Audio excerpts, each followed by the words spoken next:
It did work today. It looks... Is it bad that I'm impressed that YouTube functioning as it's supposed to, and that, like, genuinely leaves me impressed right now because of how bad their track record's been the last 2 weeks, that, like, Google YouTube even functioning as advertised is, like, a shocker to me right now. What do you love about upgrading Windows? They don't mind upgrading from Windows 7 to 11 with the same key over time. Oh yeah, I mean, that's one thing I'll say that I'll give credit to Windows nowadays. You go to the new version of Windows, you just put in the new thing, you say yes, and it brings everything forward.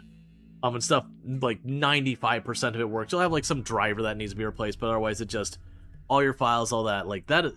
I remember sitting there with Windows 9X and be like, oh, it's time to get this new computer set up. Let me manually copy all the files over and all that. And now you just log into a username on another computer, brings across. Yes, they had all their cloud, they can get access to it. There's lots of privacy implications to have about that and to consider. But like from me maintaining other people's computers and all that, being able to just be like, oh, I'm so sorry, you had a head crash in your hard drive. It's done. Here, we got your new computer. Log in. Hey, look, your stuff's back. Maybe I have to install your one piece of software, whatever. Let's see, what you want to know about the text processing software is, why is there a thing called page? Like, from back when we might have to print a file a page? This is gonna hurt you a little bit, Peldoris. People still print. If you want to really, really hurt, people still fax. Go to any HR department. They still fax.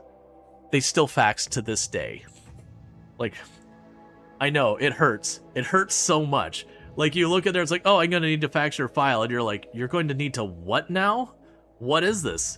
1998? Come on, man. Why are you still doing this? All right, let's go ahead and, healthcare. Yeah, healthcare faxes as well. A lot of government stuff also faxes as well. All right, let's jump into our colony. So at least the colony's moving while we have, midlife crises as we all come to the realization that like fax technology is coming up on like 35 years old or whatever it is. And that has handily been replaced by email and all that, yet still is getting used. So where we left off, we've made some good progress. We did another expansion on our ship. It's still been a very 2 steps forward, 1 step back kind of colony where we got more people, we got some more stuff. Fax technology way older than that? Yeah, probably. I don't know off the top of my head. Yeah, because like 35 years would put it what?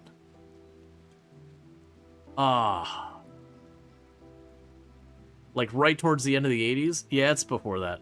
The point being, like, fax is very heavily used in the 90s and all that. And it still is used in certain sectors a lot.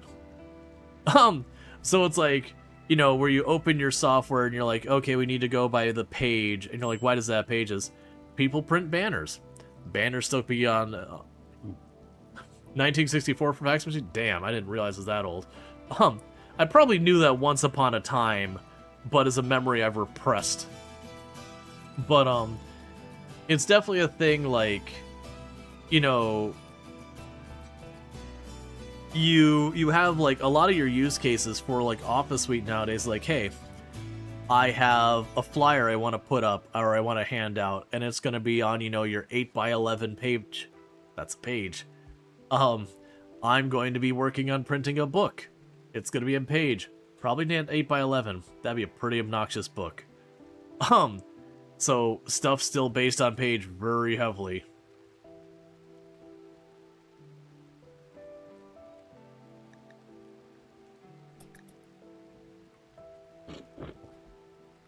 But yeah. I don't even remember where this conversation started with me and Tomb. Oh, it's because we saw, like, we had a bunch of rain earlier today, so we had, like, this ridiculous rainbow outside. It was actually a pretty cool rainbow. But while we were driving back to the house, we saw this rainbow. And it was one of those things that I can't help it. Every time I see a rainbow, my brain just goes back to the song Rainbow Connection that they sang in the Muppets.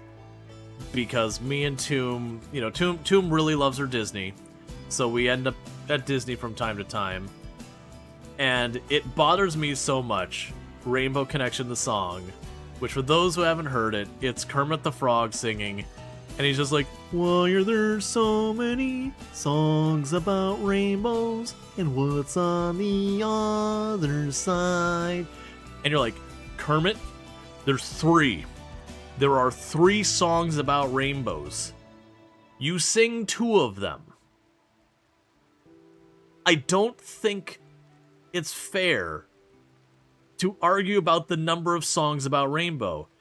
And to be fair, one of those songs doesn't get into what's on the other side.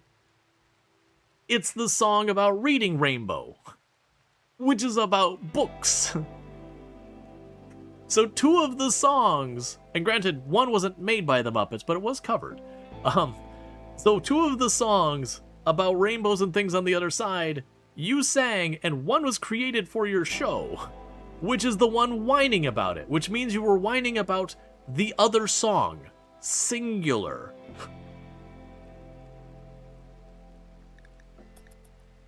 Which is certainly an interesting thing to get into. But yeah, so what we got going on is we are running the, well, you told that frog, you're darn right. Get that frog back in his studio. Got money to make. So yeah, we're running the Ruthless Pursuit mod. Basically the gist of this mod is if you've ever done the Odyssey start or the Odyssey DLC's Odyssey scenario in RimWorld, what ultimately happens is the mechs, you piss them off and they chase you. So now RimWorld, you have your normal raids where every once in a while it goes, oh no, a group is raiding you, and you have to fight it. Or run away, I guess. But, like, you have, like, it is a fight that, in theory, you should be able to handle. Now, with the Odyssey scenario, the pursuit side of it, the pursuing attack isn't a normal raid. They come hard.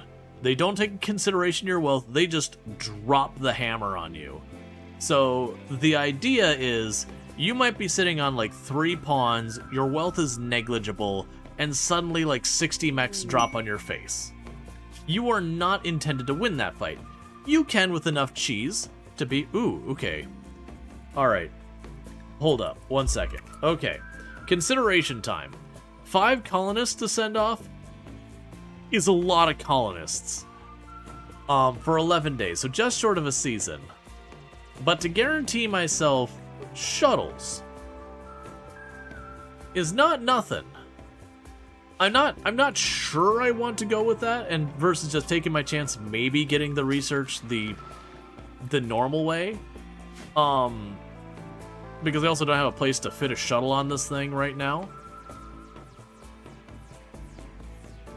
But that is not nothing. Oh, plus weight 2 and the one is minus 100. Hunting originally, yeah, every one is minus 100 to start with. So we've got 3 of them to neutral now. And we got a whole bunch of them that we're starting to piece together. And a big part of that is we did get the drop pods. So what I am doing now is I am slowly, like, building up more and more. And so as I start getting a bunch of extra jade or a bunch of gold I don't need, or we get a bunch of weapons dropped on us, or I have a surplus of whatever, it doesn't matter what it is. Something of value, what I am then doing is turning around and taking that thing of value, you know, taking the thing of value and going ahead and... There we go. Cool, because I accidentally used regular uranium walls, which have like 300 less health than the ship walls. But, you know, we could ship those things off of value. And the gold's been good, because we've been finding plenty of gold here and there. And getting that sorted. How will we eventually make peace with the space faction, the non-mech ones? So, we've been actually doing that gradually with quests. I mean, we're almost neutral with them. So, like, when the quests have come up, we've been able to grab quests for, like, 30 and 40 rep.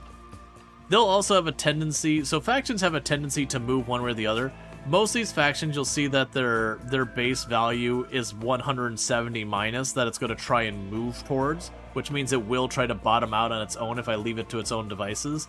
Whereas there's a couple of these that will ultimately, eventually move neutral on their own. But like we beeline to get the Empire neutral with us because the Empire sucks to fight. Okay, so we did get our defensive position built. And what I'm going to go ahead and do here real fast, I'm going to say all of this is the home zone. All of this is the safe zone. Actually, don't do it that way. This exterior part is not the safe zone.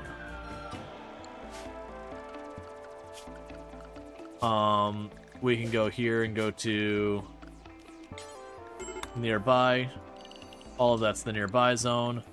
And you're probably upset because your kid died, right?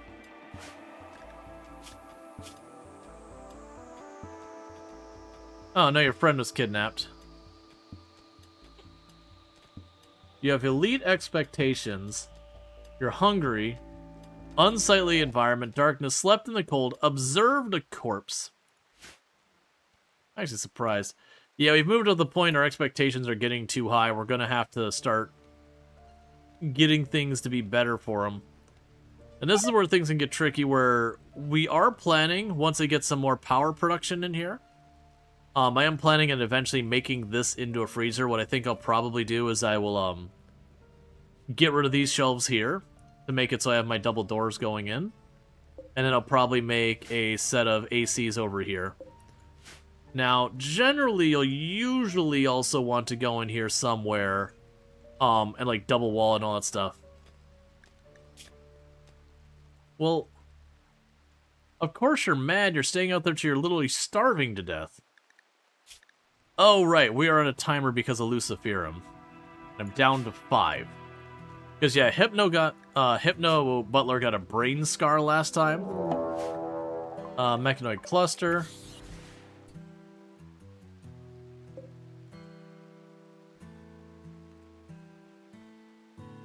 I don't need to stay for this. We're literally moving on to the next tile. So everyone's restricted to the home zone real fast.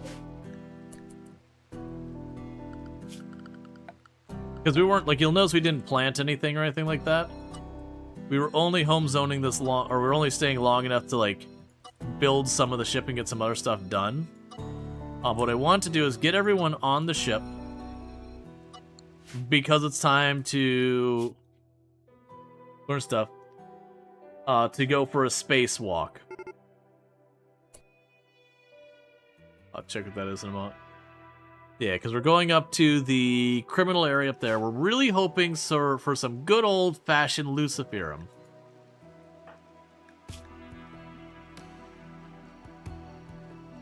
Alright. So, what we're going to do is everyone's on board of the ship. We're going to clear that. You two are going to switch to Space Melee. And you are all going to switch to Spacefarer. And let's just double check our management apparel. So Spacefarer. Make sure it has both the kids. Okay, cool. And then Space Melee is the exact same idea as Spacefarer. With the only difference being Space Melee doesn't have the other stuff. So we're going to go ahead and go in here. Do a bunch of these different benches. We're going to toggle the power off on them. Because more than likely, I'm going to have to make some adjustments when you get into space. Turn on some heaters, do all that stuff.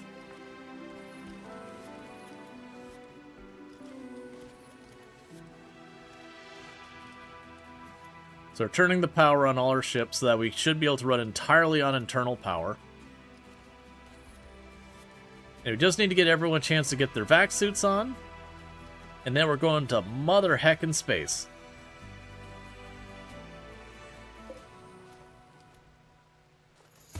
And we'll figure out if I got things wrong because the baby will die. So let's really hope we don't have them wrong.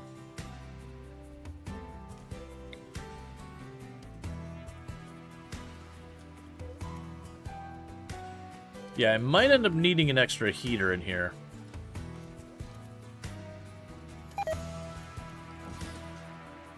Put a heater down there.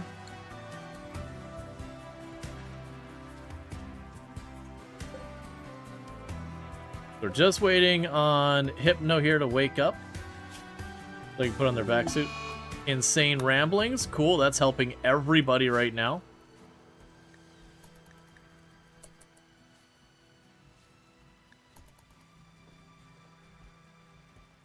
So we're just waiting for Hypno to put on their thing, because if I go up to the platform right now with Hypno Insane Ramblings without a vac suit, they can just walk out and die into the vacuum of space.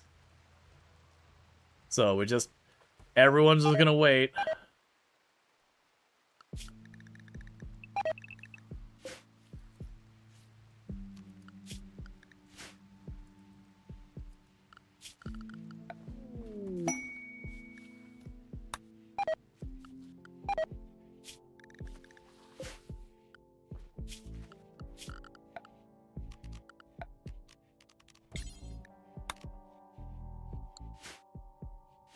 Yeah, everyone's standing around with nothing to do while we wait for Hypno.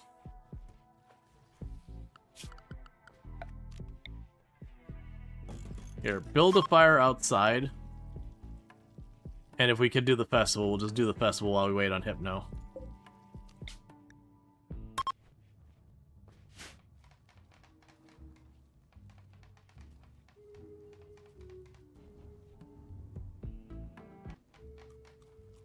You wanted to have a break? That's fine. We'll just have fun without you.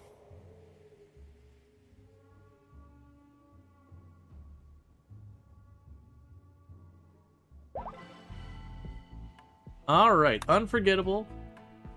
That'll boost everyone's moods for a little while. And we're just waiting for Hypno to put on their vac suit.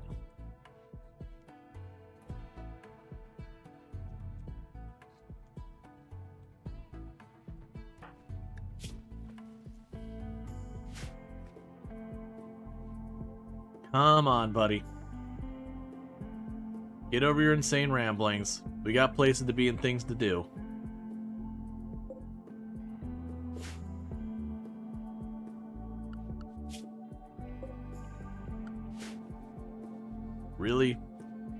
Really holding up the parade. This is also why we don't wait till the last second. Okay, so insane ramblings are done. We just gotta wait for Hypno to put on their clothes.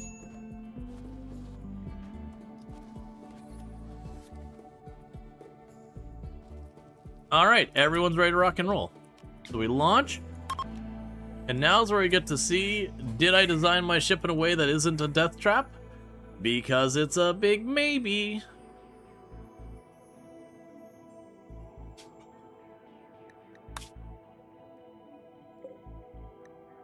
Alright. So we do have the oxygen things, we do have a bunch of steel doors and all that. I do have a bunch of heaters. More than likely I'll have to make adjustments like slap an extra heater over here, an extra oxygen thing over there. It is one of the things that they don't give you a way to test it on the ground without mods. So you just kind of have to do it and hope you got it right.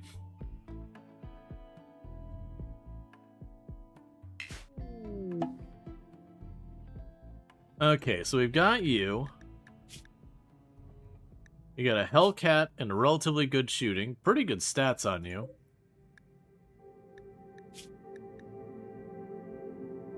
You got some good armor and all that.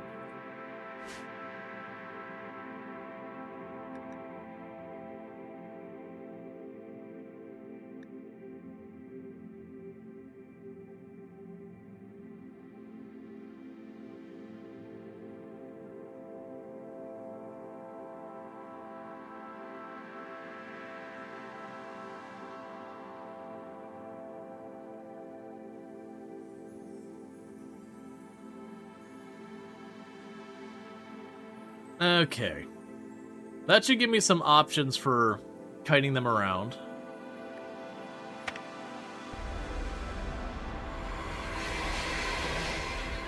Now, what we don't know is how many people are up here. So first, restrict everyone home. I will set a zone here for dumping anything that we don't have immediately, so low, allow all. And then corpses, no human-like. That should be the only ones I have to worry about up here. So, we check the temperature. We do have a few rooms that are a little on the cold side. The oxygen looks like it's fine.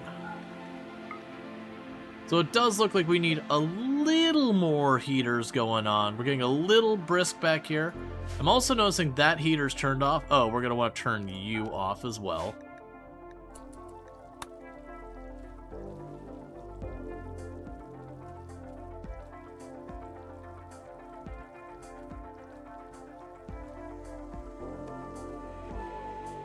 Okay. So we should have plenty of power to spare. I got 630 watts of power to spare.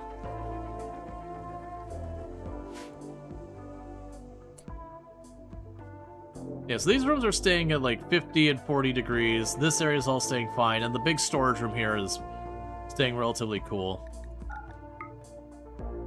It looks like everything's fine here. So what we're going to want to do is there is some number of enemies out here. We don't know how many.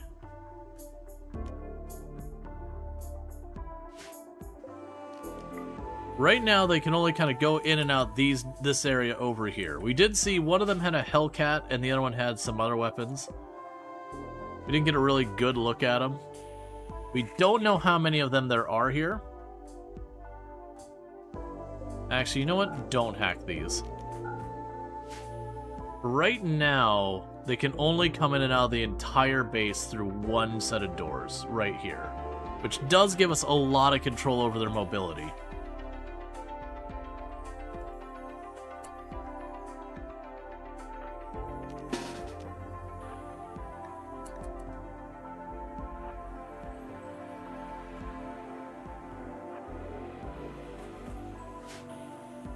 So I'm gonna see if I can do is get a peek at any of these halls. Because if I get the area revealed,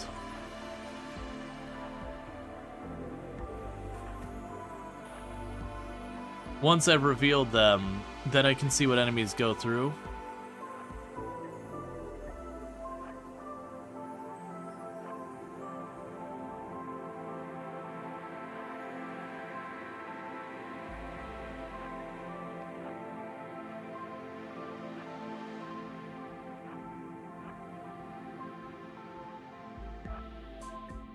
Alright, that's what we want to see.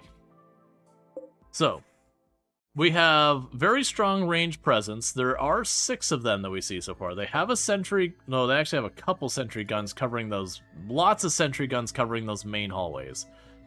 So the main hallways are going to be a little bit of a mess. Alright, we're seeing more of them, so that's 8 of them. Every single one of them, unsurprisingly, packing range. They do have a shield pack in their group. So ideally want to bait that out before things kick off properly. So, you know, pop a shot, get them to pop the shield belt, and then back off so we're not shooting into the shield belt. Okay. So, we could definitely fight them from up here. Yeah, because these turrets can't reach me up here, and these turrets aren't going to help them at all. So this might be where we want to kind of kick off this fight. And ideally what I want to do is I want to bait them to come through this door, have all of our firepower ready to bear on them, and just one by one feed them in. The only gun that's a problem out of that for that situation is the Hellcat. If it gets the fire off, can be a problem. We're in space, so it's not that bad. And then, you know, the chain shotgun getting loose can be a bad time, you know, for people getting up close. We also have a low shield.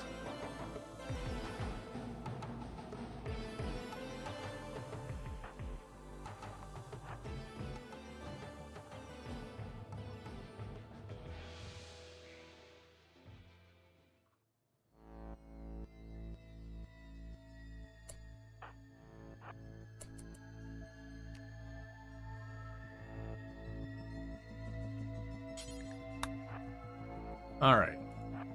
So let's see.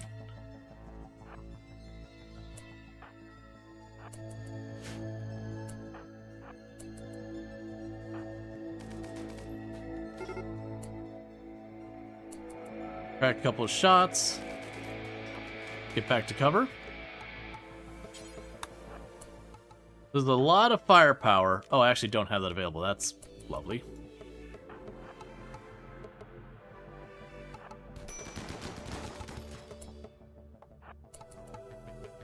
back up.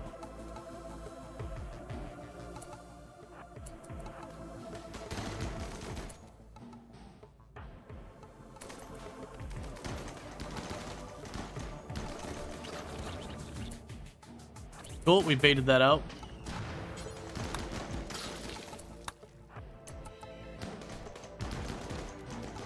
I know they're hitting the, I know they're just hitting the shield there. We've got one trying to flank. Is your shield still up? Your shield's down. So JD, back off.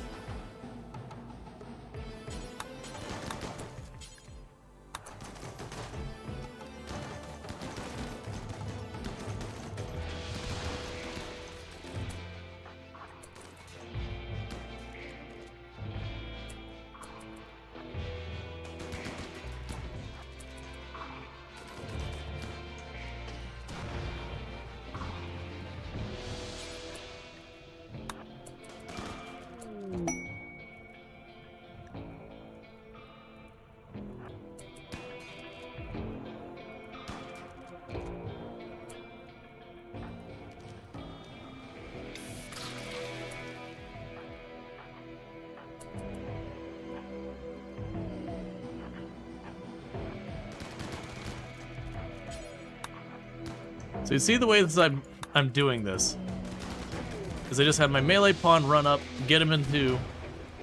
Hey.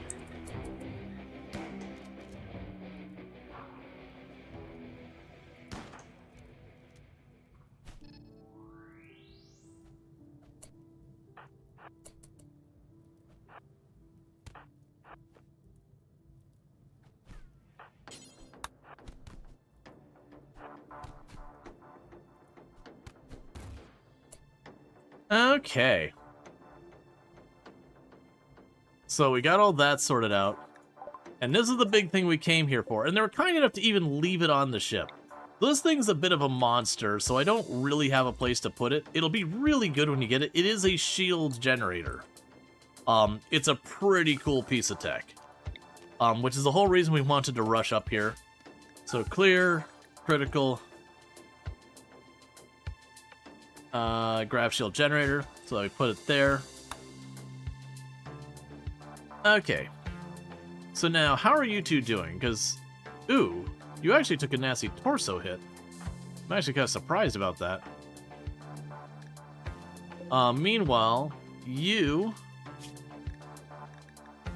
I don't believe are associated with anyone, so that is very unfortunate for your long-term survivability.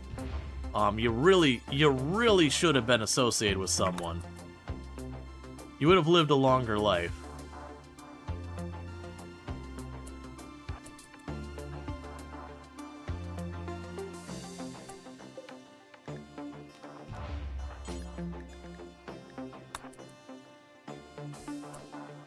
Okay, so all of you can back off now.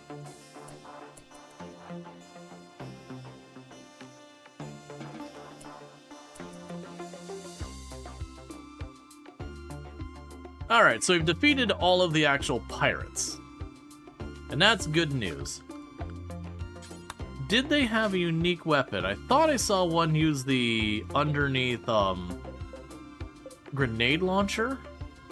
I don't see any that look unique. It might have just been that incendiary launcher.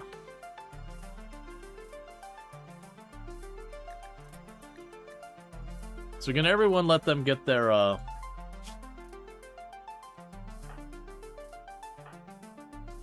Yeah, it looks like we just had an incendiary launcher shot got off. And thank you, Hamstream, for the Prime Gaming sub. I do appreciate it. I hope you've been enjoying the stream and all that good stuff. So let's check temperature-wise. Things are holding up relatively okay. Air pressure-wise. The hospital's actually only doing okay. So let's go in here and go to Odyssey, oxygen pump, and put one of those in the hospital.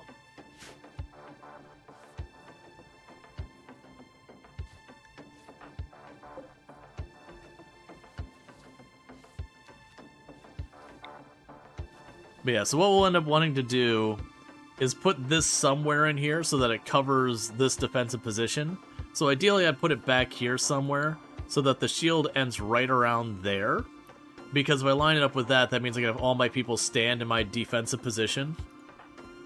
And when raids come in, they just hit my shield while I can shoot at them with impunity.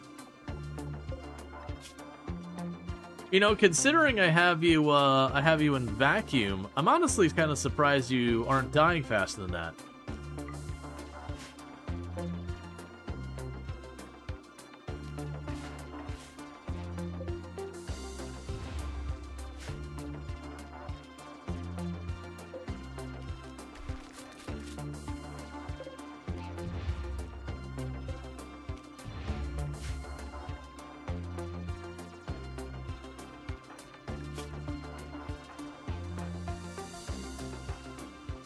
Now, what we're really hoping is while we're up here, we find some Luciferum.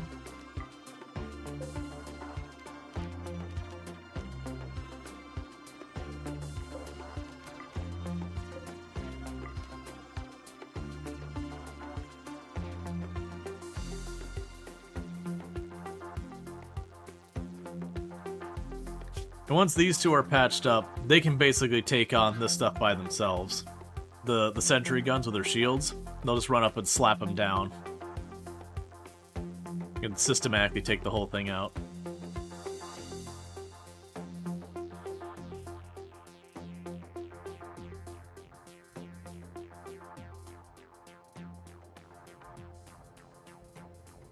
It's a shame all the ones with like the good tech and all that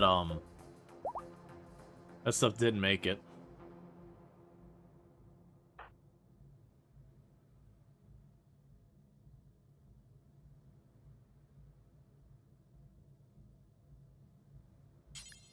Actually, have you grab that Hellcat?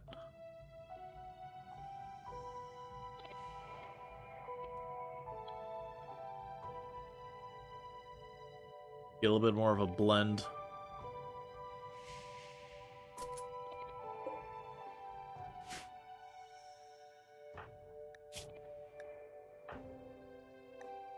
Okay, so you're pretty close to better. Yeah, honestly, you two are good enough right now.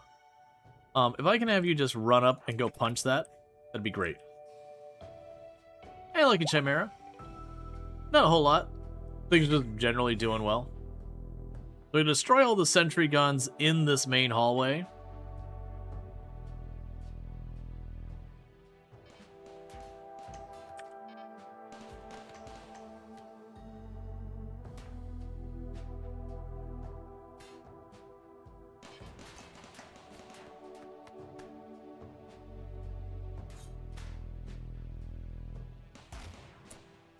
Okay, go to the next one.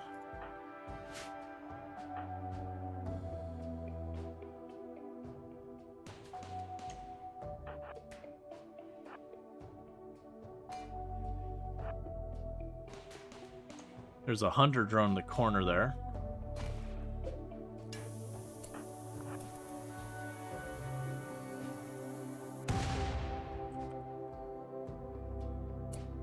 Next, contestants.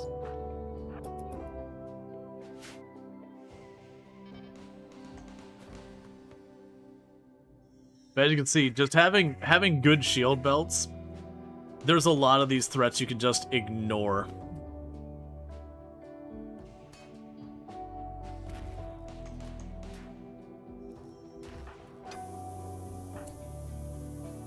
Oh, don't pop the shield belts.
It didn't manage to destroy my shield belt. No, shield belts do not help with melee. They're just ranged. But that's the reason why they're so good for this kind of stuff, where you're going to be just having a bunch of range stuff pop at you with no melee support. You can just run around and deal with it. So right now, the only one that's a problem is that the hunter drone will get a hit on us.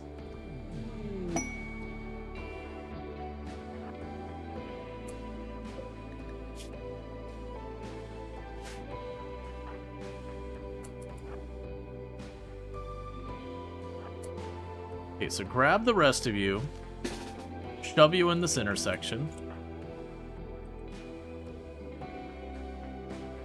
Yeah, the drones, they'll end up doing damage to you. And then the wasps also could be a problem. Wasps don't hit hard, it's just if you have one person by themselves, they can have a tendency to like chain stun you until you're dead.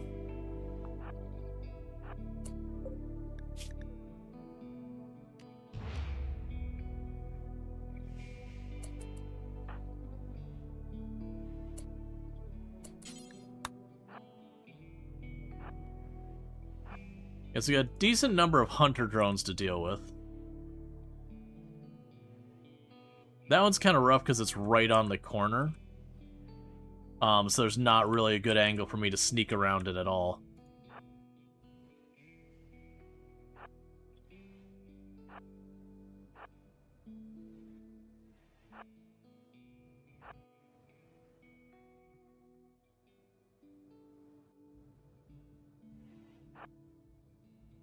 Yeah, we got a hunter drone in there and wasps. All right, let's get this party started. So I'm going to start with Bob here.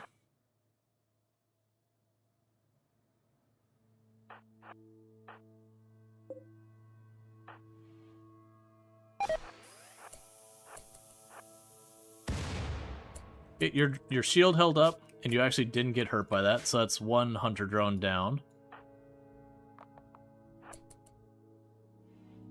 Let's see, probably want to get your guns at the top of the room. Yeah, the problem is this wall here. So even then, I still don't have a good angle of dealing with it.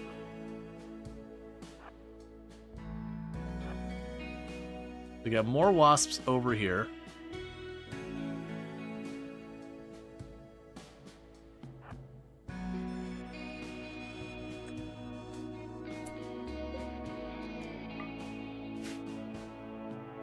Okay, so let's look. So we got that wasp done here. The other wasp was down there.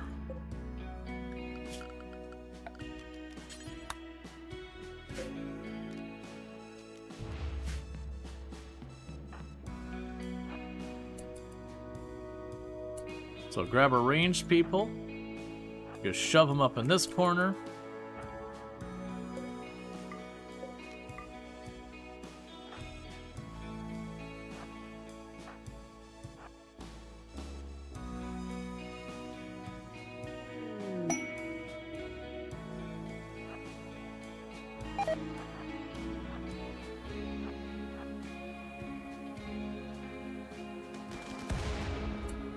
Alright, that's another one down.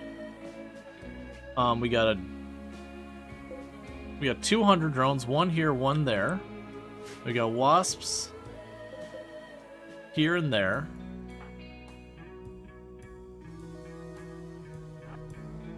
Let's grab all of you. We'll put you over here.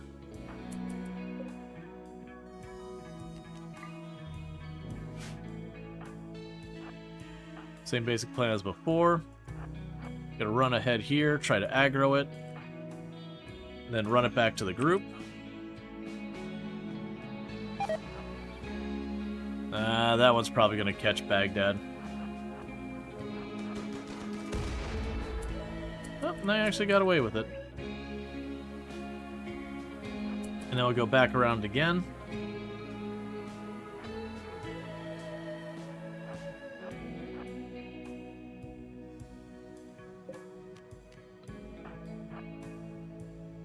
Can you see me, or do those block line of sight? Cool. Alright, and that'll take care of all the wasps. Or sorry, Not wasp, hunters. Okay. Then grab you two and all the range and just mush them up here. It'll take care of the wasps. And then once we've got that, we can give them free reign to just loot everything. There's this set of wasps, and then there's the other set.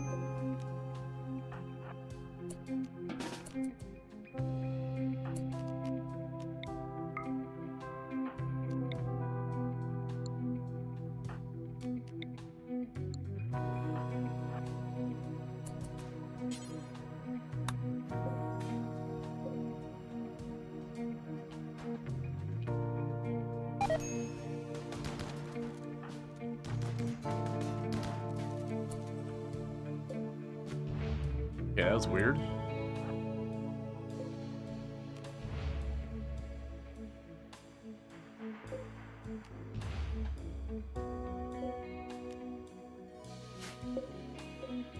Cool. Okay.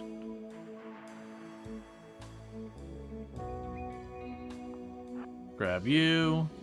Grab you.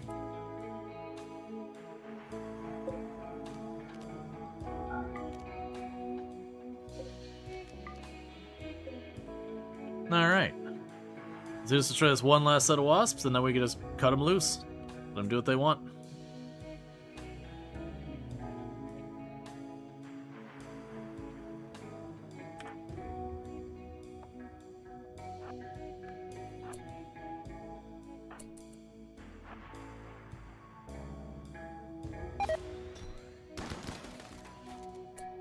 Okay.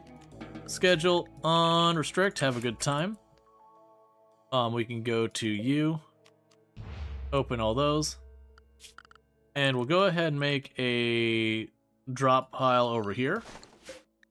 Low priority, clear, but only human-like corpses. You tend to find the loot in these places isn't worth the effort of clearing them. It can be very hit and miss, admittedly. Sometimes you'll find really good unique weapons and all that, but yeah, a lot of times you'll find a bunch of junk you don't care about.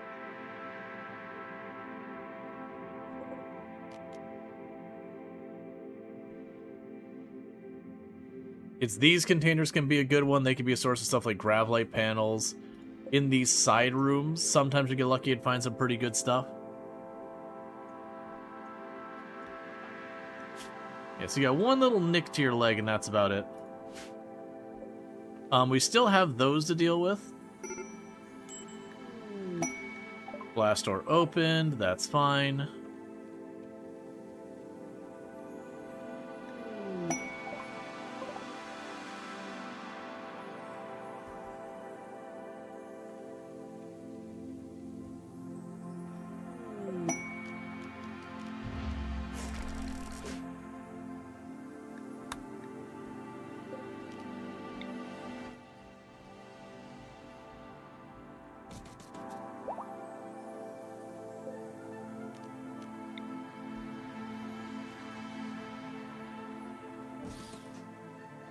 We got a bunch of free fire foam poppers. I am certainly going to take them.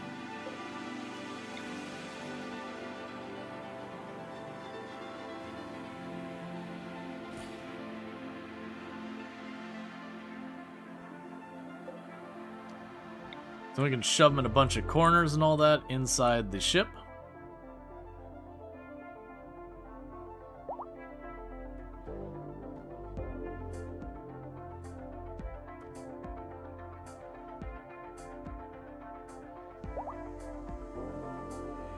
Already got that room covered. That's fine. The terminals, if they're sentry guns, they can disable them. They can also open the blast doors. We also have those to pop open, which can have people in them. Right now is giving everyone a chance to recover from their injuries while running around, stealing stuff, popping doors, all that kind of good stuff. Oh, and also...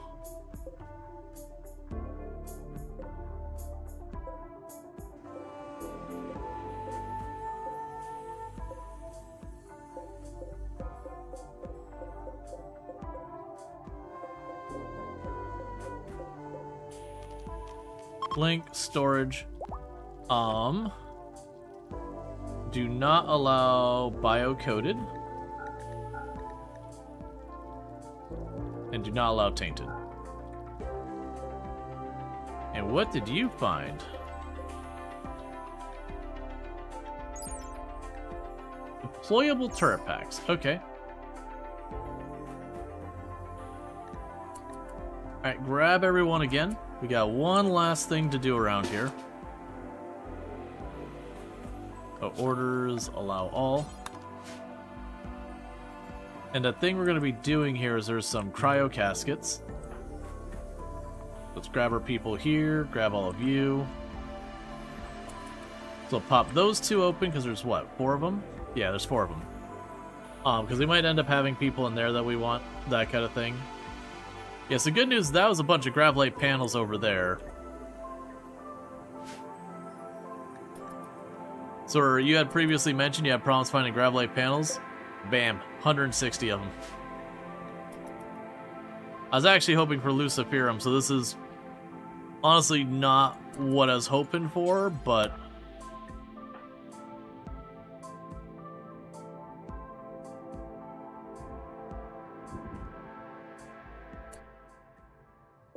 well, it sucks to be you. Alright. Go ahead and get you down there.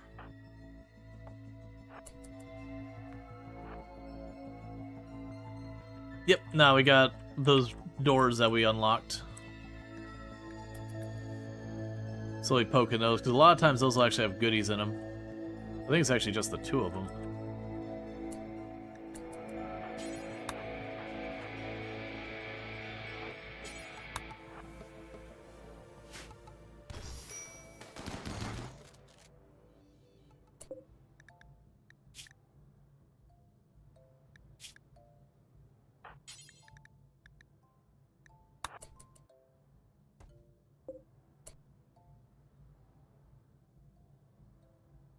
Okay, so most likely the rest of you can just go about your day. We haven't become allied with anybody. We got 3 of the factions to neutral.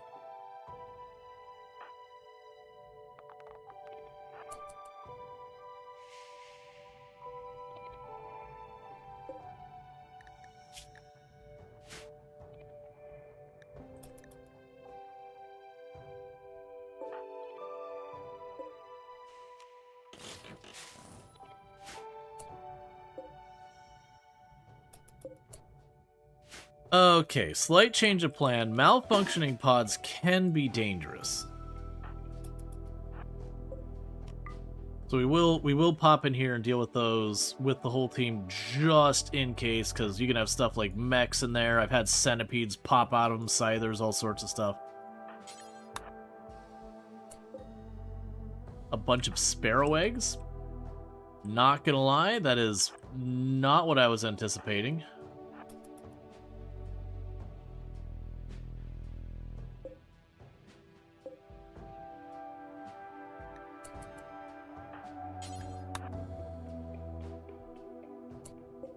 Backstone.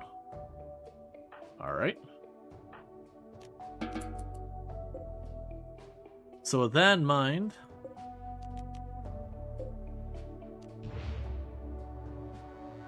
I believe we have fully explored this place.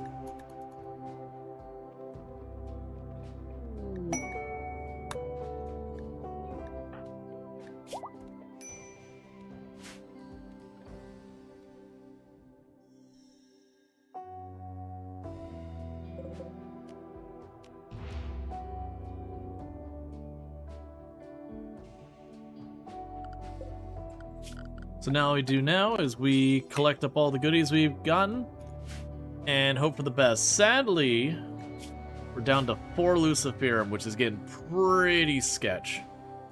So wherever we go to next, we need to find a drug cache.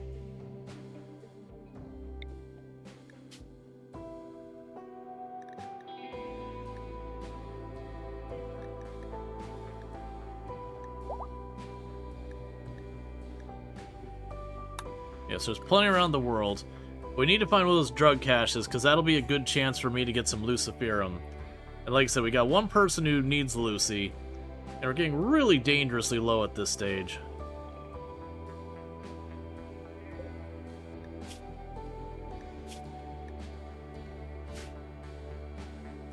So all I want to do now is haul all this stuff back to the ship.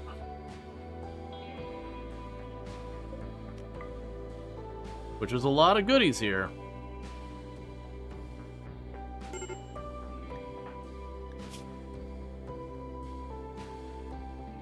You're upset because of the hideous environment and that, like, you're just laying down among a bunch of corpses. And I'm gonna be honest, I feel like this is one of those things that is kind of self-inflicted.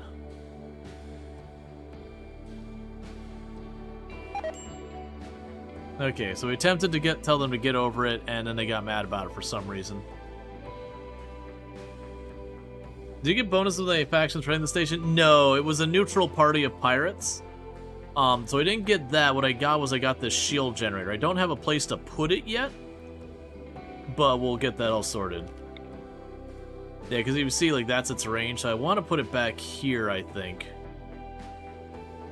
Like, very genuinely, I want to put it, like, literally right there to give me coverage in my defensive position so that when we go in to get into a fight, I can pop the shield generator right here to kind of protect the corridor. Why are the lights blinking in there? I don't want to see that.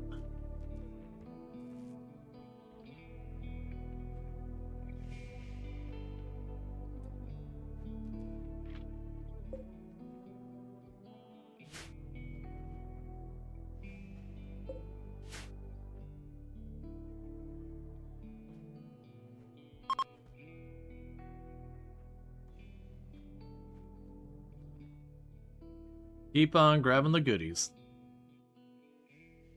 We got shield belts, we got all sorts of goodies.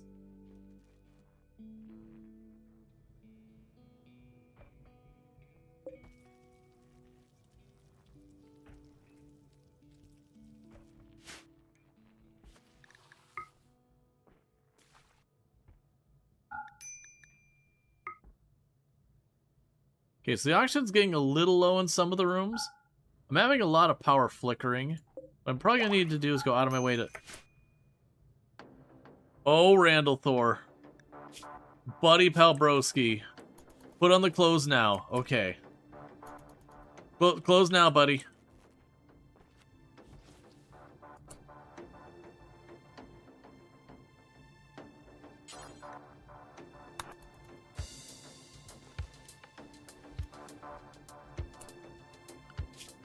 That was not exactly the greatest time for you to age up.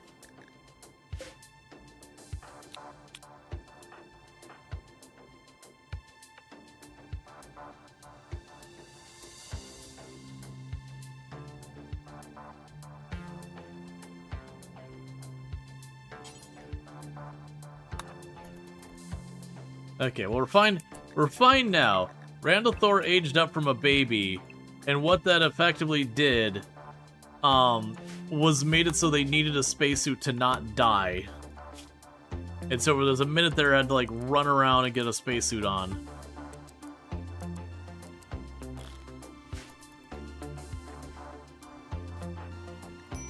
Because vacuum burn hurts a lot.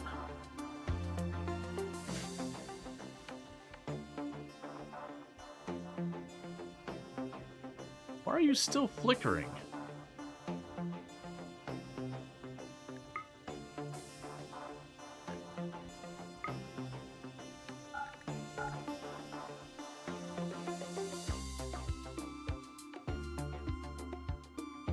Okay, so we got most stuff on board. We're getting low on things to grab. Okay, so we're just kind of picking everything up. We can leave anytime we want.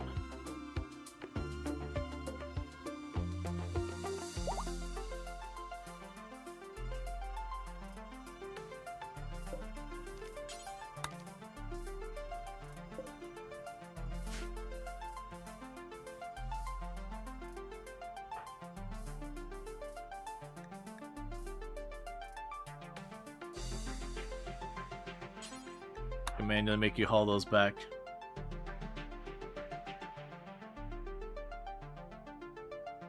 Yeah, so all this is all like the tainted vac suits and helmets and all that garbage from that fighting. We dumped all the corpses over there.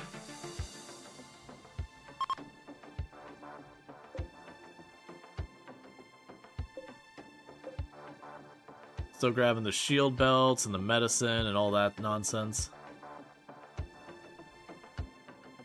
Once we see it start saying that people are idling, we're good to go.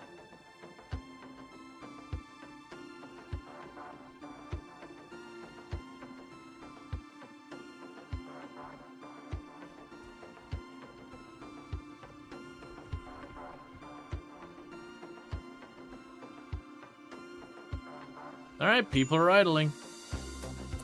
So with that, what we're going to want to do is launch the ship again.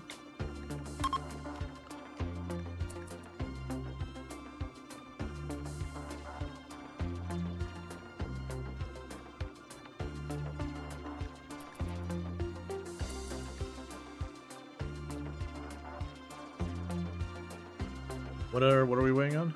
Oh, you're way down the other side of everything.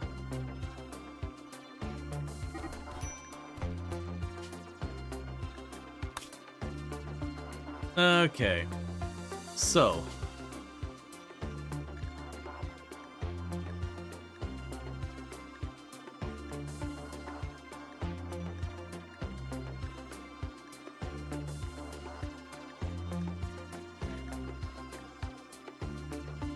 that's the closest one there, going towards the polar.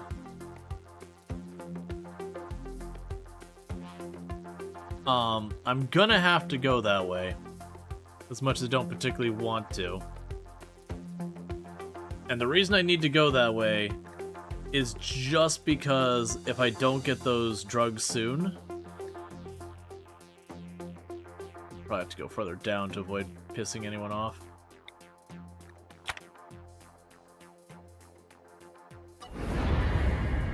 If I don't get more Luciferum soon, we're gonna have a Hydro eventually die from Luciferum withdrawal.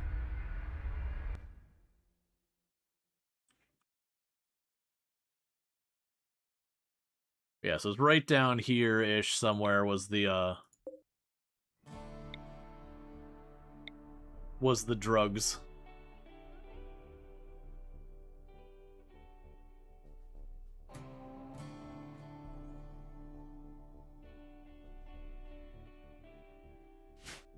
Alright. Oh, Ancient Danger's another opportunity for drugs. Actually, the Ancient Dangers actually have a really good track record of giving you Luciferum.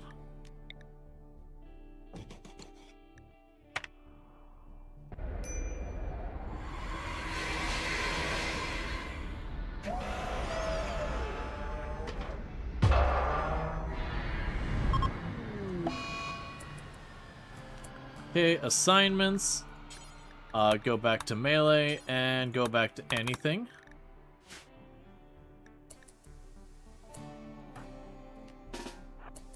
Don't you do that right there. Go back on the ship. Start stripping off your clothes.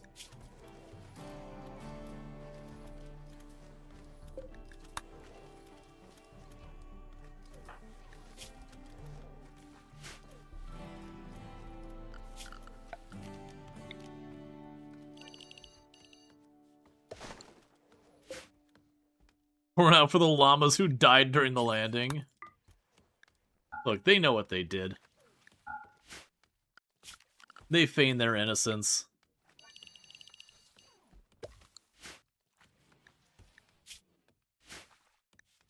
What's all the rest? Oh, I have a ton of leather I've collected. Alright, yeah, we'll want to deal with that.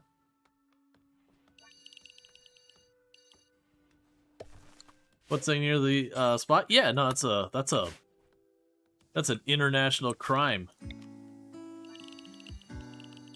Recognized by all the factions on the RimWorld. Those llamas? Hardened criminals.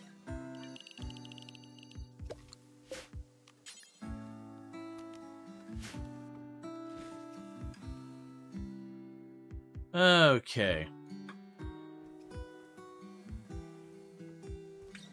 So meanwhile, while they're getting that going, let's see if we got any good ore on the tile.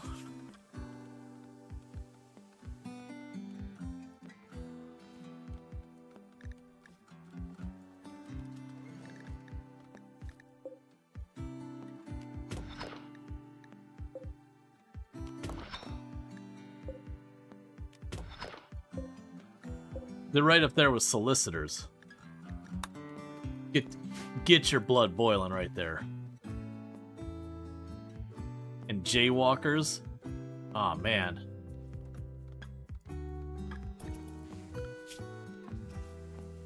People who don't mow their lawns on a regular basis? Truly the bane of society, that one. Yeah, so you're psychically dull.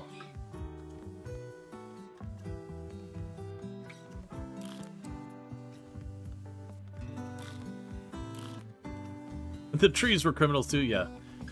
Fun fact, according to RimWorld lore, launching a grav ship without an anchor destroys everything around it. So all of those times you launch next to a trade caravan, they're all dead. Yep. That you get lifted with the grav engine, and the grav engine is destructive in how it works.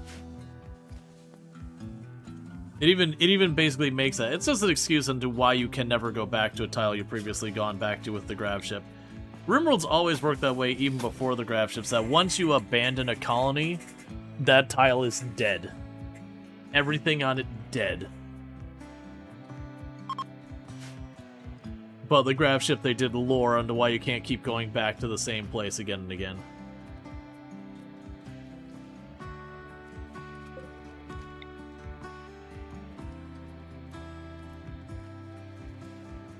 Yeah, so we put it back here.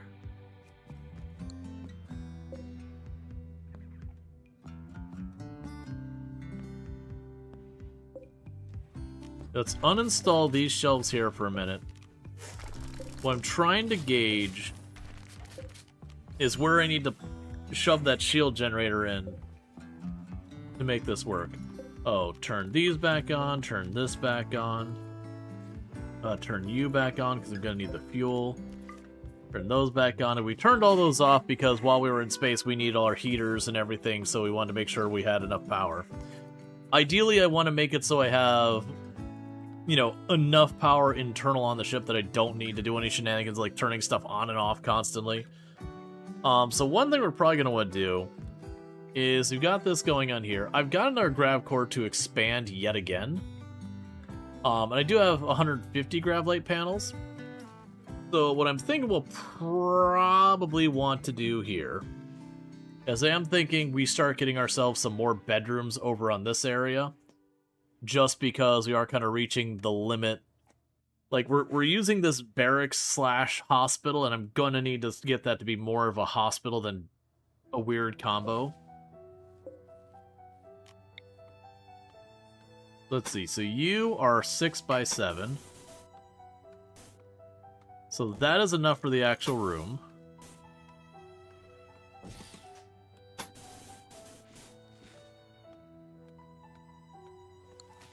That's the room itself. This is the door in front of it, the little hallway. A little bit more than that. And somewhere over here we'll end up needing to put the next grav core panel or whatever.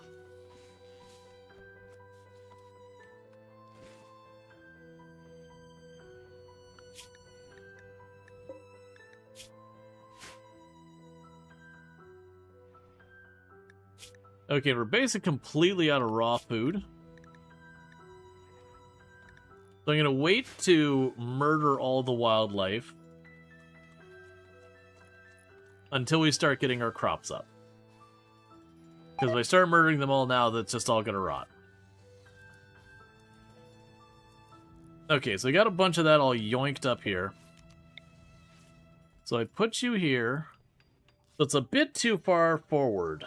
That's not really ideal. That can work in a pinch. Yeah, I mean, that will protect us from people covering there. You know what? Honestly, we'll take it.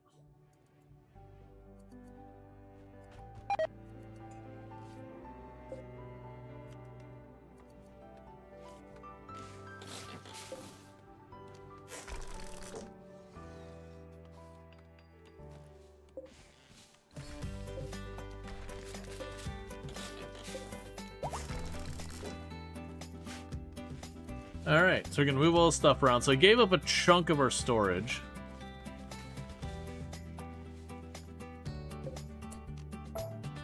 It's disassembling that.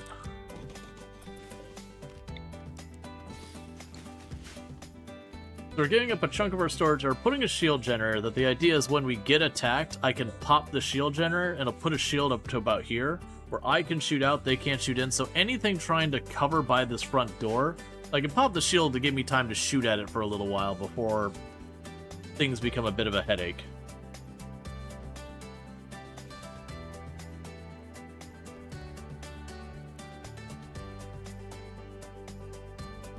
Now we've got the Ancient Danger down there. So before things get too far, let's pop the Ancient Danger. That way if I get bullied off the tile or anything like that, we're ready to rock and roll. That's fine. Ascension Cookie. Go ahead and piss him off. Oh, that's like a nothing burger of one. Alright, okay. That's a big ol' schnoozer.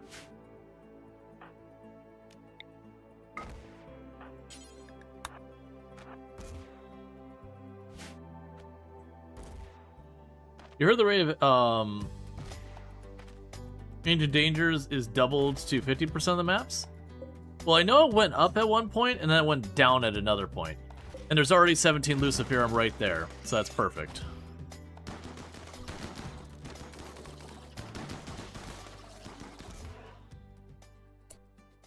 Okay, so what we're going to do next, I'm going to move slightly off to the side here. And we're going to have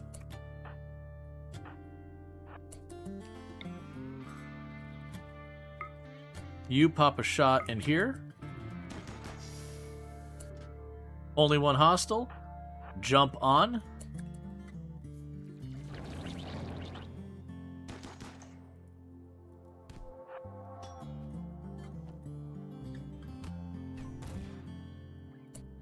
And just like that, problem solved.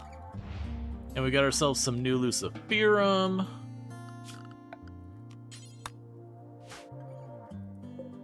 Probably not taking them as new colonists, not unless there's one that's like really amazing.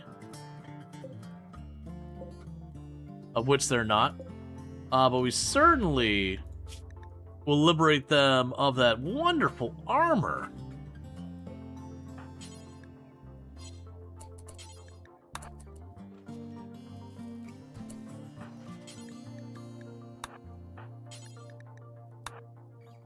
The armor looks so nice. I feel like we should have it.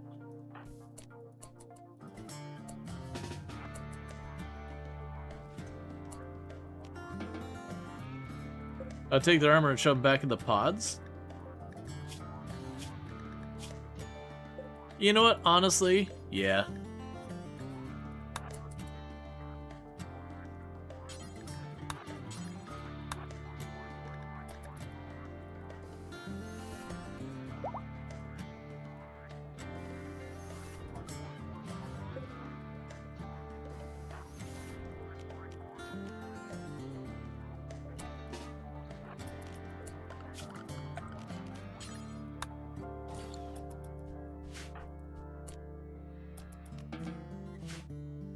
Okay.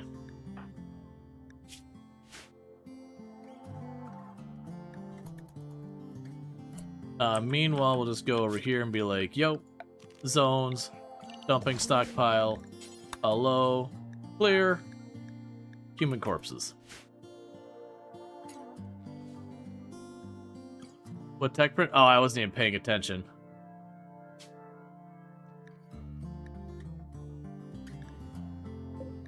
Healing factors. I like healing factors. That is actually genuinely a good tech print right there.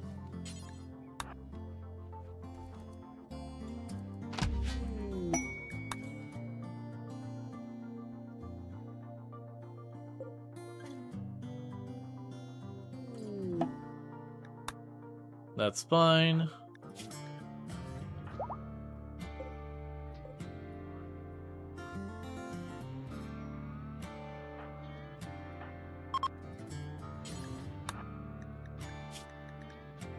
Why aren't you wearing clothes, Cookie? There. And I just wanted to make it indoors.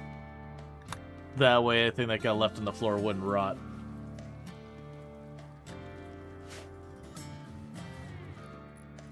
Okay.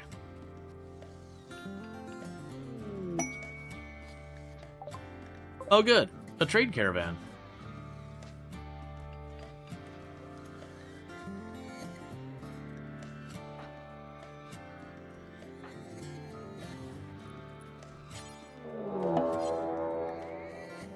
A new quest active. A climate adjuster has appeared nearby.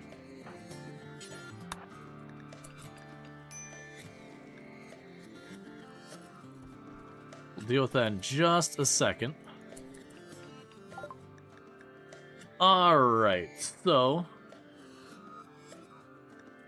go ahead and take these melee weapons we don't want. Take all the random poor quality guns we don't want.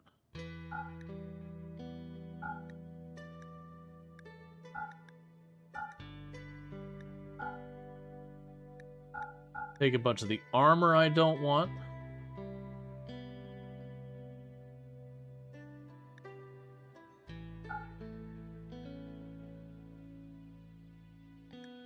That shield belt is we got 2 shield belts that are basically toast. What are you even selling? What can I get from you? I mean, a mono sword is certainly not nothing. I don't have the money for it yet.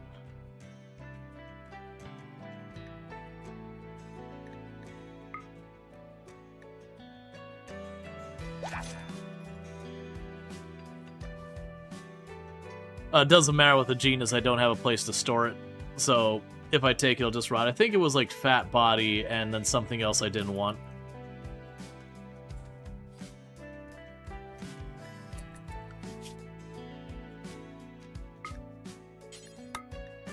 Alright, so with that, you mostly hunts will send you over.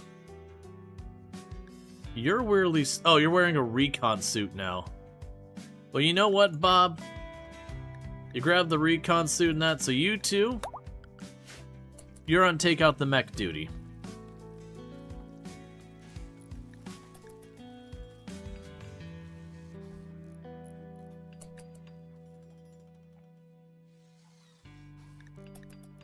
Yeah, I mean, right now I'm not worried about going all in the biotech stuff.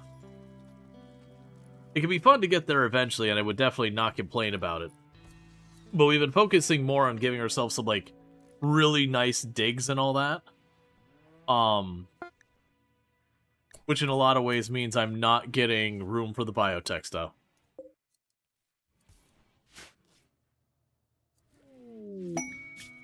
Hammer's meeting. Join the peace talks nearby. Okay, so we'll send a caravan over that way at the same time. It's probably fine. So that's going to be Hypno as one of my leaders, and Mgalo as the other one.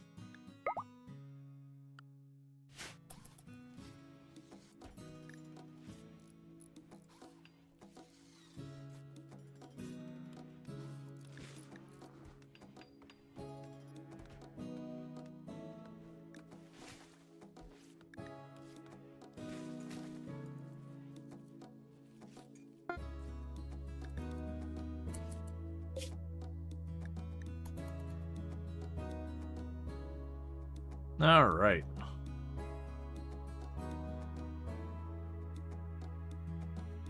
We got both these caravans going out to deliver stuff.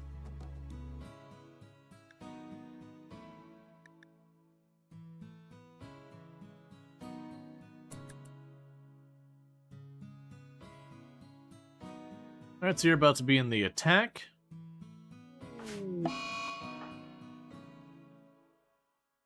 We got Tesseron, an unstable power cord, and some other stuff. They do have a proximity detector. What we want to do is get up here, poke through the door, kill it, run right out.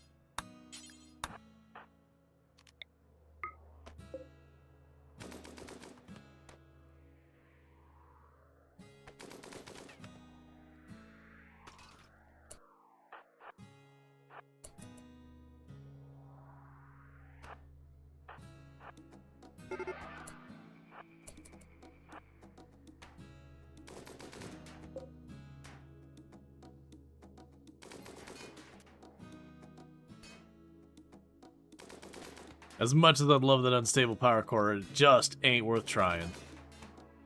The Tesseron we could kill easy. That I could kill easy. This would be a little nasty for the shield belt, but that centipede birder would be a bad time. Because it'd be in melee on it for a while for the DPS, and that's... They can do a pretty good job of taking legs and arms and that off by just slapping you again and again.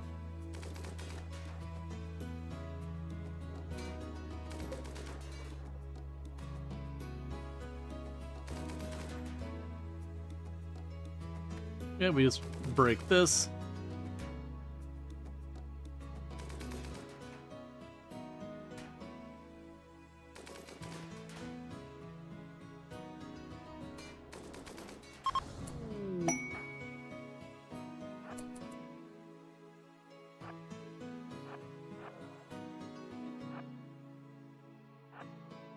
And then just make a run for it using that for cover. And go about our merry way without having to deal with that crap anymore.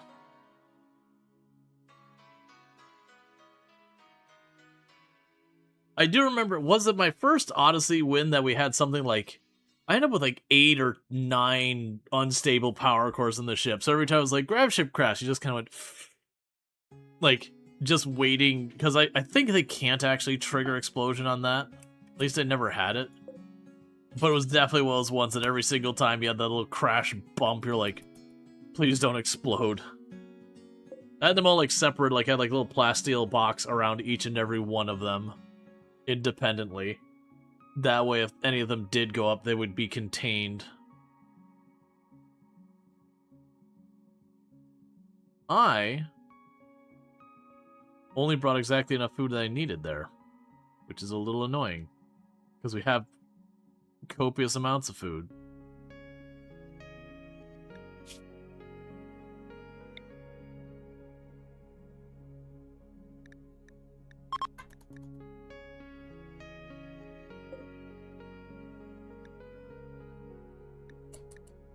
Alright, and probably peace talk successful. We got really high social.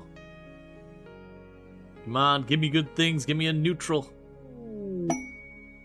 Peace talks triumphant.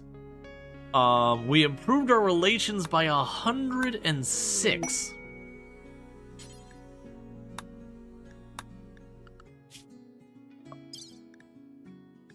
And that's another faction no longer chasing us. Heck yeah, man.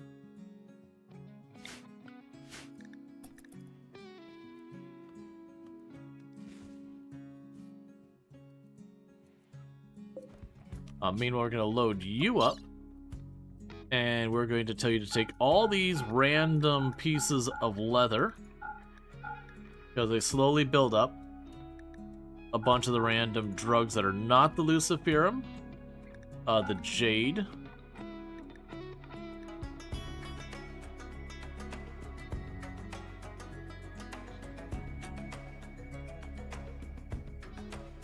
That chart, which we already have gotten everything out of.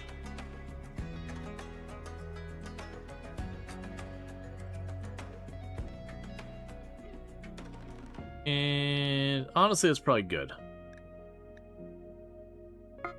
Until to load all that up, like I said, is the goal of this mod to survive until all the factions stop trying to kill you? Basically. And there's different ways to do that. One is I could befriend them all. The other one is if I start taking them out, I'm under the impression that they'll have like a lead town or whatever that you can destroy. I don't think it reworks those, so I'm not too fussed about actually going through and trying to defeat them or whatever. The big thing is we still have the mechs chasing us, so even if I befriend everybody, I will have to at least do the Odyssey ending. Shambler's approach, it's a group of 4. We are going to kind of just go out there and deal with it, and the reason for that is while I could choose to ignore it, we do have 2 separate caravans coming out, so there's actually a relatively okay chance that the caravan comes out where the Shamblers are. And while they're most likely they would win that fight, they'd definitely get hurt pretty bad because it'd be 2-on-4 with Shamblers.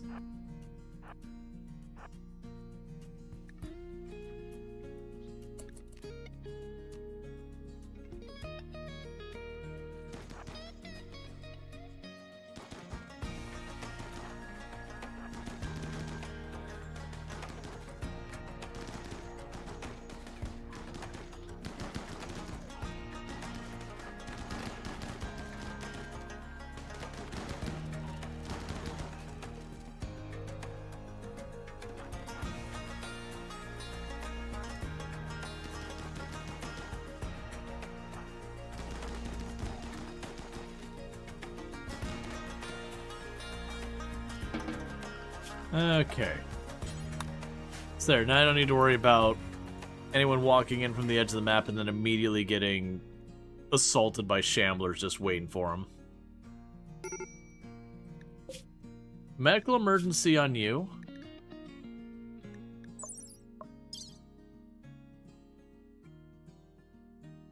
Did you not...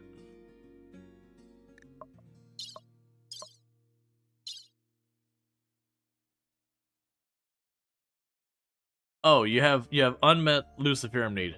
Okay, well you're on your way back.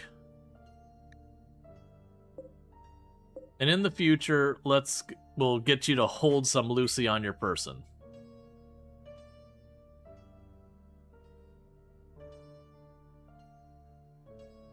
Because we're less than a day away, so you should be able to get their Luciferum real fast. We do have, like, a bunch on board now. There's the first caravan back.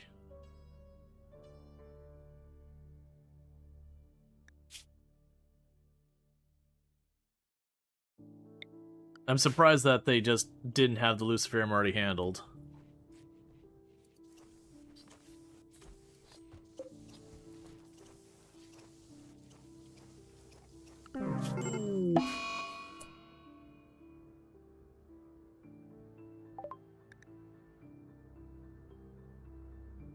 We had the Luciferum.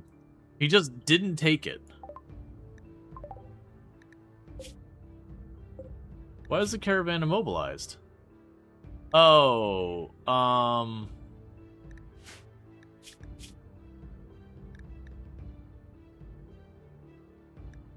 where'd the Archetype capsule come from?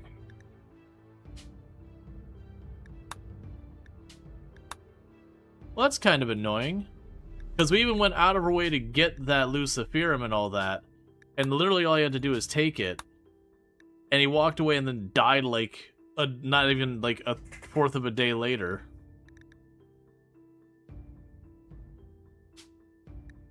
Yeah, the drug policy was fine. He's been taking it for a while. We didn't change the drug policy in a long while. Well, that's going to be a lot of mood breaks. And that was our original colonist.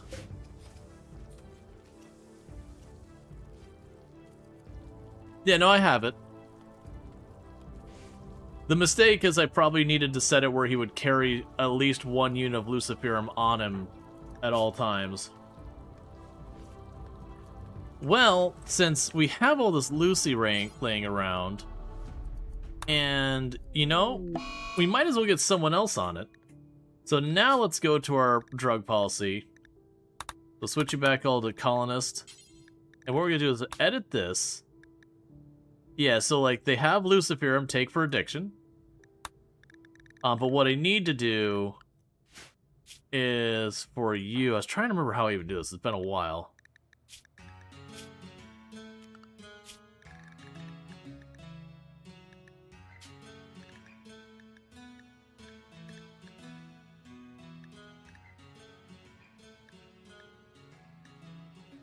Yeah, so we're going to go ahead and make a new policy. Colonist. Copy. Rename. Lucy. Oh, that's not the right one. Social drugs. Because that's the one people who join the colony will get. You, Lucy, and carry a Luciferum on you at all times. Yeah, so that was the thing that, like, literally we just acquired, like, 18 more Luciferum. We hadn't even run out either. We still had 4 more from the original batch. So, gotta sign it? Yeah, we need to do that for you. Thank you for the reminder.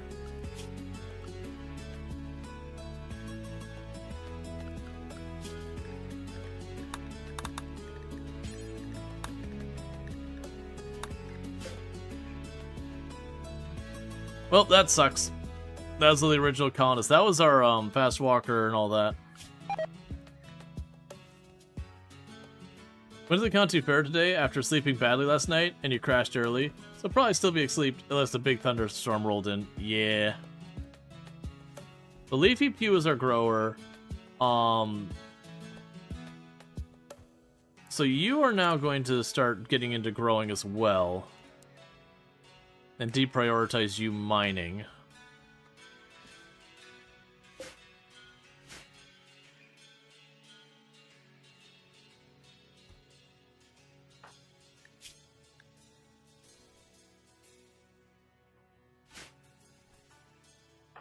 So who is our highest social now? Because Hypno, I believe, was our leader. So Lunarium has pretty high, so you are now the leader.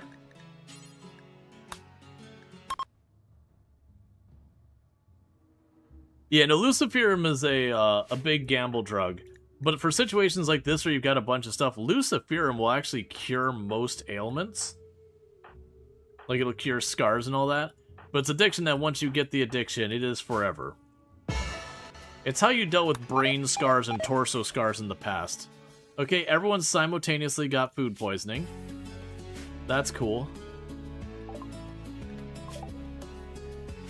Next up, we got Shuttle.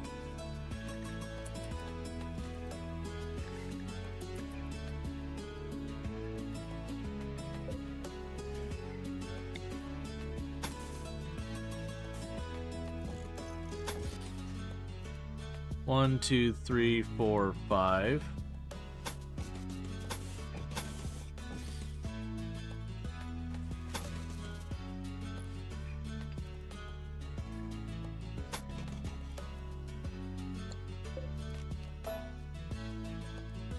Yeah, no, that's the thing. We didn't run out. That's the thing I want to specify. We did not run out of Luciferum.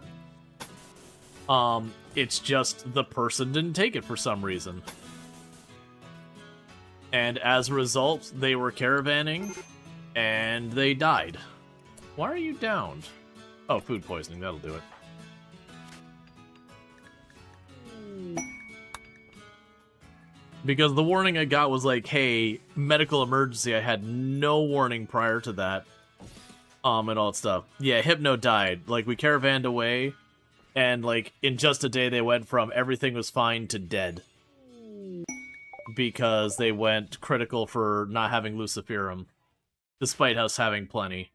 So I'm pretty salty about that one, because, like, okay, like, do I need to babysit my Luciferum that hard? Because I haven't had to in the past. We've definitely used Luciferum plenty of times before in the past.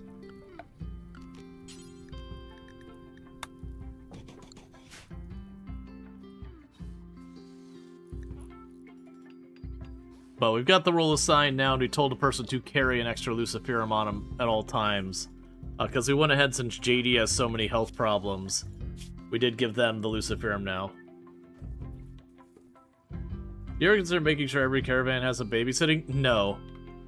Genuinely, I almost practically despise the caravanning mechanic because of how much you have to micro it, when it really should not require any microing at all.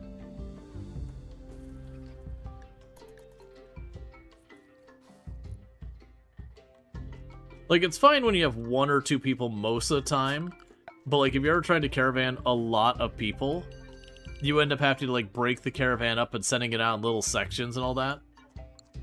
Did you put in the freezer or anything else? No.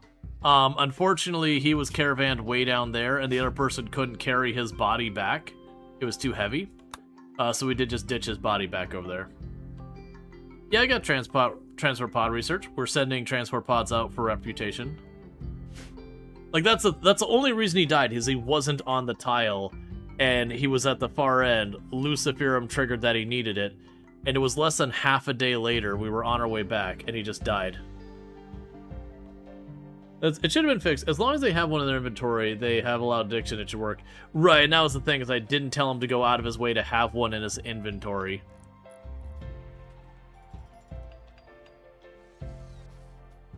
Go send Luciferum in a pod? This is true. I figured, like, having, like, less than half a day back...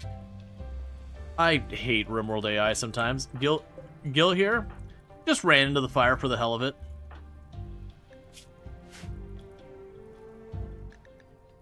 No need. Just ran into a fire, just hugged a fire. You're gonna go nature run right back into that fire? It's little things like that that is, like, deeply frustrating about RimWorld, that I shouldn't need to babysit a person to not throw themselves bodily into a fire. Unless it's a pyromaniac. I'm actually okay if the pyromaniac were, like, they would just run through a fire, like, not consider the ramifications. But just a random person, it's like, okay, I'm not asking you to, like, really just have huge amounts of self-preservation or anything, but I do think it is fair to expect, as long as there's a valid path, that a person doesn't just yeet themselves into an open flame.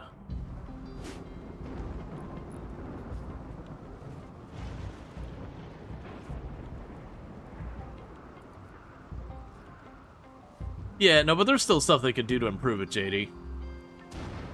It's not that they need to recalculate the whole thing every single time they start walking.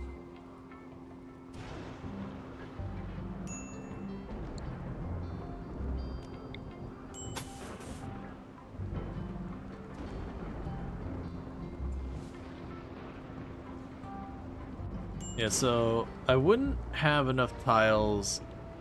Actually, I would.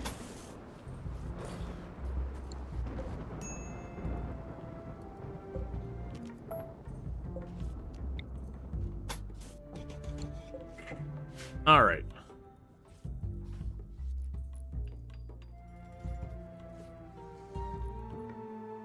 Yeah, it's the same thing with, like, lava. It's so dangerous. And then the solution with that is, like, if there's space, instead of having it just go, like, 1 or 2 tiles within the danger thing, they could just as easily turn around and be like, okay, always give stuff, you know, try to give it a 4-tile, you know, wide berth kind of thing from what the last calculation was. Because as long as you run the calculation again before that could be a problem, then you don't have to worry about it.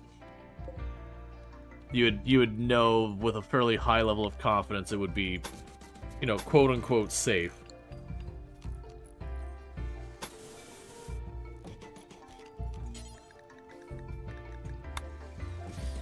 But yeah, no, Lucifer, I'm only annoyed because I just got the Lucy, and I didn't think about the fact that, like, they would go from everything is fine to dead that fast. Because I often, like, I haven't done much Luciferum in a very long time, other than grab ship stuff, where I generally don't typically caravan hardly at all. Because I actually really don't like the caravanning mechanic. The caravanning mechanic has always felt like it's just not well implemented. It's improved over the years, to be fair and give credit where it's due. It has improved, while also still being pretty terrible. To me, it is still the one mechanic that is, of the mechanics in RimWorld, the one in the worst spot.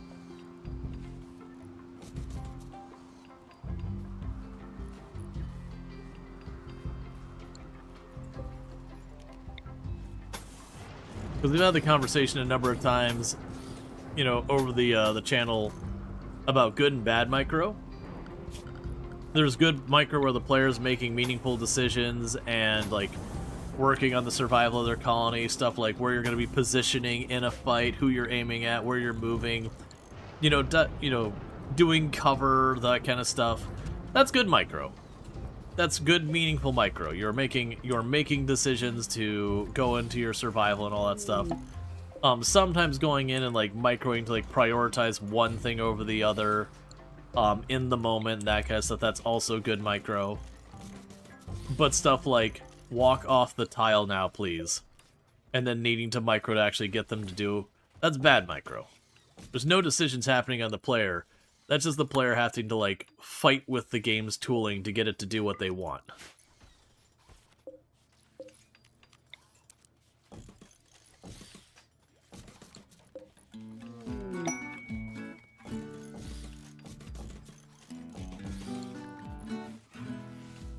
Alright, you made a marble dresser. An engraving on this furniture represents a gray pillar of rock smoking from heat. Several cats mill around uncertainly. This is a portrayal refers to a meteorite falling near Randall Thor's district.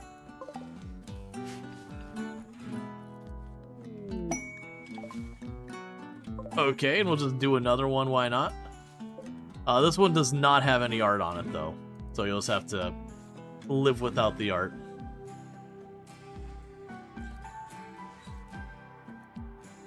Alright, so our amount of steel is getting a bit low, so let's go ahead and tell them to mine some steel while we're here.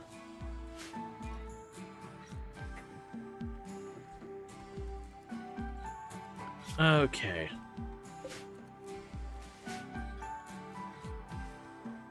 Yeah, no, absolutely. To be clear, I've got several thousand hours in this game, and I've played since there wasn't DLC for the game and everything.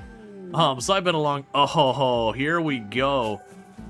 Blind healer.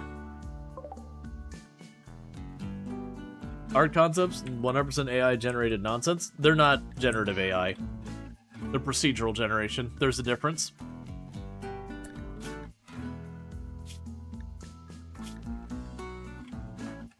There's nothing wrong with procedural generation. Generated, you know, generative AI, on the other hand, does have a lot of implications to be considered.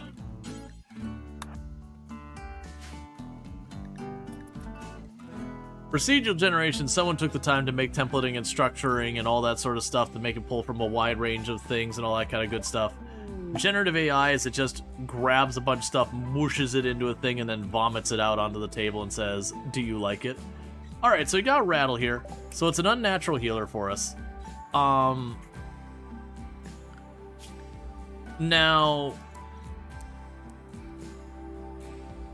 I do believe we're at the stage in the game where we can potentially have a metal horror, if I'm not mistaken. But with that, let's go ahead. I say you should remove this one's leg so it can't run off the map, but then they'll end up screaming sight stealers in on the table. Honestly, if that happens, that works fine for me. If I knock out off their legs and they just sight stealer me, I'll deal with the sight stealers no problem. If that prevents them from just leaving, that's fine.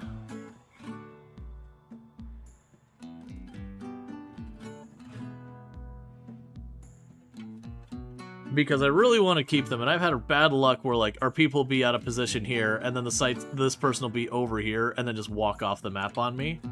We've had that happen a lot recently, and I do want to genuinely keep the keep unnatural healer as best we can.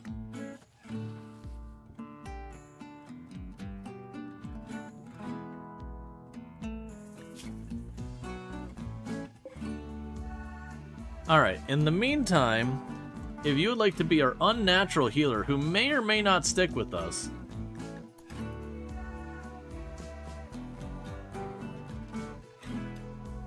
we can go ahead and get your stuff in here.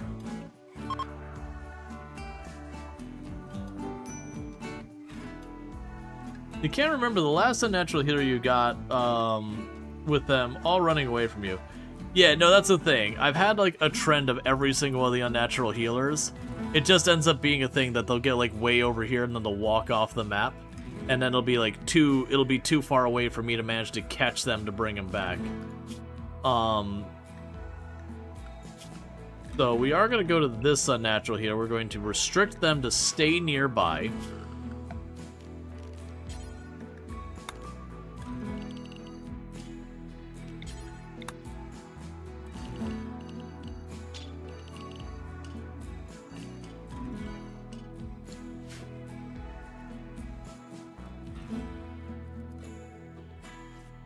Maybe we can't be like, you are best at arresting. Tail this one. Yeah. Well, it'd be nice also if you could, like, preemptively arrest them and force them into your colony, but obviously that gets into, like, kind of cheesing the game a little bit. And you are upset because you have high life desires. Now, like I said, I believe we're at the point that this one could be a metal horror situation. I am going to have them go ahead and take the chances with unnatural healing JD, which means JD could be compromised. Alright, so we do psychic healing, and now the asthma is healed, but also they now have a fleshy tentacle for an arm.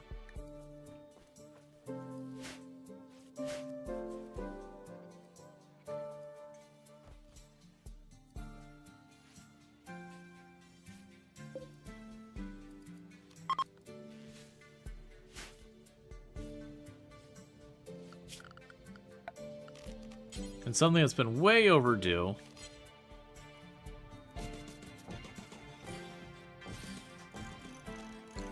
Get some of those flipped to be medical beds. And thank you, Mayonnaise, for the 15 stream streak. I do appreciate that as well. Oh, and thank you, Tech Crash, for the 85 stream streak. I missed that earlier. At least I believe I missed it. I don't remember calling it up. Alright, and for our unnatural healer, who may or may not end up staying, that's going to be ER Elemental. Welcome to the colony.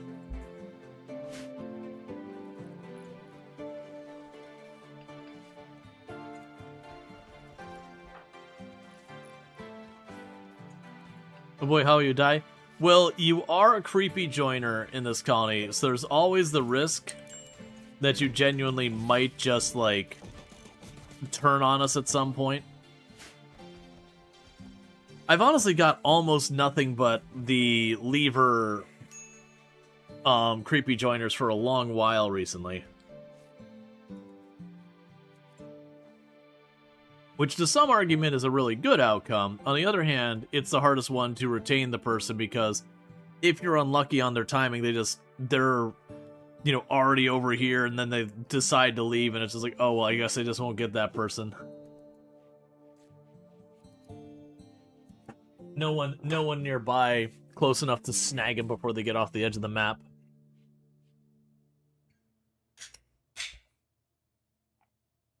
Alright, you need to get off my ship. I didn't even see that you self-tamed.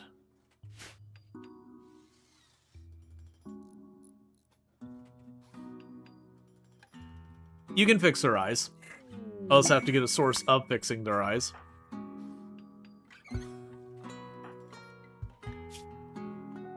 Now, to be fair, if we see gray flesh, that's who has it. I mean, JD would also have it potentially, but ER Elemental would be the source. JD isn't my cook, right? Okay, just double checking.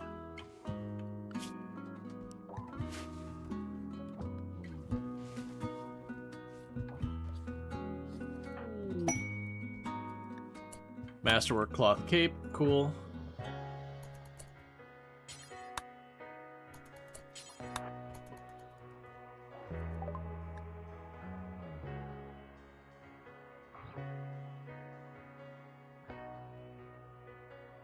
The dark vision and sterile standard body. Scarless, weakless, breathless, unhappy. So we don't need any of those. Deployable turrets is fine. There is a bionic eye. Yeah, no, it's a whole thing. You're just required to stay here at all hours and watch every single second of the stream. That seems fair, right? I'm obviously joking there. So we can get you a bionic eye, and that'll help you a lot.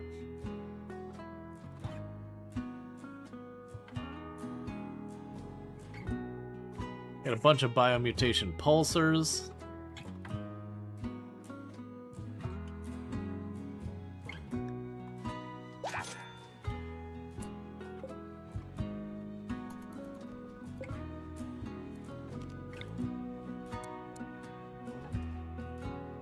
So right now I'm going to sit that there.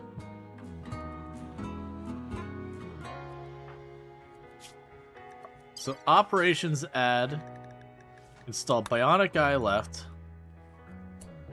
Go there. Leafy Pew is my best doctor, so you're going to prioritize doing that surgery. And then while I've got you here, let's just do a surgical inspection.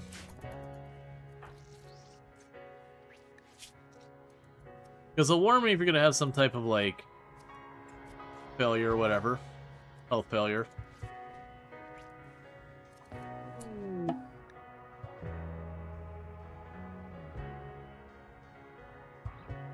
Okay, Leafy Pew detected a faint but painful psychic presence emanating from ER Elemental but failed to understand what was causing it.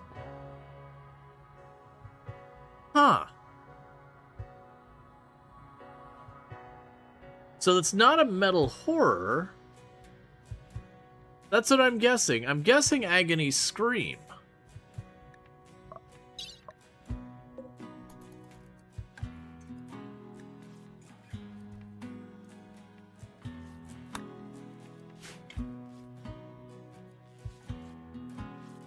That's genuinely the first time I've seen that one.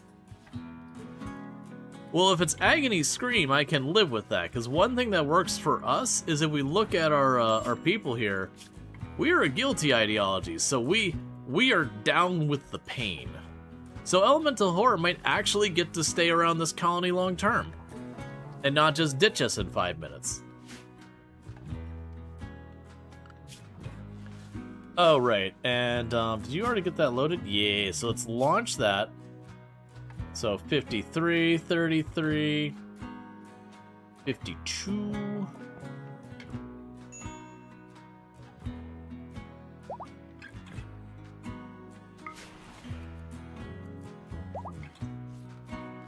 Ooh, if we get just a little bit more with them, we can get neutral and that'll be another faction not chasing us.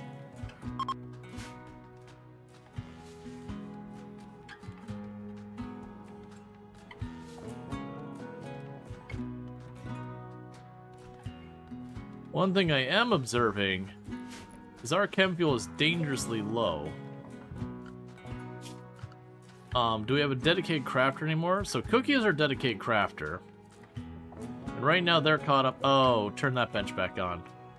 They're caught up trying to like catch up on kids' clothing and all that kind of nonsense.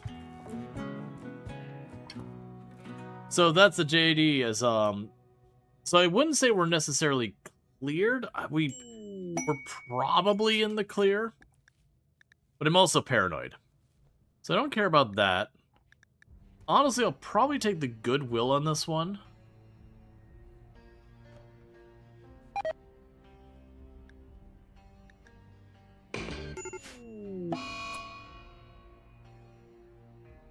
Guilty is an ideology. You've never looked at it very hard. You might even add, guilty is a fun ideology. So guilty, what it does is you have to take charity stuff or you take a mood penalty.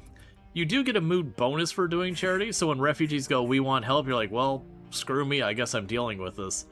So it kind of pressures you into being relatively a good, decent person. Don't have that in there. Do not allow biocoded. Do not allow tainted.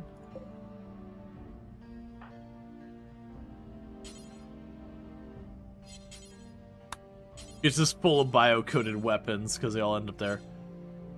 Alright,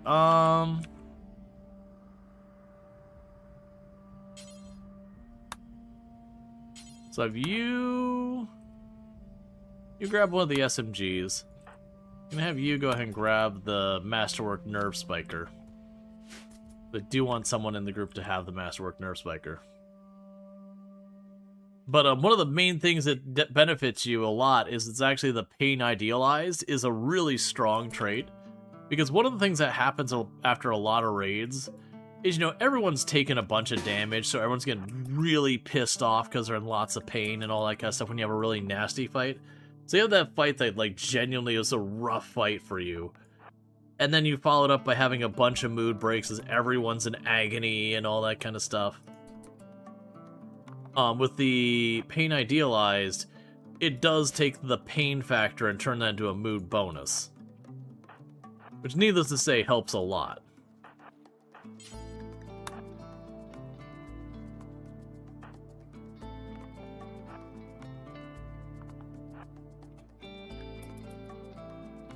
Okay, so raid should be coming from over here somewhere. Alright, and it is purely melee. So now we just need the Empire to not run directly into them and get themselves killed. Yep, that's the way you fight Neanderthals, is you beeline directly into them and just take your guns and try and beat them over the head with them.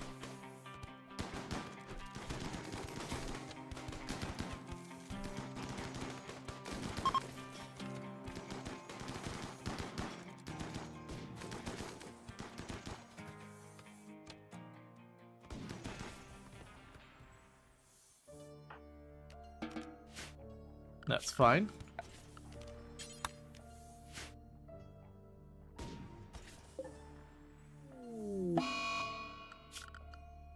Now, because you were under anesthetic.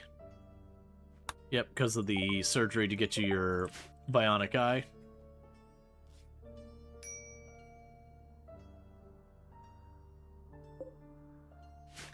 Did we get the Harbinger trees?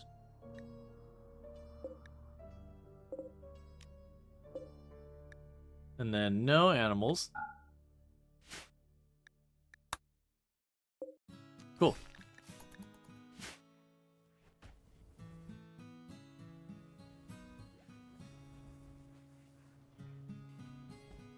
It's got one room left over. Oh, you are still alive. So yeah, you run over here really fast.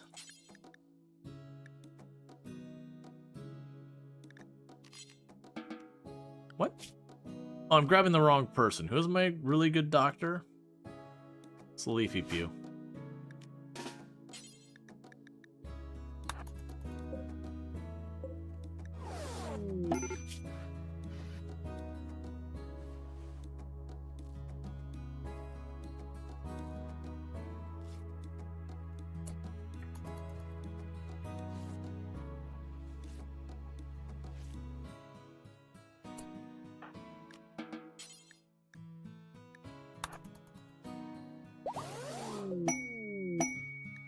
And we are now allied with the Empire.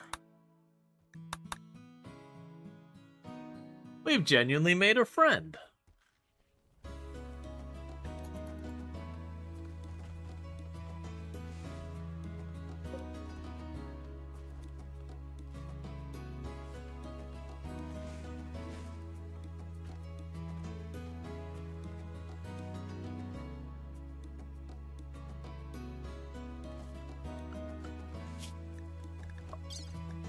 Okay.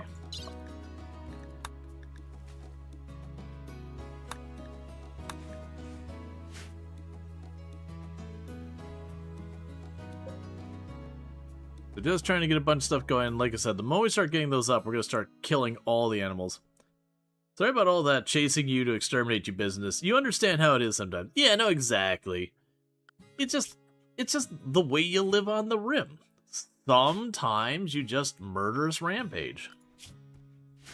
It's nothing personal, it's just the way you live.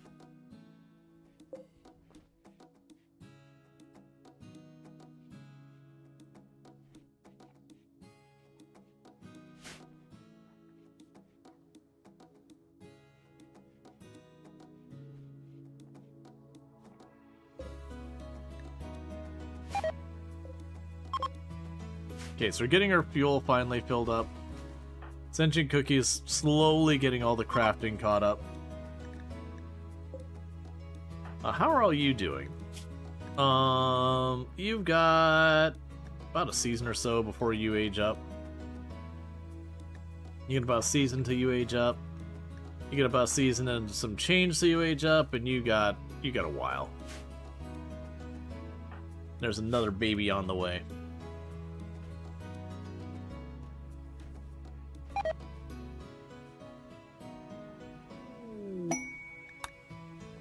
Got some idle colonists.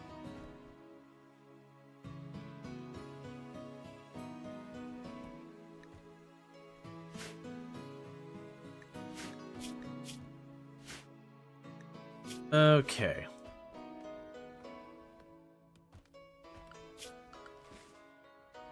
Yeah, so you got a bunch of people here able to work on things. Yes, it's mostly Leafy Pew right now who's dealing with the planting, all that. Getting a little help here and there from people.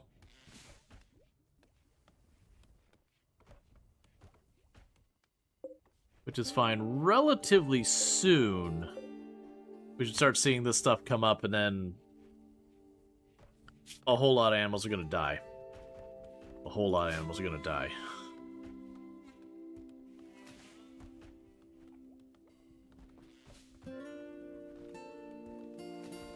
It's kind of one of those things I wanted to get the, like, seeds in the ground. Shoot, Frenzy. You're starting to get some okay skill in plants.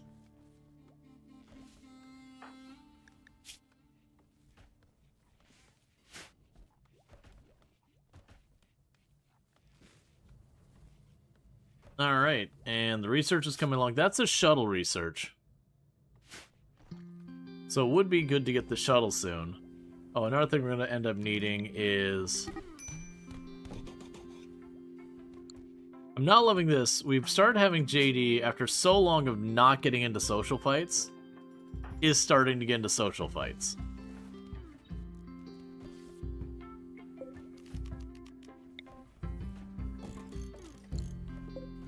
Which is going to be a problem. And part of the reason they're getting into social fights is JD is a Neanderthal, so they have the aggressive trait. So they are twice as likely to get into social fights.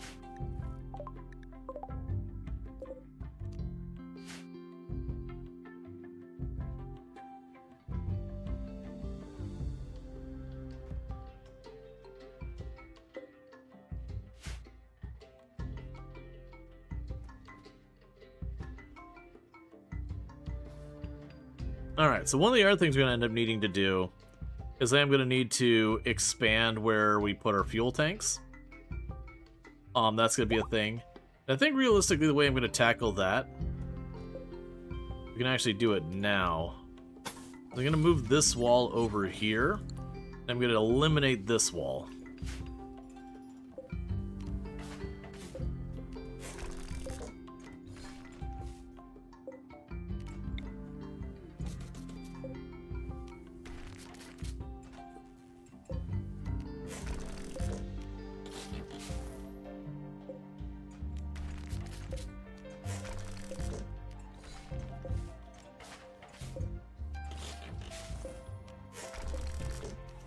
Reinstall you up here.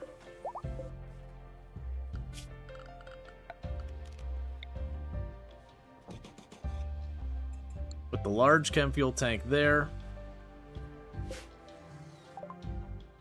Okay, we got shuttle, and there's the vitals monitor. Alright, so do not refill, eject the fuel. Deconstruct. Do not refill, eject the fuel. Deconstruct. Allow all. Build a second large fuel container.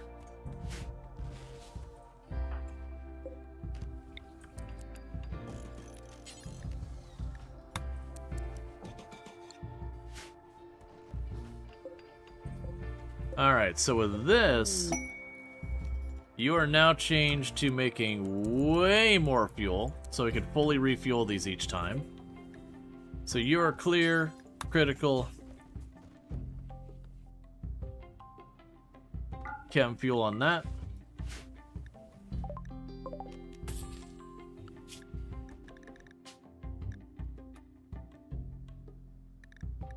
Alright.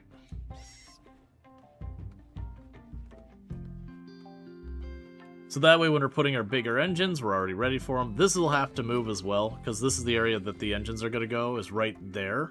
I left enough space for this, but I'm going to need another spot there for the actual telescope.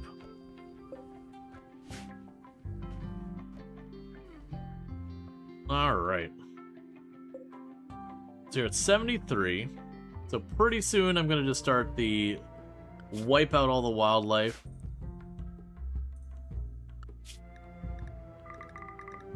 In fact, let's get this party started.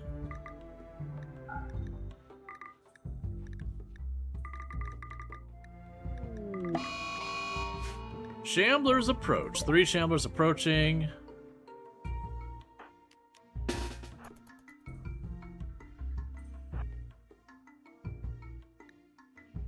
All right.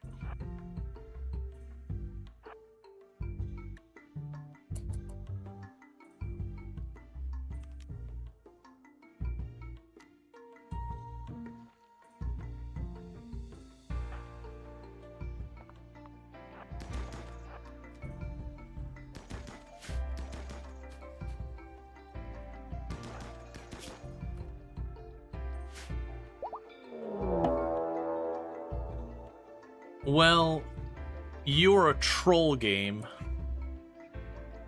Because now we're way out of position against Devourers. And I feel like if I try and make the run back, they're going to beat me to the punch. Leafy Pew needs to start running up here. You can use your psychic power to stun. Let's see if we can make it. Because I'd like to get him to this defensive position as best we can. There's nothing much of the building. That's the kind of thing that actually got us killed real bad last time, was trying to use a situation like that. It looks like the Devourers are actually relatively slow, so this is very workable. Alright, so. Melee. Into position. First line of all the shooty bang. Second line of all the shooty bang. Leafy Pew, just do your thing back here. Everyone get to position.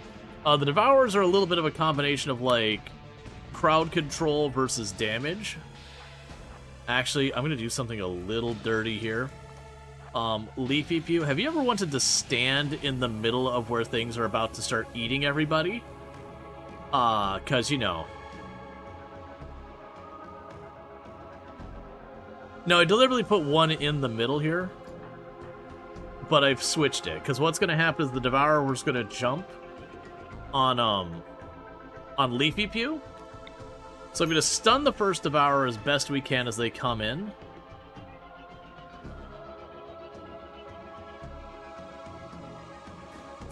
And actually...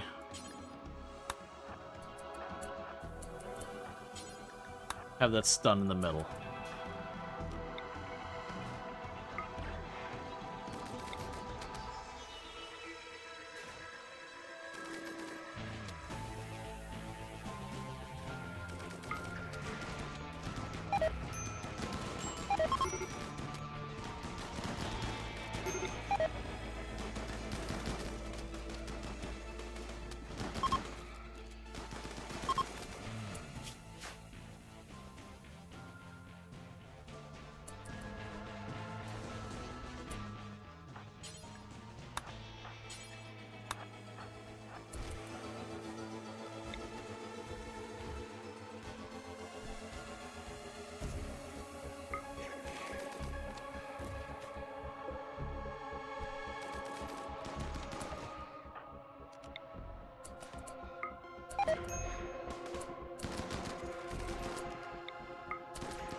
What I keep watching for is if you're really lucky, you'll break their spine. Ooh. And we're really lucky and we break their spine or we cause a lot of brain damage without killing it, which is very unlikely.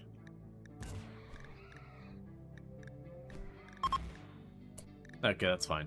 I was say if you do either of those things, you're in pretty good shape.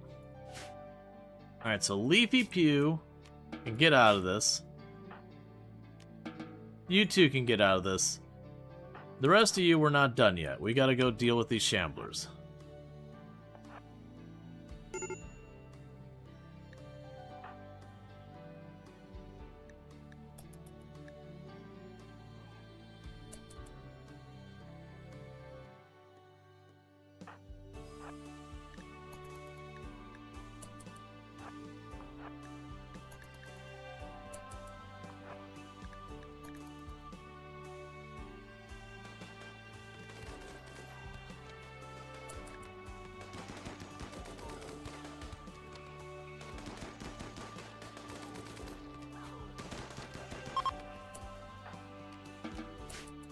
Alright, orders, allow all.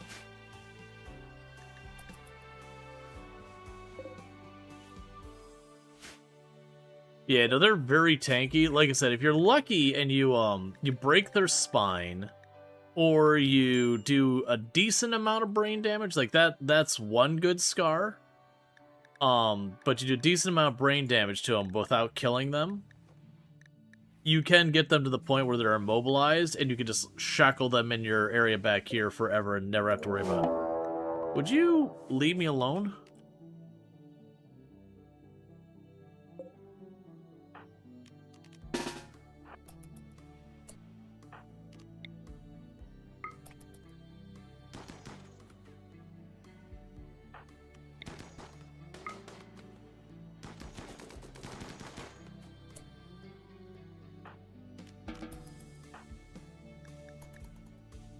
Okay.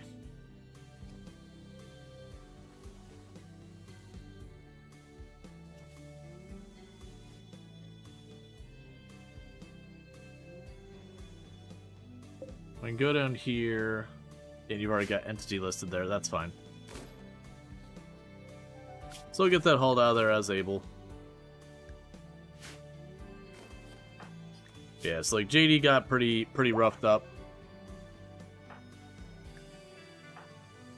But just, it's a bunch of acid burns and crushes and all that. They don't tend to be a lot of damage. The idea with the Devourers, it grabs on your people, it takes them out of the fight for a while, and it starts digesting them. And so it's one of those things, if you can't manage to pop them back out for like 30 seconds, they just die. Because of all the, like, basically they get digested. They're killed. Sometimes if there's something like tough or robust, sometimes instead of dying, they'll just get kicked out and be badly injured.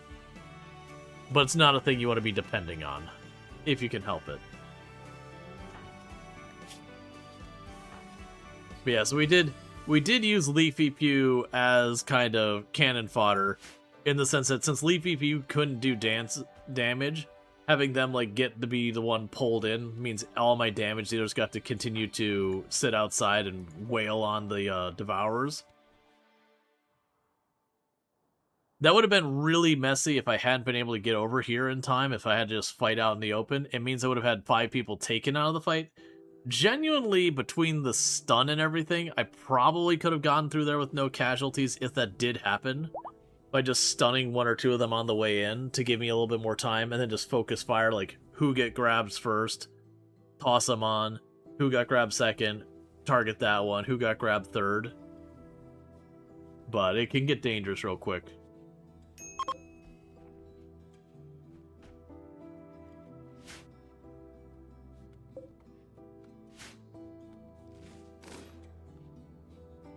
Oh, they did destroy the geothermal power.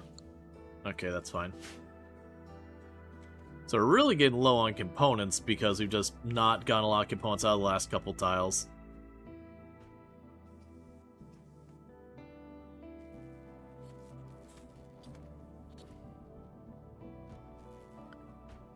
But what we'll end up doing is changing this to an automatic door and putting a set of freezers on here not too long.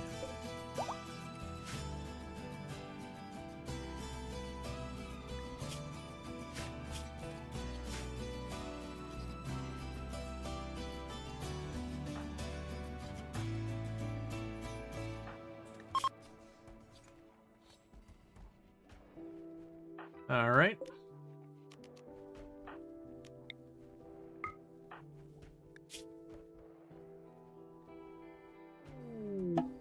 And we got the head scar healed up.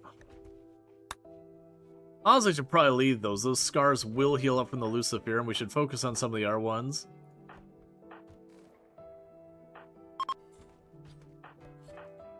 We do have a number of minor injuries piling up across the colony.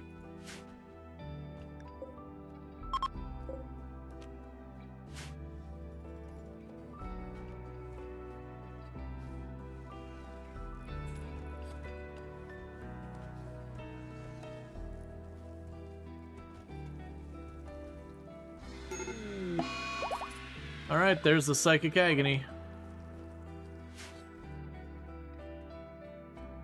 Alright, so I feel pretty validated that we're probably good. No Metal Horror would be my guess. Because I don't know what the rules are when it rolls the Metal Horror version versus the other ones. Cougar hunting cyanide.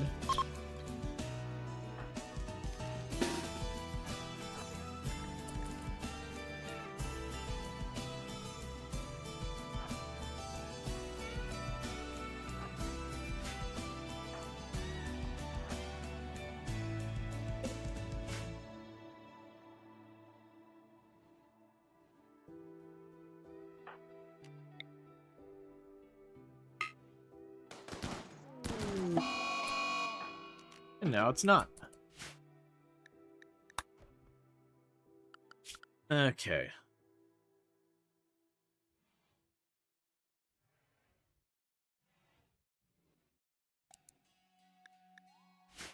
You can help on that if you have no other tasks.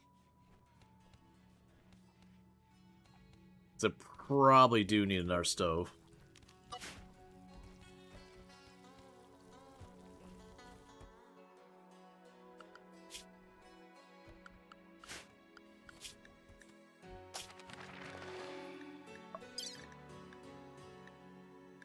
Alright, so we're continuing to get all these things down here. It'd be great to get our goodies, but that's fine. So, my next destination had been to go to the drug deposit. Okay. We got a couple of guns in there. It is cultist, so you are going to want to react to that immediately and not wait.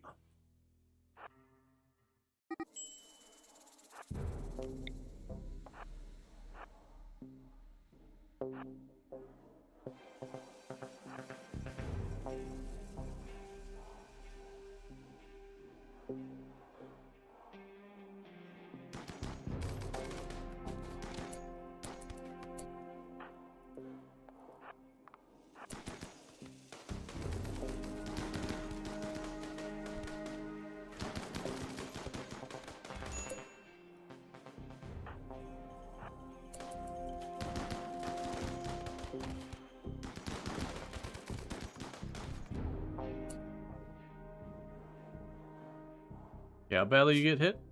Honestly, not that badly. I was expecting way worse than that. Okay, so that's the range team. So let's go ahead. We gotta tuck you all back here. Put the melee people a little bit up front to try and bait in the hits.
Yeah, you got death refusal, you're not aligned with anyone.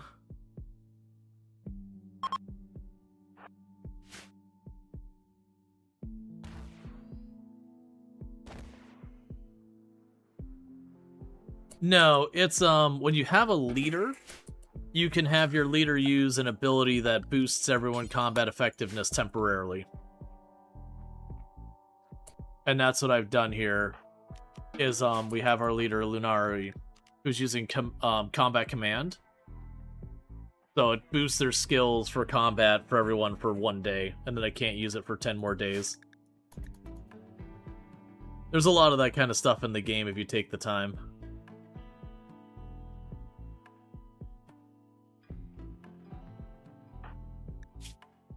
So you get cut up a little bit. You took a couple hits. It's all good.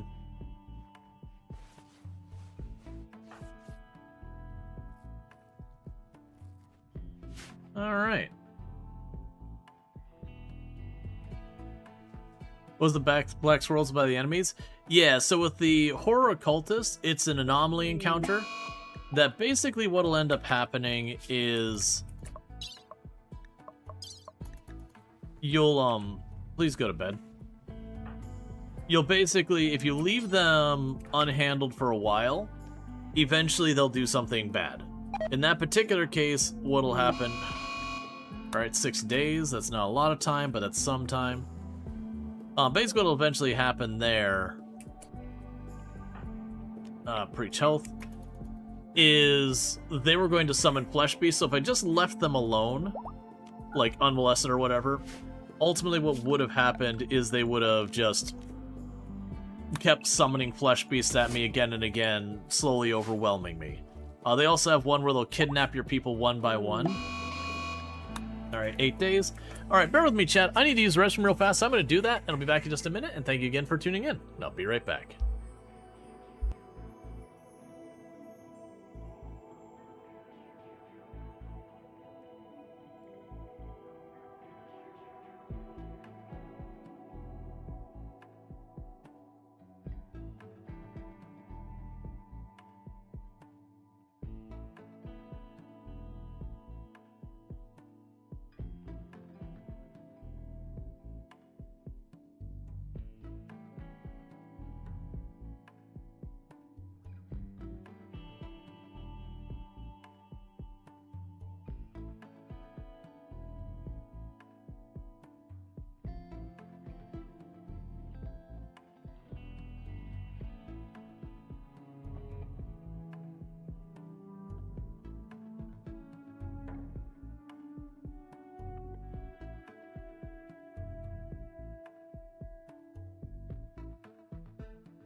All right, and I am back. Oh, what was a good run? Oh yeah, no, we had a bunch of good runs in Project Zomboid and all that stuff. So one thing, and I haven't done it for a while because, so I signed up for Snack Crate, because I had like, me and Toom are like into these kind of things where like get a bunch of different foods from different places and try it. We hadn't done one in a long time, and I believe they were sponsoring, so Everdream. I was like, oh, Toom would like that. yeah, I'll go grab that. You know, support a friend of the channel and all that good stuff, and get something really cool. And we got our first crate, which is from Japan, and it was great. And then the second crate has been stuck in customs for a while now, which even Stat Crate's like, we don't know what's going on with this. Like, it should be fine. Customs is holding on to it. They're not giving us any information. We literally don't know what's going on. Like, we'll let you know when we know. But the next crate came in without a problem because we had signed up. And then this one's from Brazil. And so we're trying like the first thing out there, and it's opened already because I gave Toom a bunch of it before. I haven't tried it yet. But it's like Passatempo. It's apparently a Nestle product, but like very, very genuinely, it feels very safe. It's like a little bit of like an animal cracker kind of thing. Like, not sure how well that shows up. And then it's got like strawberry. It's very like, when I say it smells like strawberry, the room smells like strawberry. It is like a very distinctly sugary strawberry smell. That's the RimWorld where you had the mountain tile. Oh yeah, where I had like the mountain tile where it went to like just one entrance, and we had the flesh mass heart dropped right in that entrance and solidified it and got 5 of the acid splitters that could all overlap fire. So it was just this stalemate where it couldn't get into me, but because of all the overlapping acid, I really couldn't make a move on it either. But yeah, so I'm gonna try this.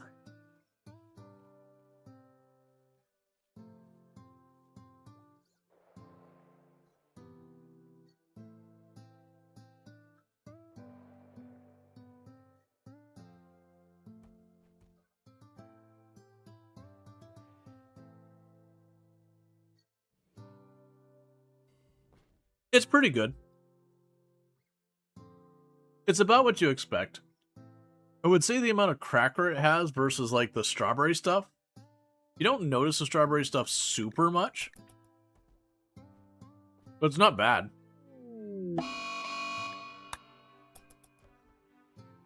Yeah, no, it's good. I'd eat more of that. I don't think I'd go out of my way to like buy it or whatever. But like if someone was like, "Hey, you want one?" I'd be like, "Yeah, man, I'll take one." Oh, and I already set you to stop. Yeah. So basically, we've got the ones who are still hostile. The mech hive is coming after us. We got 6 days, so that's the whole thing. We're doing with that. Oh, right, we have someone with an infection, don't we? That's fine.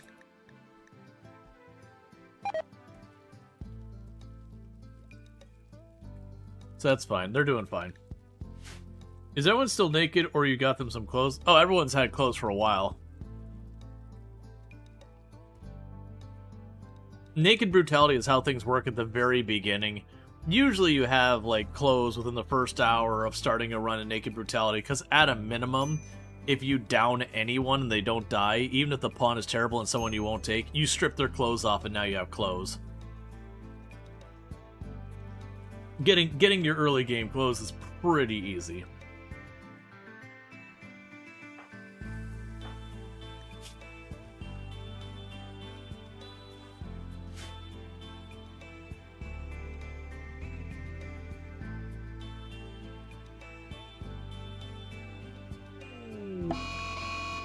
Alright, we got more of them coming here. We don't need to worry about any of that. That's all fine.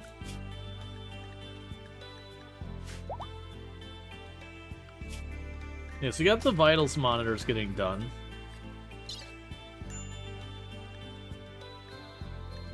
Also, we're getting pretty close to fabrication being like one of the only things that we can draw.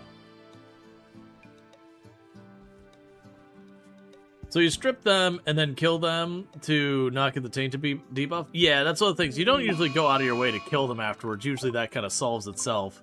You down the person, you strip them, and then usually they're bleeding out, so you just kind of just take the clothes.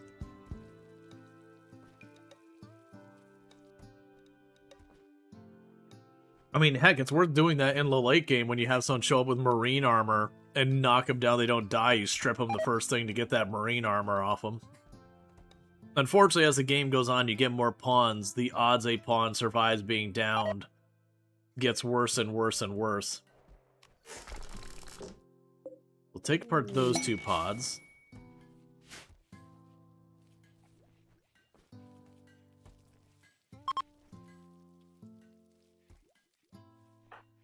Right. Okay. You developed immunity to your infections, so you are good to go. So right now we're trying to collect all of the potatoes and that we can. Potatoes, cotton, whatnot. Before we are kicked off the tile.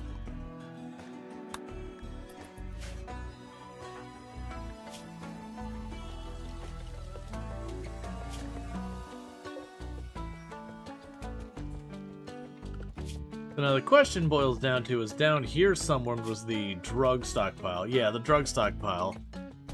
It's do we go for the drug stockpile or something else? We don't want to go to the pulsar station. There's nothing overhead we can go to worthwhile. So I can pop down and hit that drug stockpile down here.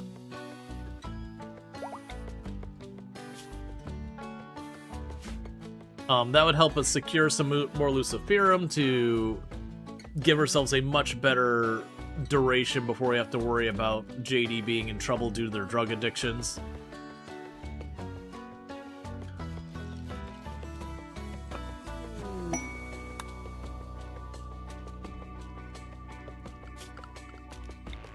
Alright.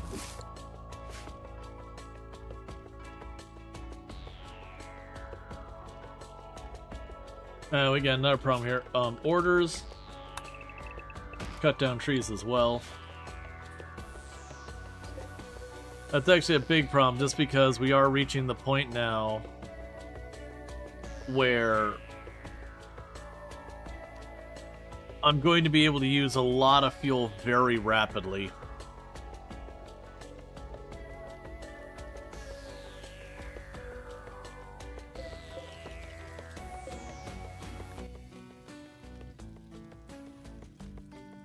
Once again, no bio-coded.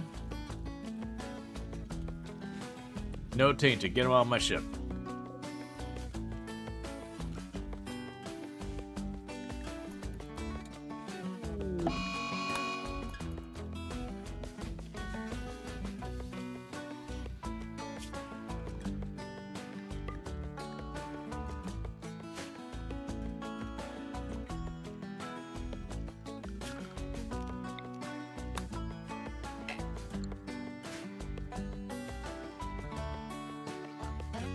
So one thing we'll do in the meantime to help move this along, go strict arrow to the nearby zone. That way they won't find as much like hunt and all that. They'll worry about dragging the stuff onto the ship. And while I don't really have a lot of spare stuff here,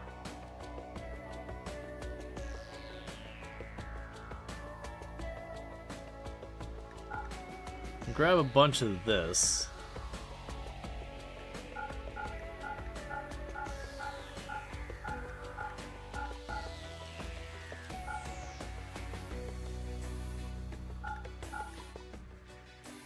I don't need that many.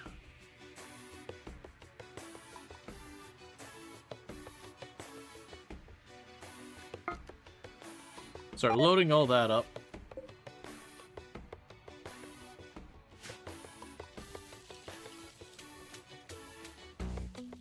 Because we're getting all the junk off our ship, and we're going to keep all this moving. And that's stuff like all the leather that we keep getting from hunting everything. Just make sure it doesn't continue to stockpile endlessly.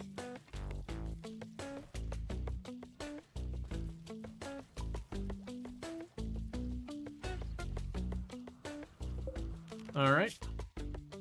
So 36, 28...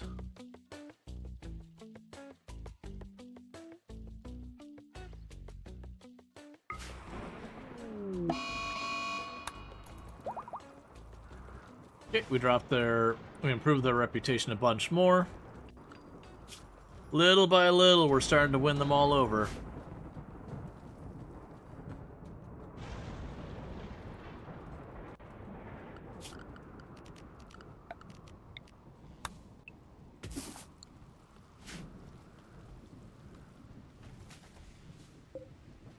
Okay.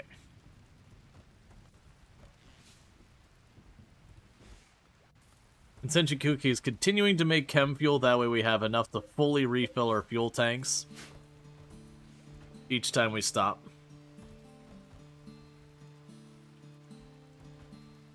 So next stop is we're going to go for the drug cache. Because right now we're in relatively good shape. I've got 17 Luciferum for one person, and it's probably 18 because they're holding one. But we can score ourselves like another 15, 20. That does give me a lot more time before I have to worry about it. We don't have the ability to cryo freeze people if we do exceed, like if we run out. We're just gonna kind of keep it going.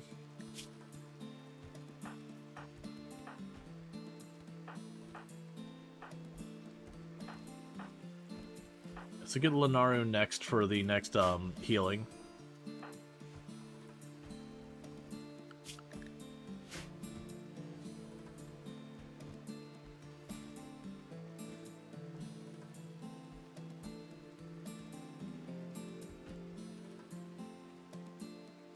Just trying to get what potatoes I can on board. Because while we still have a decent number of meals, we are burning down slowly without recouping. Been hoping to have a recoup time, but this has not been happening. Yeah, so jump down here, because what are we at month-wise? We're in summer, so pretty soon we'll be going into fall, and then we won't be able to grow stuff for a while, because we're pretty far down. We'll hit the drug stockpile, and then most likely it'll be time to start heading over to wherever the grav cores are. So we got those two grav cores up there.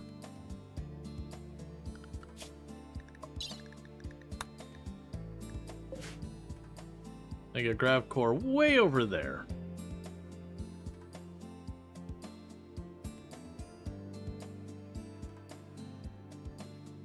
And that's a dangerous one because it is like the stupid cold tile, but that's alright.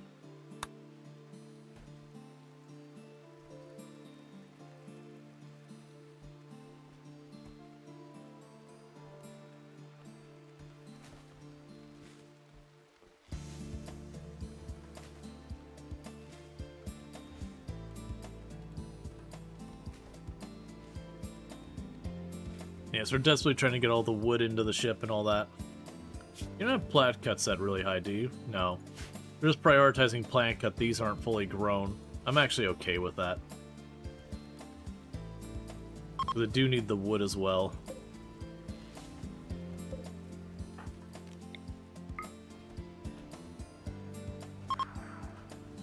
Alright, getting ER Elemental converted here. We get everyone on the same page.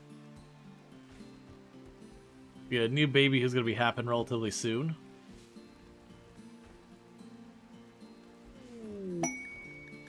Dark Hulk. You've intercepted a distress signal on a hostile shuttle carrying a sanguiphage master and 4 thralls. Yes. Yes. You have crashed.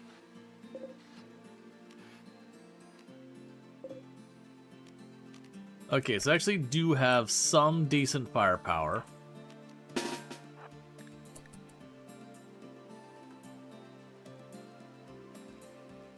Yeah, so you had a Luciferum addiction, and I caravanned you, and you died, like, in no time at all. So I'm a little bit salty about it, but not much I could do, unfortunately. I didn't have Luciferum on you, and it just, like, went medical emergency, and half a day later you were already dead, and I was just trying to run you home. Because you were only, like, half a day away in the first place, so you were pretty close as it was.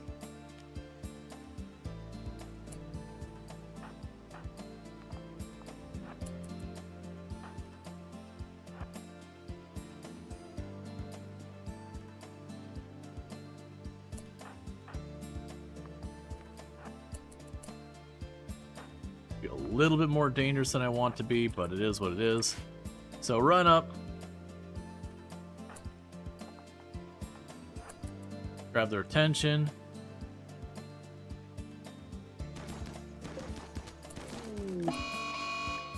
So you're just a baseliner.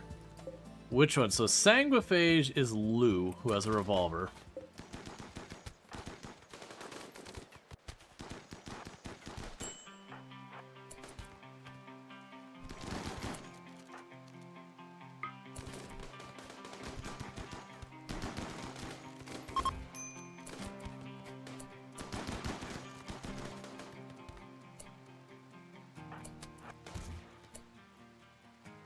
Alright. So I can grab all of them.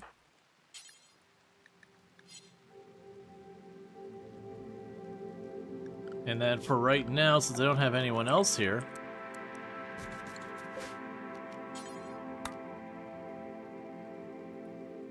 go ahead and undraft all of you.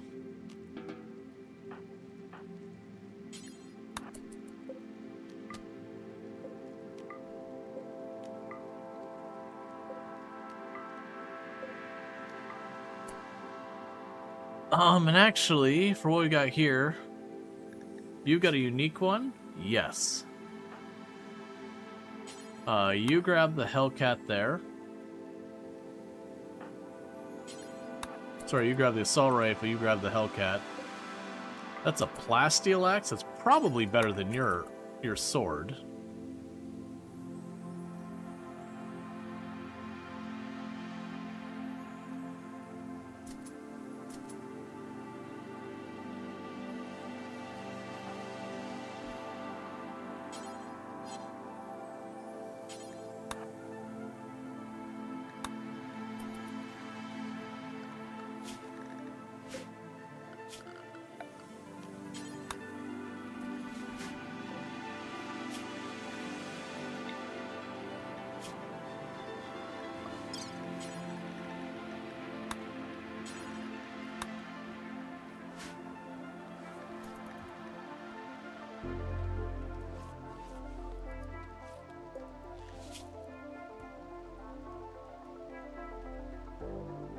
Okay.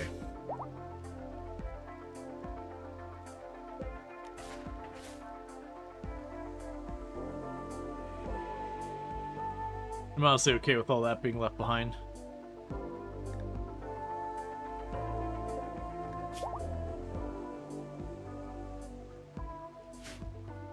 Okay.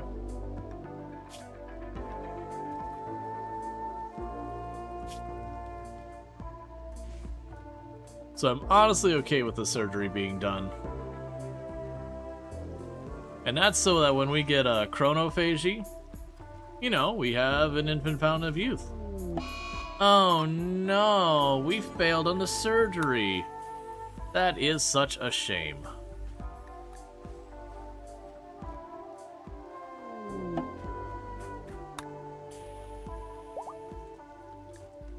Oh hey, you're right.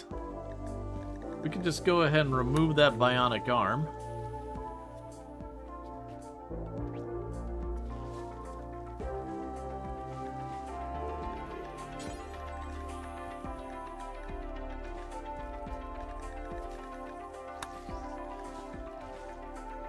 So they're sanguiphage, so they're deathless, so as long as I don't destroy their head, they're fine.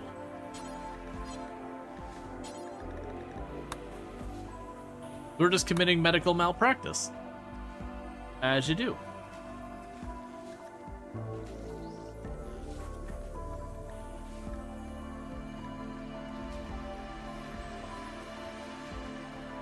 Oh, hi, random person I didn't see walk up.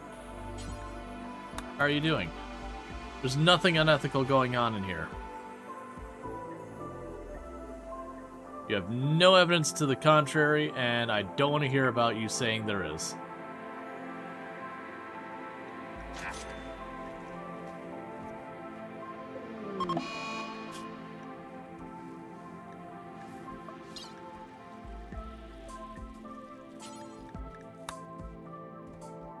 You know, they have interns? Oh yeah, because I'm definitely charging extra.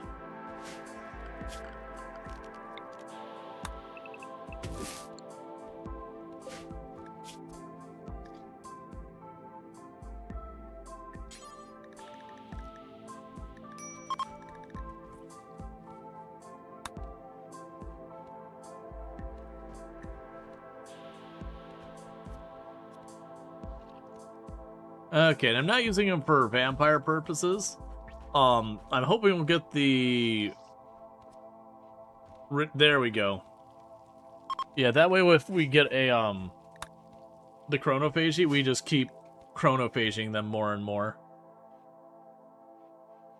It'll be fine.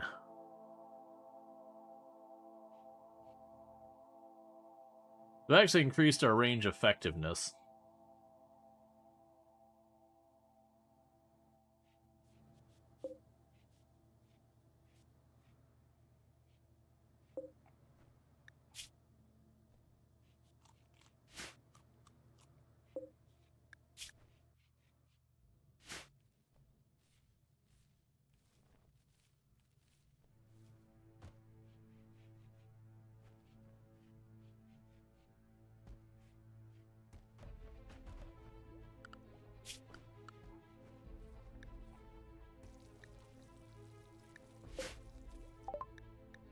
Got vitals monitor, plate armor just came up, that's fine.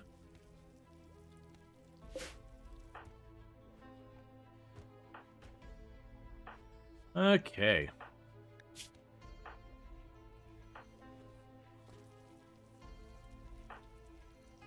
So I can go ahead and do the heal on Lunarium.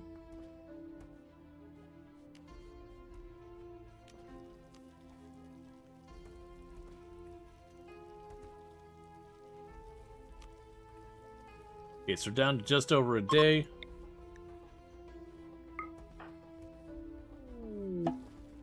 And Lunarium no longer has a scar.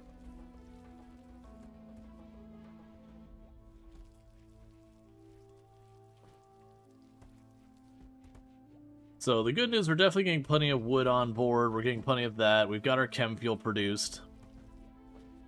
Yeah, we're down to under 24 hours before the enemy shows up. Let's let them get one last little wave. Transport pod crash, jump to target, tough bloodlust pawn with alcohol addiction. I could definitely help this person, and we are going to take a penalty for not doing it. I'm going to postpone that, and I'm just going to be like, oh darn, we had to go, I'm so sorry, I would have loved to help. Man, did you see the time? And JD just lost their spine scar.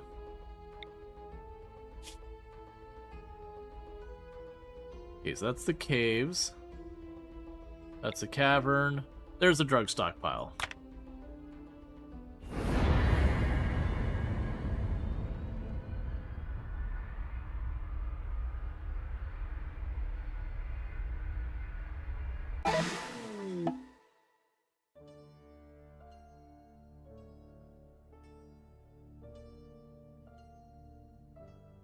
Okay, and after that, we're going to start heading up this way again to get to where we can get at more grav cores and whatnot.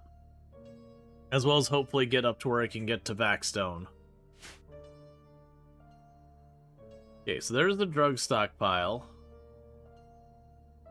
There's a couple of caves here that could be potentially dangerous.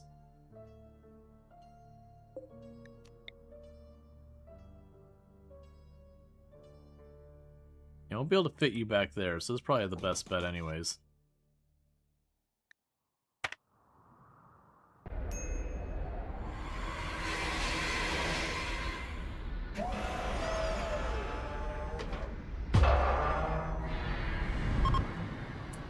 Alright, so realistically we're probably not going to be getting potatoes out of here. Before we go very far, there is a bear right at my door. We are going to murder it.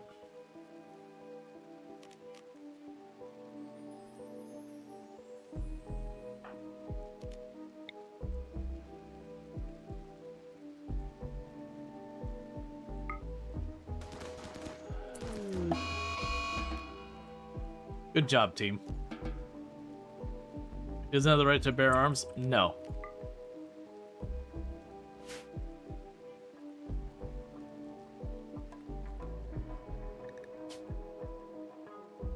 Okay, we got ore.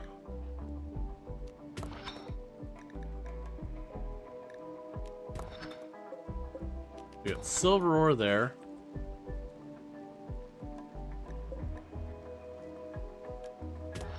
We got jade there.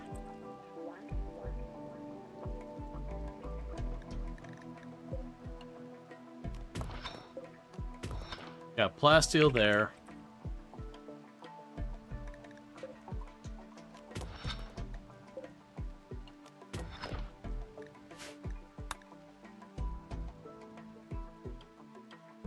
It looks like the only bugs in the map are down there, so rather than wait till they kick off in somewhere or another, let's get over here, let's wipe them out, because then I don't have to worry about any of that stuff. We can go schedule, unrestrict everybody.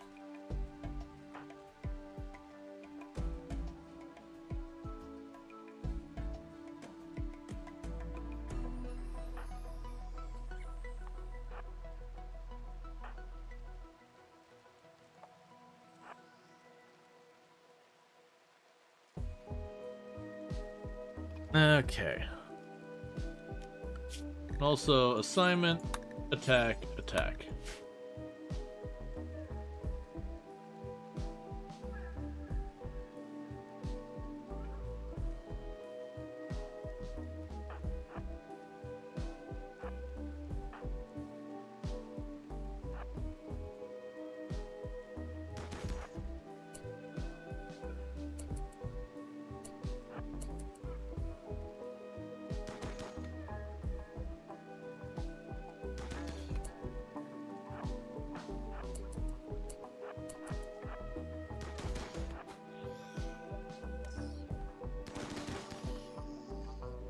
All right.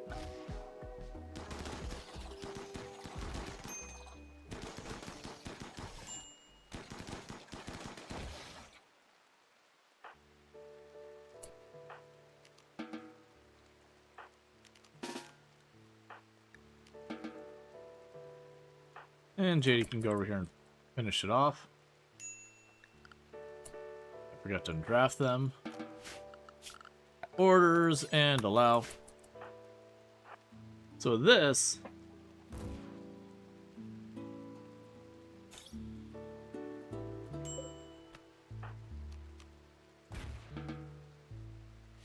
means I don't have to worry about all that stuff. Alright, so with that, we don't have a lot of steel. So just look for any steel node that's not buried way back in here.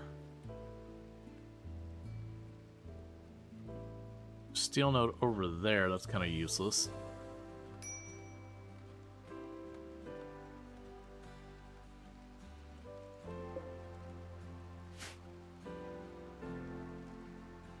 Really?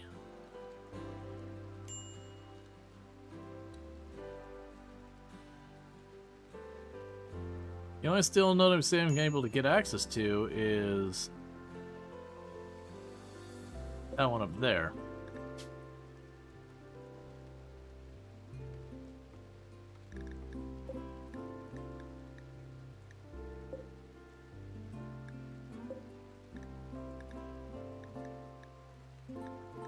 Yep, both those suck real bad. Is what it is, that's the less of evils, so we'll do that. You need your little owie patched up. And they'll get that hacked. In the interim. Murder all the animals. So that I might... That is so many crows. Okay.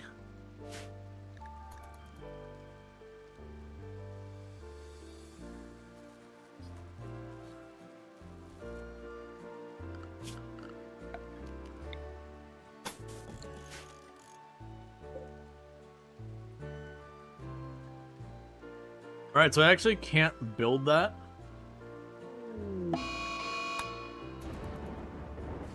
Until we get ourselves more steel.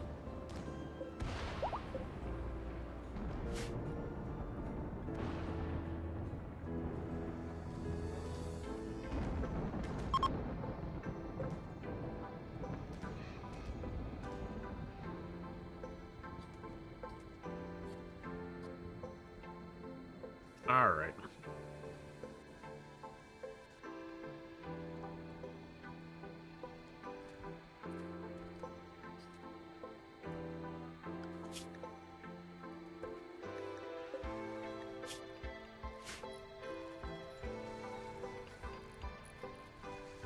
Yeah, so they are starting to assemble all the marble furniture.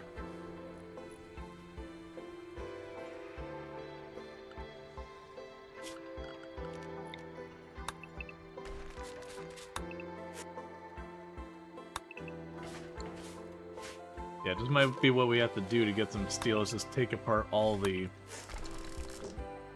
junk so we get some of the steel ones.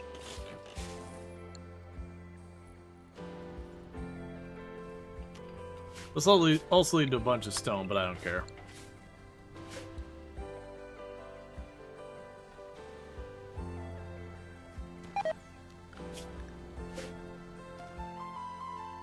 Okay, so we're trying to get in this drug cache because we have someone who's addicted to luciferium, and we're not dangerously low on it, but it is going to be a problem, so I'd like to stay on top of it.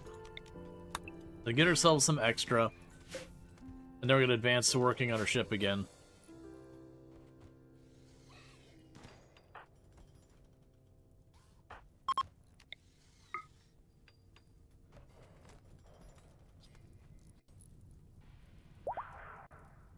Alright, so we got everyone converted back over to our ideology, which I'd love to see.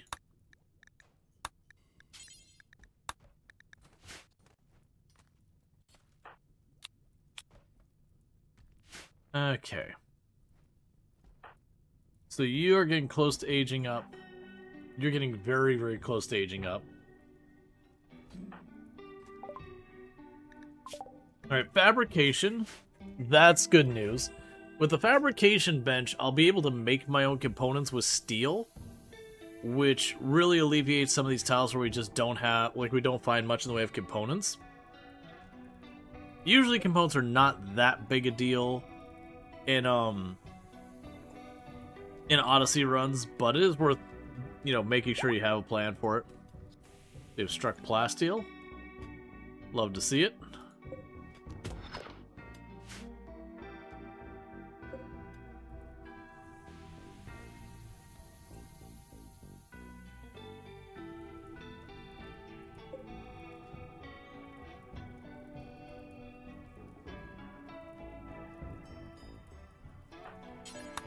I'm going to have you prioritize building the geothermal so our power's online so we can cook and all that stuff. How about some rain? Never. I'm actually not that worried about it. We don't have anything planted yet, so it doesn't really affect much. And we're on a tile that doesn't have a very long grow season at all. So we're trying to like sneak some rice in at the end of the grow season. So I'm actually expecting that we're not going to get a whole lot done on this tile as far as food goes.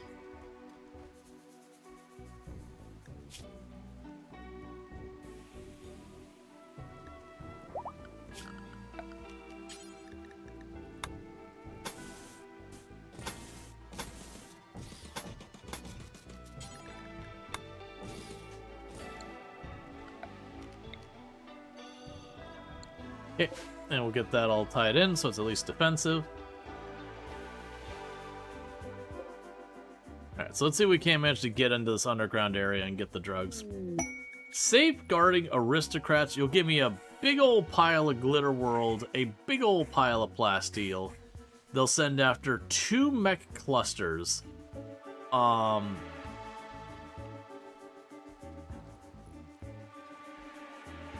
a lot.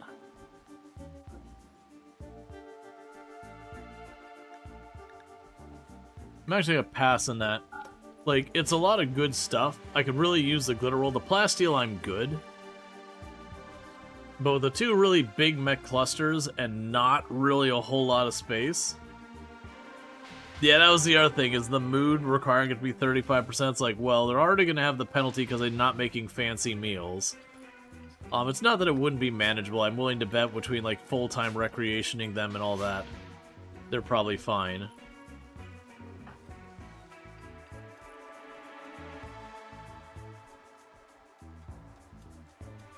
Okay.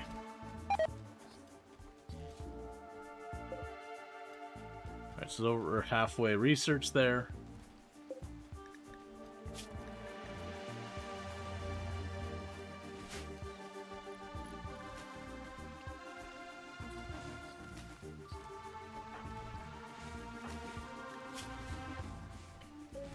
Alright. So we will install the bionic arm on your left shoulder.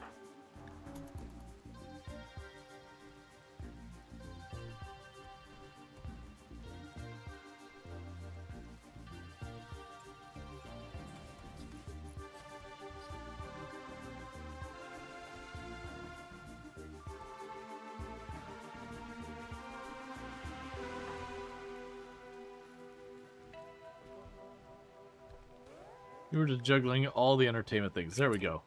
Alright, so Leafy Pew can jump on that. And Bob is going to stand right nearby. Because you are removing a flesh tentacle to do that, which means it is going to pop out as a hostile thing.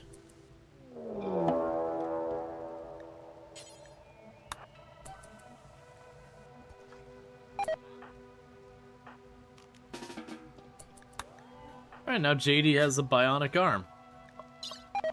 So no more flesh tentacle causing social fights. That's the reason I wanted to get rid of it, is JD's been getting in a bunch of social fights recently. And I suspect that's why. For those who don't know, when it comes to beauty, if your beauty is in the negatives, you have a tendency to get, like, insulted and all that and more social fights. And if the beauty's in the positive, you tend to have people hit on you constantly, which also leads to social fights. So it's kind of like, you want perfectly benign, neutral, unimpressive, whatever beauty. You want to be entirely and completely and utterly unnoteworthy.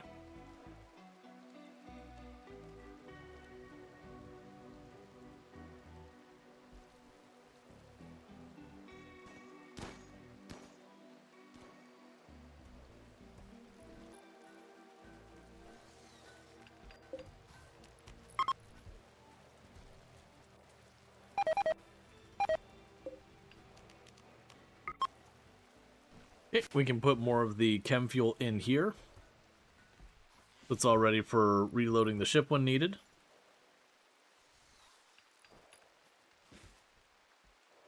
And you're going back to hacking this.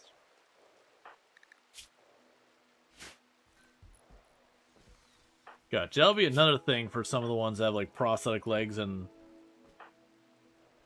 other not as good things. We'll be able to go through and try and deal with that.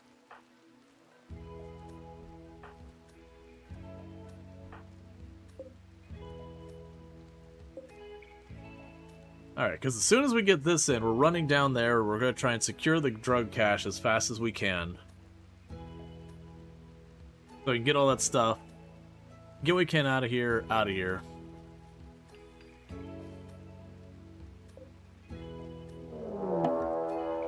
We're having a siege from the Orbital Cartel.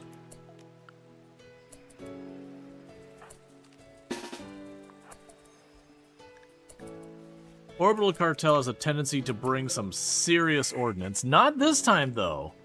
They do have a couple of machine guns and assault rifles. They're definitely not slouching.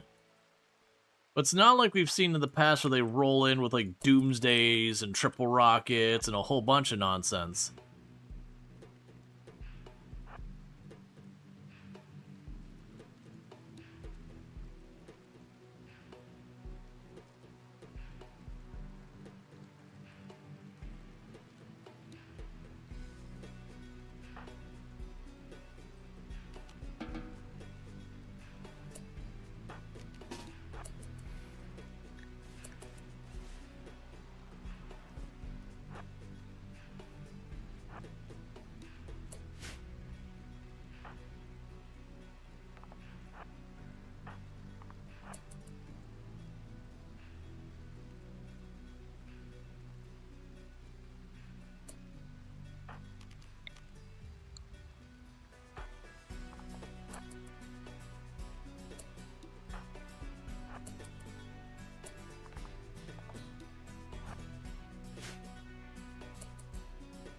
You know, we had that earlier where we had,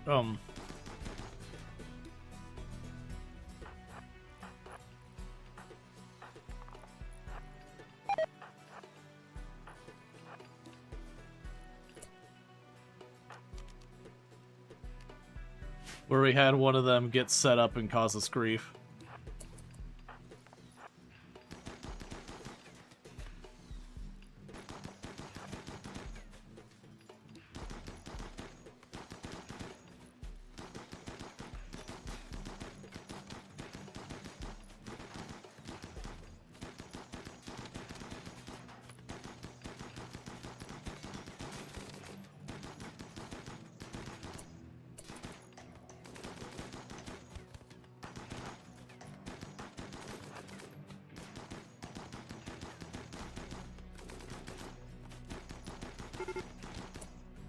Okay, I was expecting to take a lot more damage before actually dumping onto us as a target.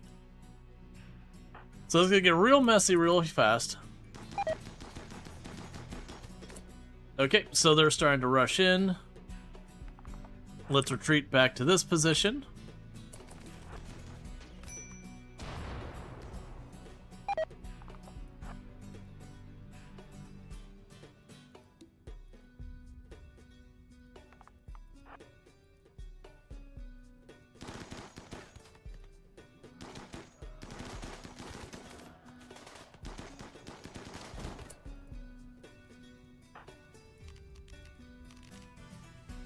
Oh, I don't have the fire pack. Okay, you got that person out.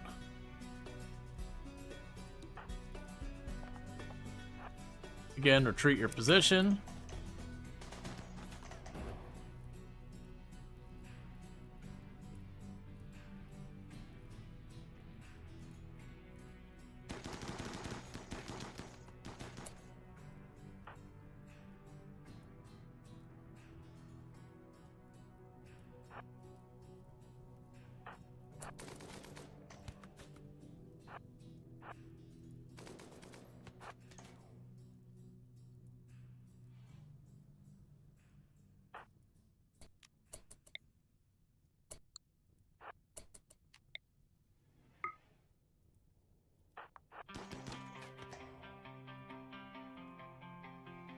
Hit it.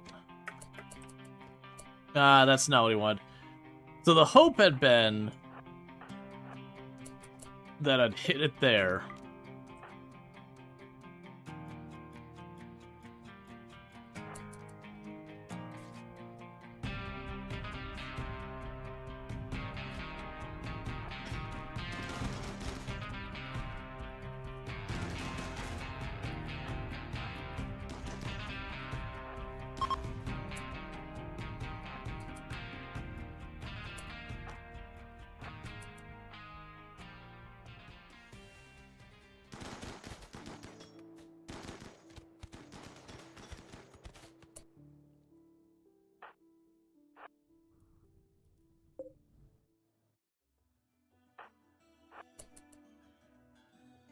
You must be in Go Juice.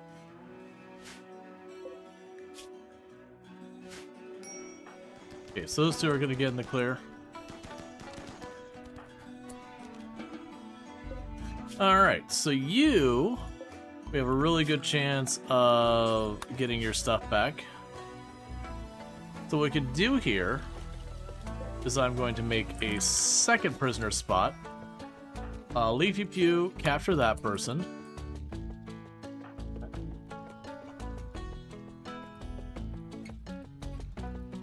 What about you? 5 hours I could probably do. So you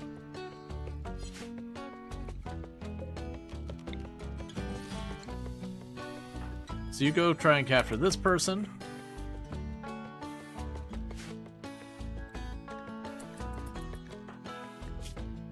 Okay, some minor burns. You took a neck gunshot, so we need you to get treated quickly.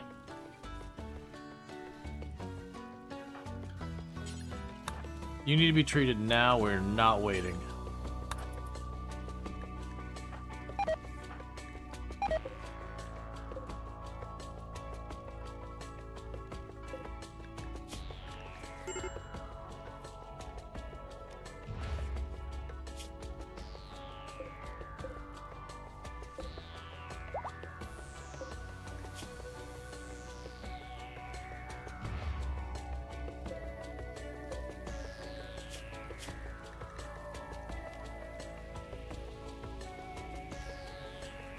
Okay.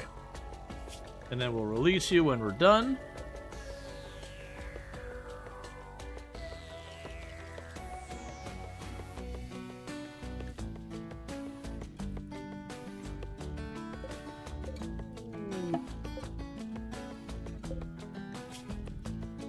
Cool. So we got a visitor with items to trade.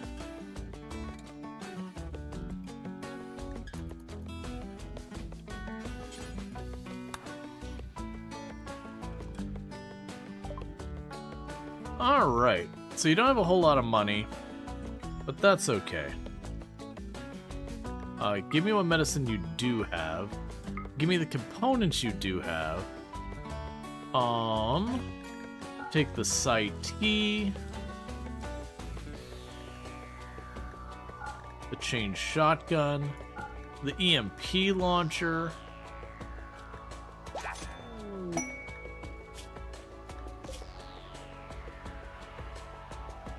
Alright, so we got another one of these places. Yeah, so plan here is we're stealing their stuff, and then we're going to release them. I actually didn't look to see what even your stats are. Yeah, you're terrible. And you're awful too.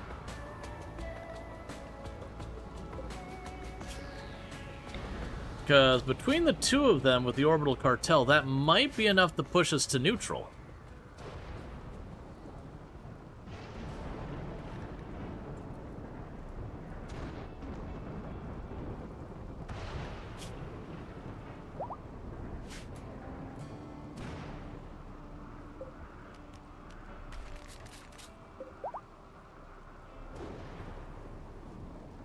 Alright, so we can go over here, zone.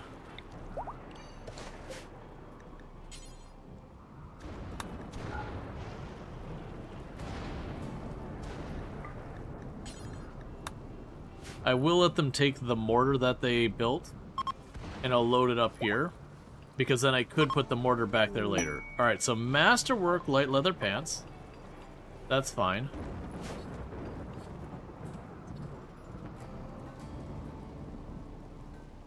Okay, so we can now go here to go to floors.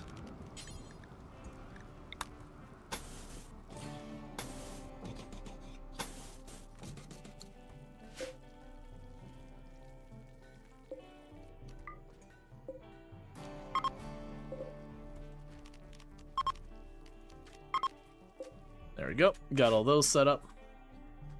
Okay, so they did get that open. Is everyone good to go? Alright, get everyone into the murder hole. We just had a raid a minute ago, so we should be in the clear for a little bit here. Because this is why we came, is for all the drugs.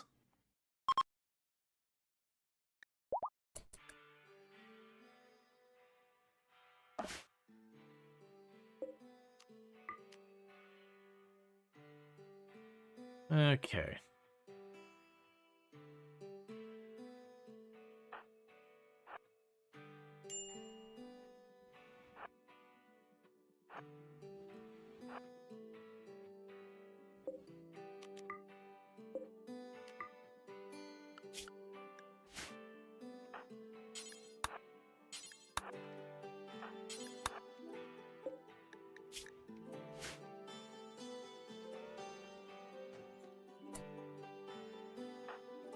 Actually, you're right about have the kid.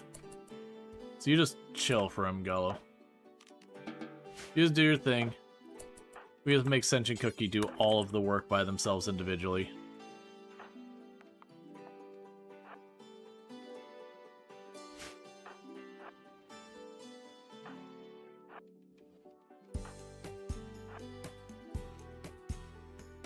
Alright, so somewhere in here is a whole bunch of drugs. And what we're hoping for is a bunch of Luciferum.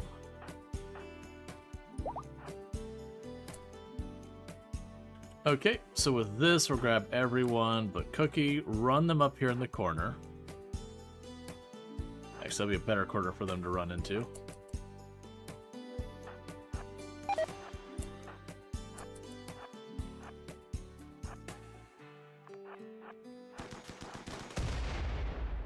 Okay. I hit the shield belts. Did not knock them offline.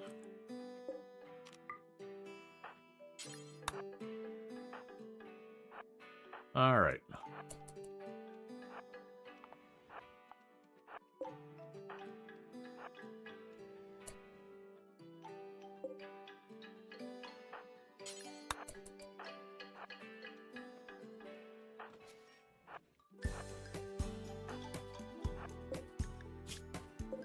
Sentient Catalyst.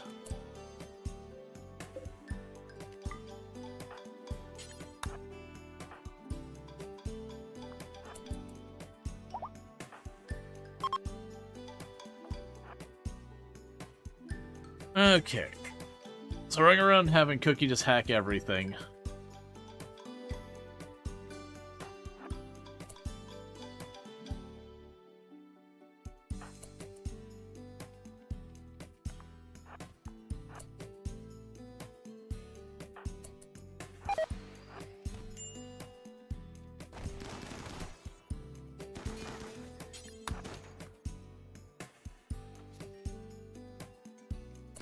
More graphite panels, love to see it.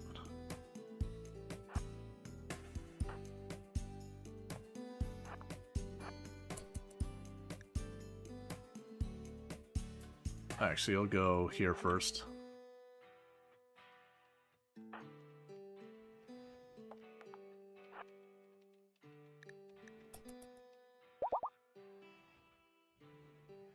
Alright, Orbital Cartel barely missed being,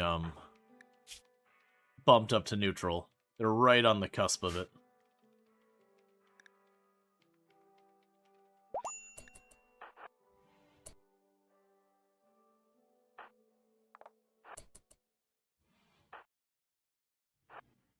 Okay.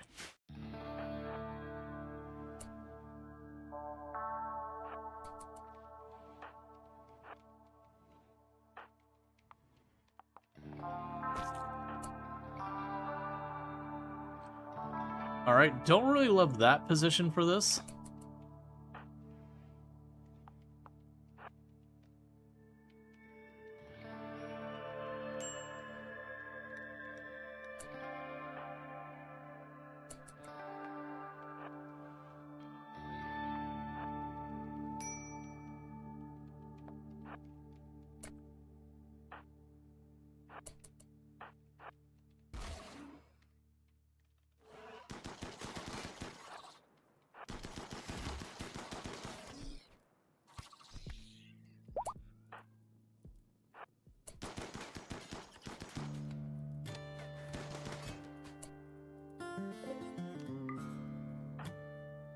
Okay, and you're gonna want to hack those two targets.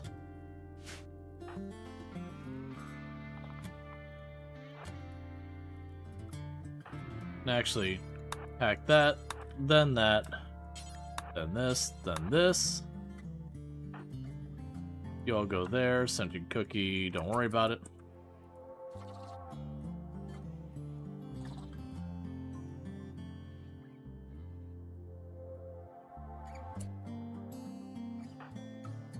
Cool, and then you'll queue up that next.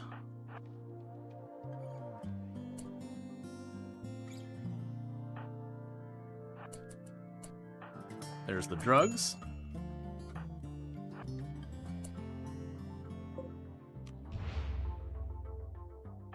I see a nest and I don't oh wait, there they are. Hold up.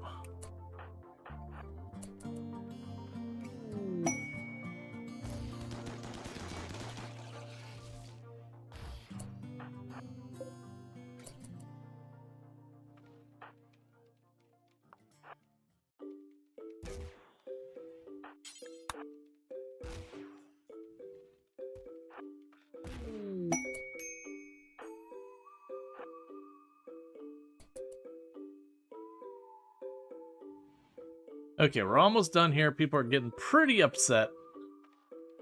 It does look like there's a decent amount of Luciferum here.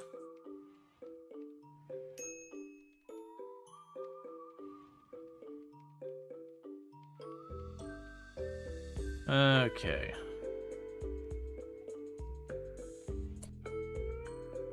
Okay, all junk down there.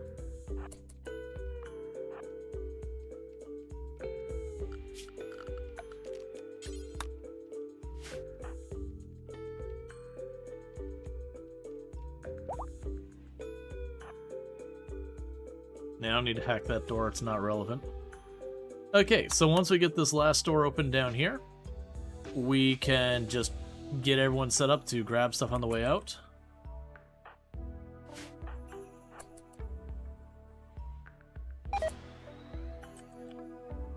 New plan, all the ranged people get up here.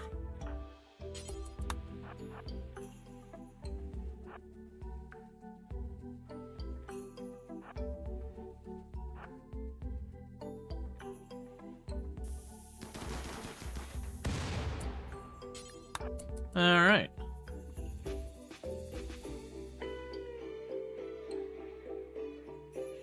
And yep, with that we can order, allow everything. More grab lake panels, this is perfect. Alright, so all of them exit, grab everyone, they all leave. The packaged meals, the jelly, the medicine, the drugs, the other drugs, the other drugs, the other drugs, the other drugs, the catalyst, the graph panels, all of that.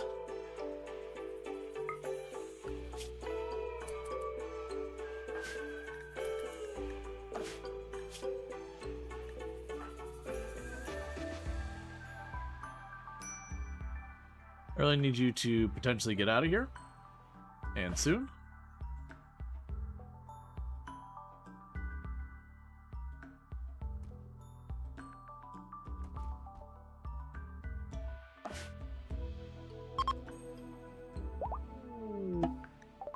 You just went into labor.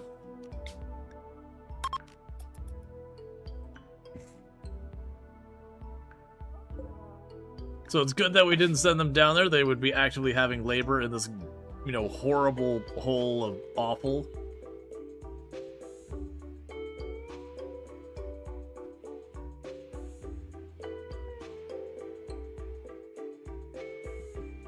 Okay, and that is everything from in the murder hole.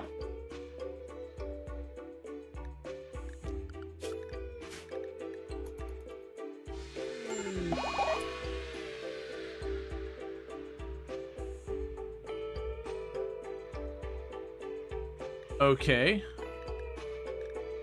We have delayed childbirth. Let's not do that. They were mid childbirth, and then its psychic agony knocked down the doctor and the person having the kid. Red conclave. That's literally another one. JD is in trouble. Why are you not being treated? Get this out of here. FX, please. Deal with it.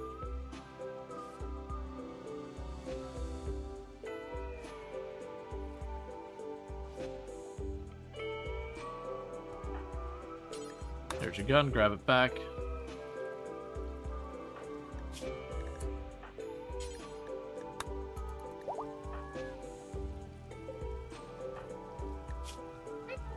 Hi, wifey. Yum, yum, yum, yum, yum. Nya. The cookies were nummy. They are nummy. Yeah. Alright, we got a brand new healthy baby in the colony. So if you would like to be the brand new healthy baby that has joined our colony, I'll do exclamation mark join. And for the ominous intro that the baby has brought upon us, is that the literal moment that the baby joined the colony, a murder has been introduced to the tile of 71 crows.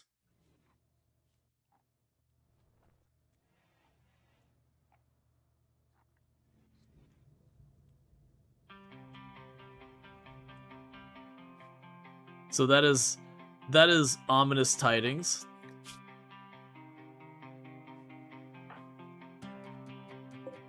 Sim's looking pretty good. Yep, it's coming along.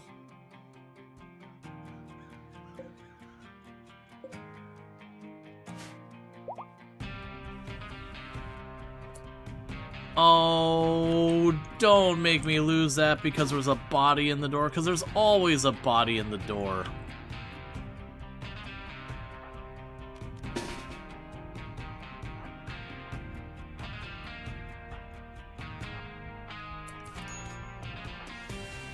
Just fall down. Don't die.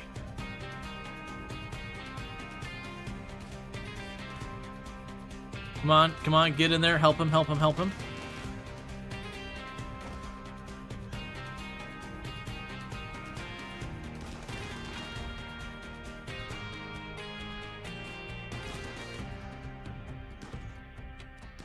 Ever seen the movie The Birds? Yep, I am familiar.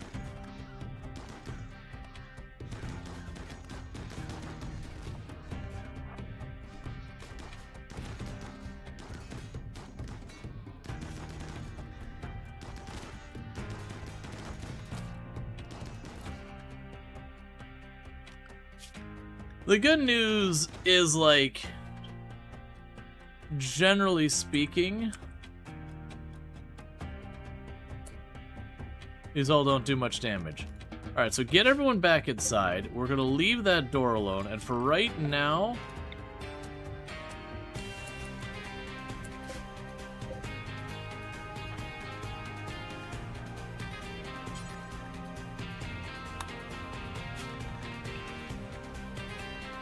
So it's Bob. So schedule, Bob.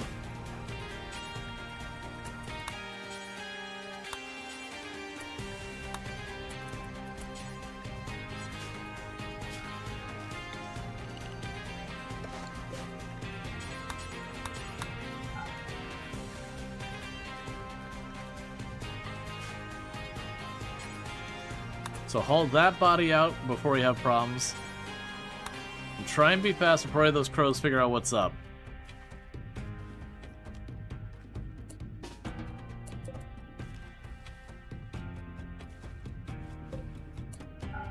Oh, you're set to stay open.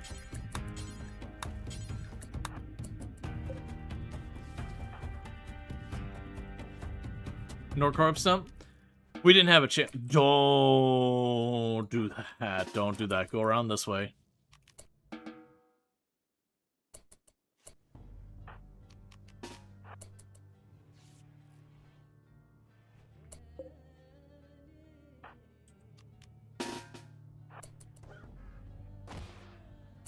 Okay, we managed to prevent it from cascading.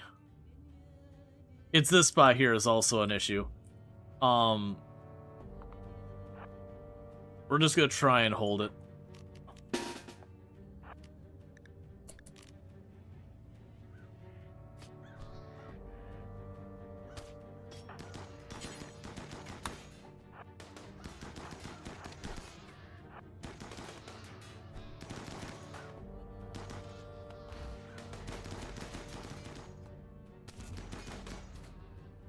Now, we're almost certainly gonna get Scaria. Now, the reason why we had problems dumping the corpses is because it restricted them back here because the sheer number of crows. Like, the good news is, as you're seeing here, the crows really don't have much life.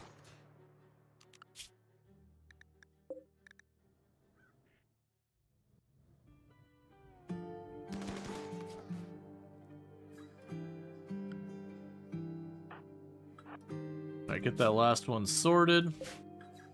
The rest of you, go get yourselves handled.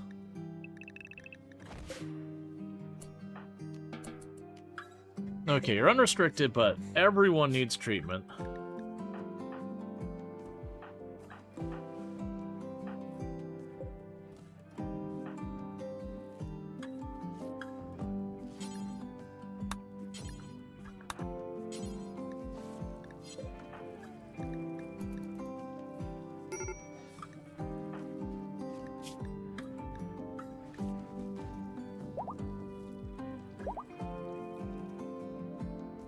Okay.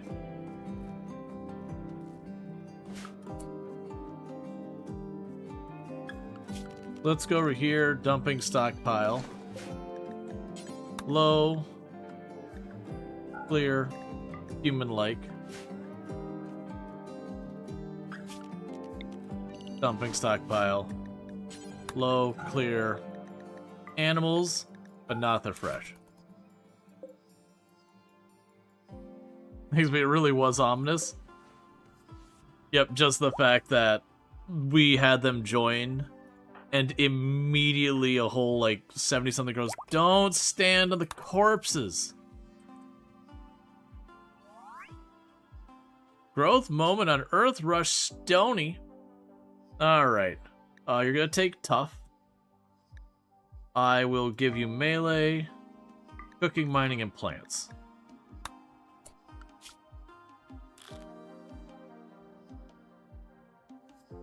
For right now, I'll have you jump in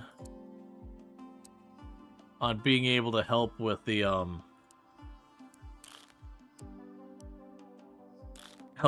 growing of stuff.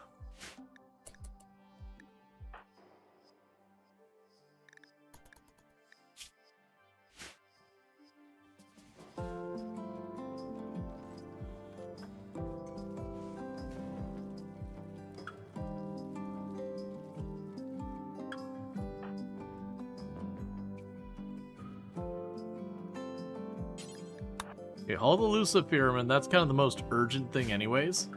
But get that back here.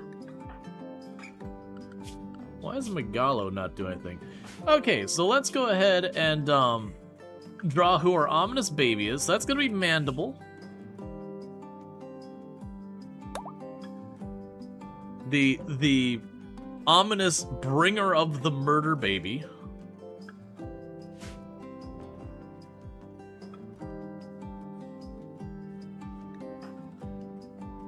Would you go to bed and get yourself patched up?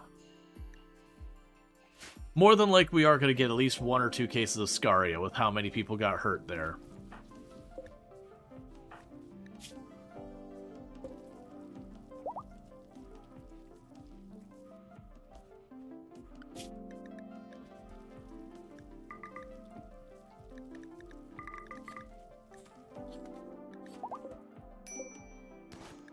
Quest expires. I mean, we can get the Neoformer.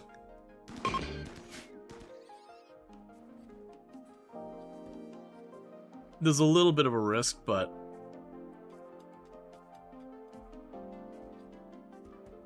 if we get the Neoformer, we might be able to get more psychic powers for Leafy Pew.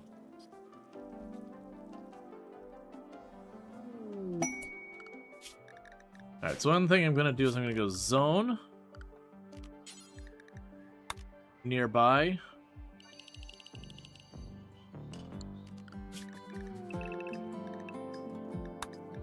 Get her people away from the edges of the map. Because sometimes you'll have vampire hunters show up to interrupt this thing. They can be pretty nasty.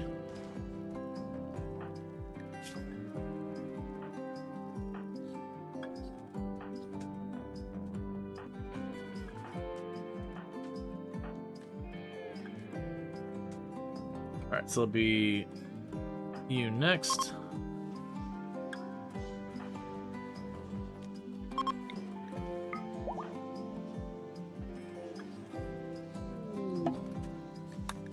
You'll to Scar.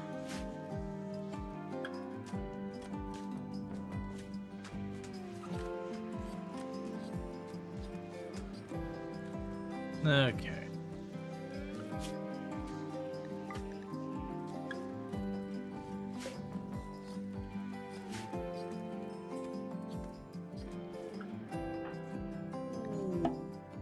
Join offer Ida. Huh. I didn't know you could run into that. So, there is a Sanguiphage who would like to join us. I don't want that. But that is interesting. I didn't realize that could trigger that. Alright, so you get a Psylink 2. Alright. And that means you've now got Blinding Pulse. That's good news.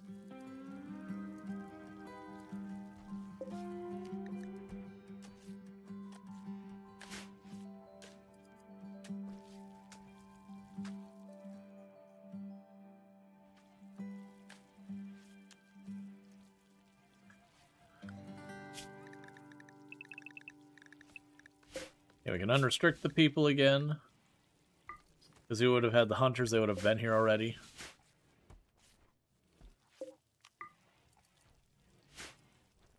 Alright. Yeah, so it looks like it's already getting too cold for us to...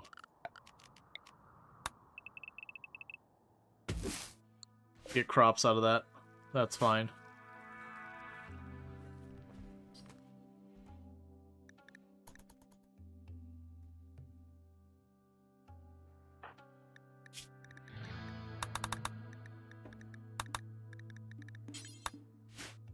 Alright. The colony just keeps growing and growing.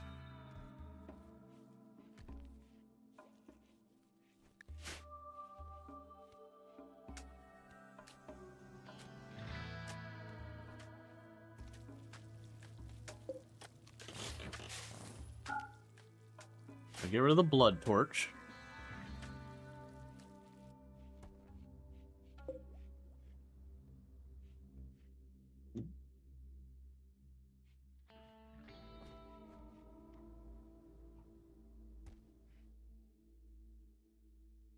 Yeah, it's got almost another 80 over here. I've got a bunch of medicine. I got a bunch of food. I got a bunch of other junk.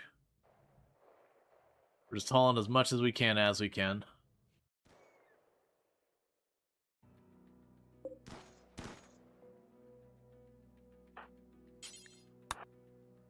Go ahead and haul those. In case we actually use that mortar.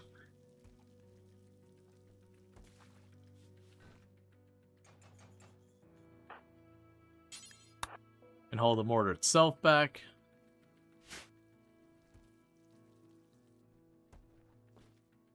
Alright. I'm playing some RimWorld, and it's going pretty well. Like, RimWorld's one of those games that's always like a 2-step forwards, 1 step back most of the time, where like, you'll make progress, you'll take a loss, you'll make progress, you'll take a loss. As long as you're generally trending in the good direction, though, that's always a win. Yeah, so we're not getting the rice. It's too cold already. But the good news is we scored a lot of good stuff on this tile.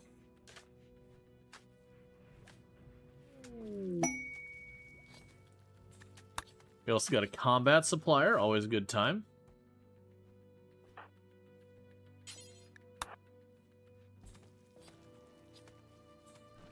We can't get anything worthwhile out of you. Alright, so we can get our junk guns out of here.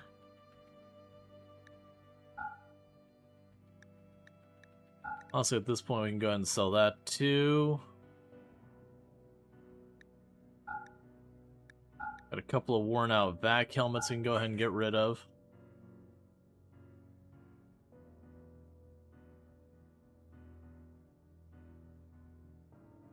Alright, we can get rid of the smoke leaf, the Psi tea. Take the medicine.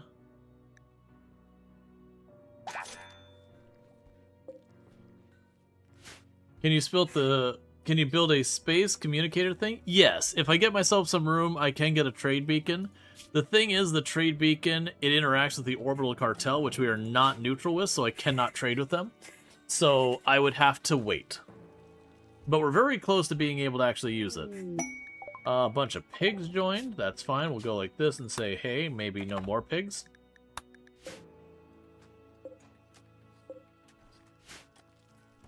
What's the goal of this game? So ultimately with RimWorld, you have, like, depending on your starting scenario, you end up on what's known as a RimWorld. It's kind of this backwater world. If you're familiar with, like, Star Wars, you're talking, like, Outer Rim.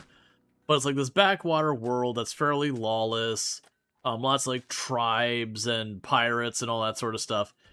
And pretty much the gist of it primarily is to get back off that awful world. You know, and get someplace safe, that kind of thing. There's a bunch of different scenarios and all that start that, and they all go different ways and yada yada. But ultimately it boils down to something along those lines of escape. Now, to do that, we have one way, which is we go all the way to our research on the far right, and we build a spaceship that can then go into space to get you off.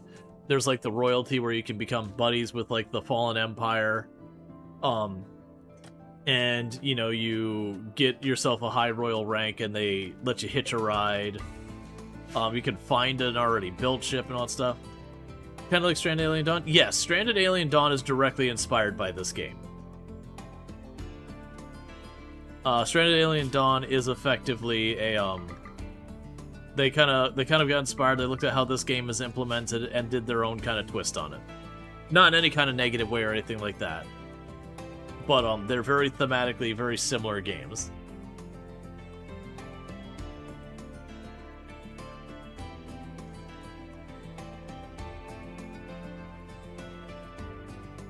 Now, the big difference, I'd say, is, like, I enjoyed Stranded Alien Dawn, but I would definitely say Stranded Alien Dawn was a little lean on content. And not quite as polished as RimWorld. So, like, aesthetically, RimWorld, it's, you know, it's very 2D. Like, they have kind of, like, the pawns and all that stuff. But RimWorld has a lot to it. Even before you get into, like, DLC or anything like that, there is a lot to unpack in here. So if you like Stranded Alien Dawn, it's kind of that, but more. Alright, so I'm gonna go ahead and manually tell you to just grab all this stuff.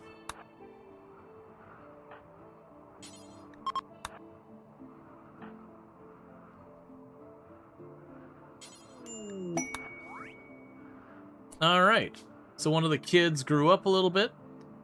Okay, so... Ooh. I'm going to take Quick Sleeper. We give you shooting, social, crafting, and cooking, I think. Then we got Transporter down.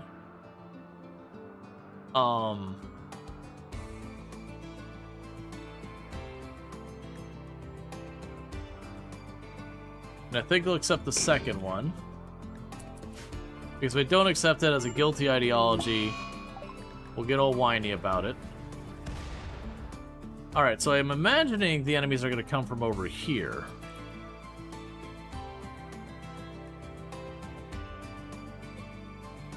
Yeah, like, all the things I'm saying is, like, not trying to say anything negative about Stranded Alien Dawn. Like, there's definitely a difference. Stranded Alien Dawn was only in development for a couple of years.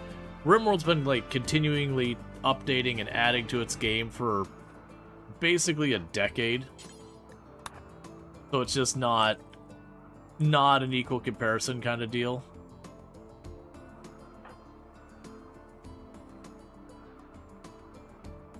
Now let's get everyone. So melee people up front here. Grab all of this group. And get them ready here, because they're probably going to appear there. Because if they appear way over here and they walk over, that's going to be a really weird hop-in. There's actually a chance it might bug and not actually spawn them in. I've had that happen when it's, like, not a lot of space to work with. Like, it'll give you the warning that they're raiding, and then they just won't.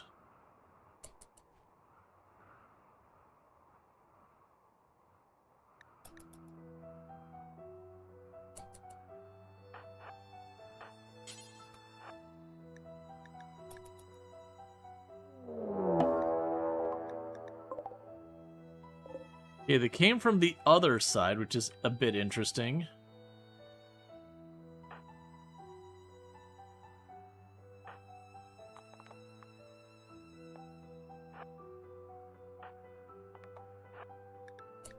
So reposition over here. This is going to be on us to carry this most of the way. Let's get you over here so you don't get shot as easy.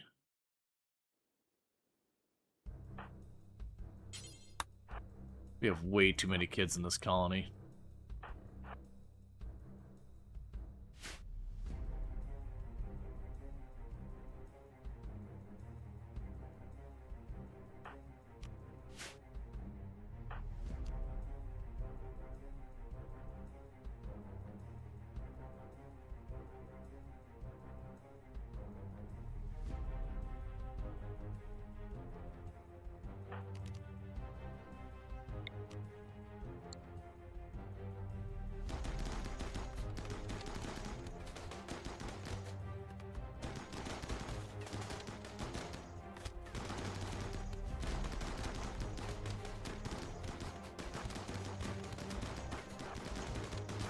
Bob and JD, get in there. Don't let them just go to town.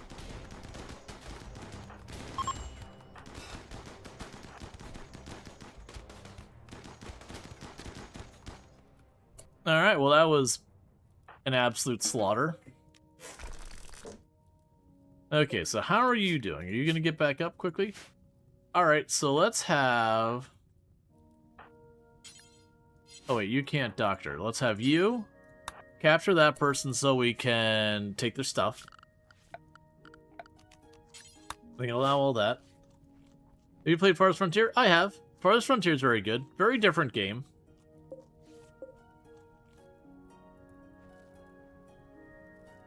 Like, I would definitely argue Farthest Frontier is far more city builder than, like, the colony builder.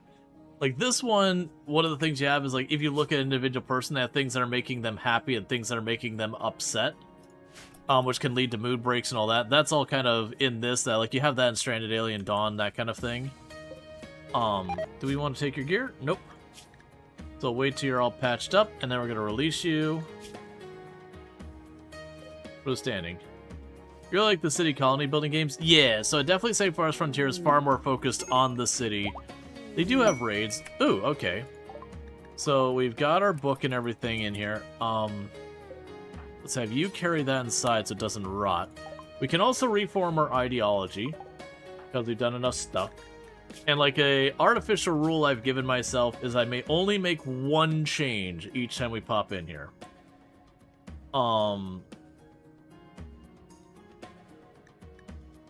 So we could add a celebration as a thought.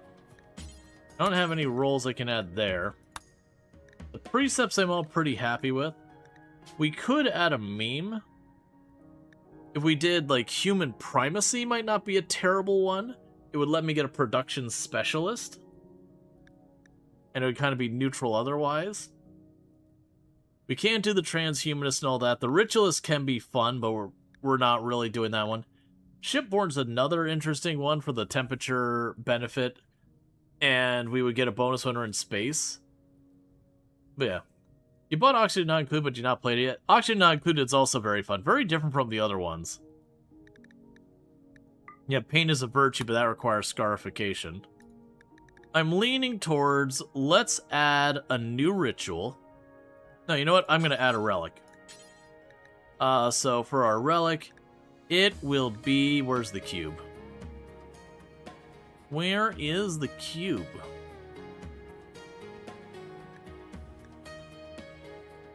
Cube. Alright, so it'll be a cube. Will we actually get it? Who knows? Medical emergency on the prisoner, which is not surprising. We put a lot of bullets into them.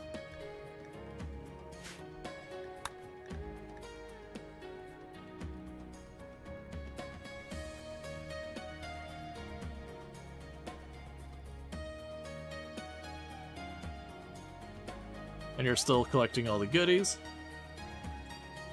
Your play cycle in Marelord's, it was Marelord's RimWorld Schedule 1. With a bit of League of Legends. Yeah, that's all good.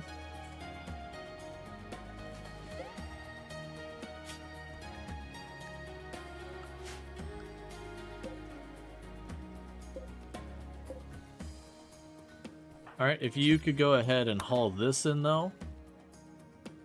We're getting all this medicine and all that. It doesn't do me any good if I leave it on the ground.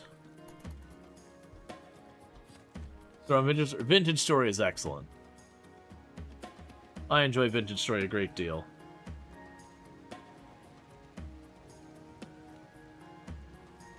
Alright.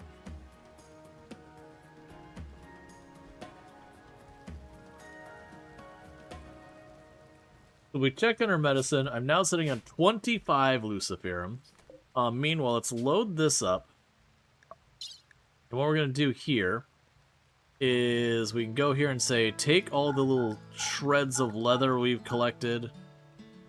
Take the Yayo and the Flake and the Saiti.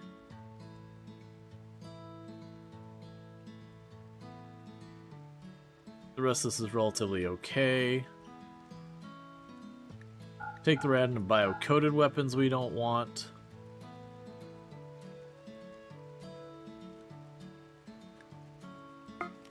The rest is fine. So go ahead and load up our transport pods and just launch it at one of the arts to try and befriend them.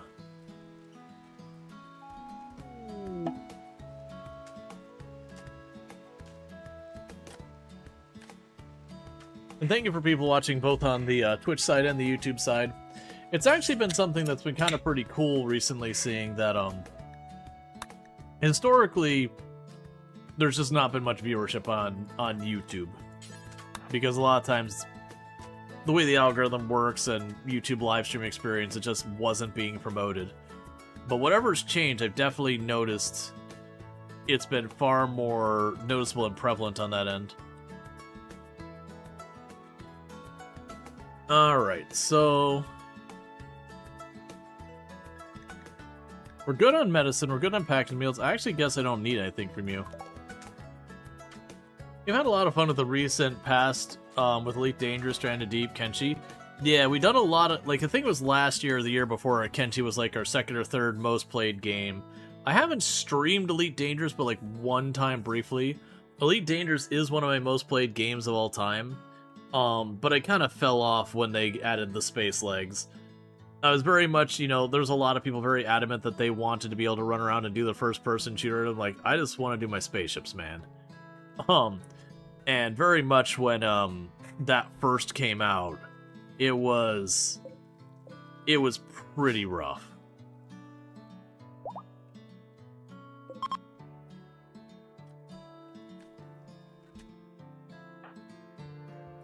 So grab the assault rifle in case we decide we want it. Transport pod ready.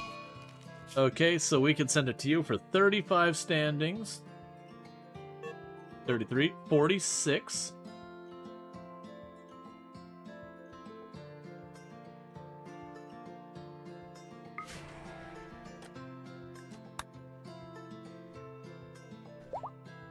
Alright, so we're getting there. Slowly but surely, we're getting people won over.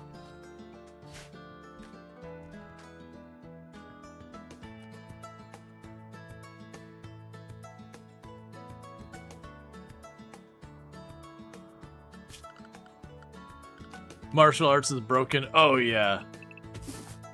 Martial arts has always been super busted. Kenshi is definitely not a super balanced game. It's a very fun game. It's a very jank game. But the one thing it is not is balanced. It's a fun, really janky game. Like, really, really janky game.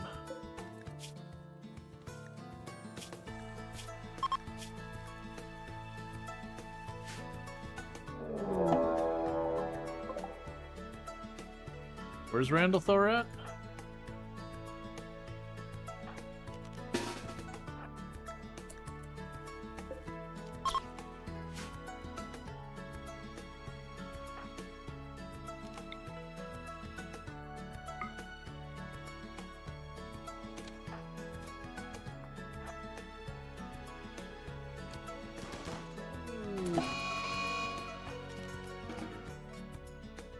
That's what you get for picking a fight.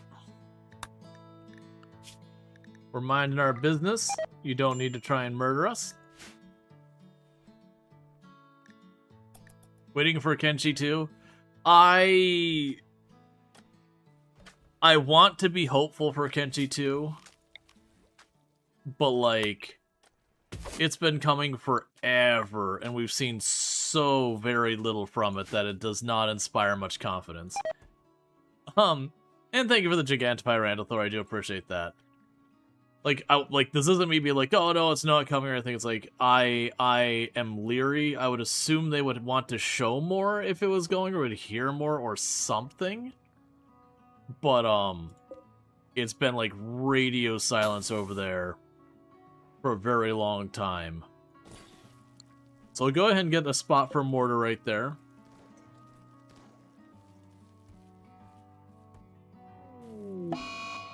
Disease fibrous mechanites on most of the people here. That'll be pretty annoying.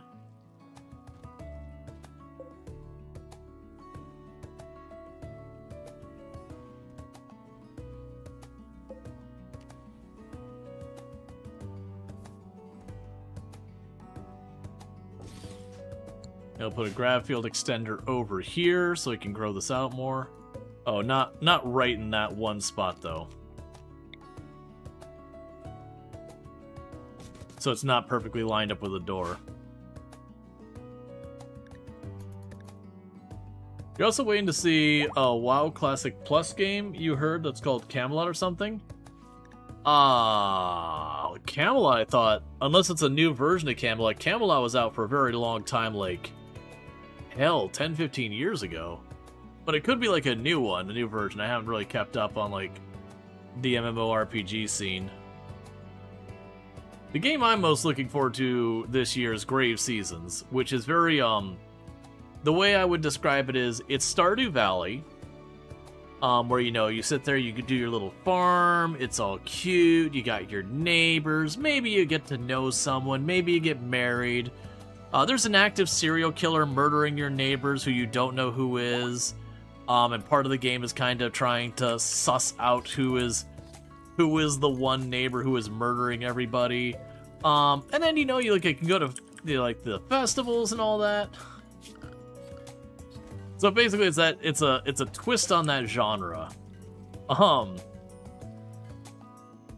where you're dealing with it's not a whodunit because it's randomized who is the one who is your serial killer in your town, what their motivations are each time.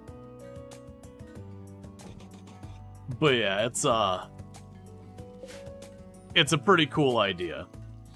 But I believe it's coming out towards the end of next month. It was supposed to come out about a week ago, but they delayed it a little bit. But it looks pretty sick. Because part of it is, there's the serial killer, they're killing people. And so part of the game is figuring out who's the serial killer. I don't know if it's then you turn them in and they stop, or once you confront them they stop, or how any of that works. Game's obviously not out yet. But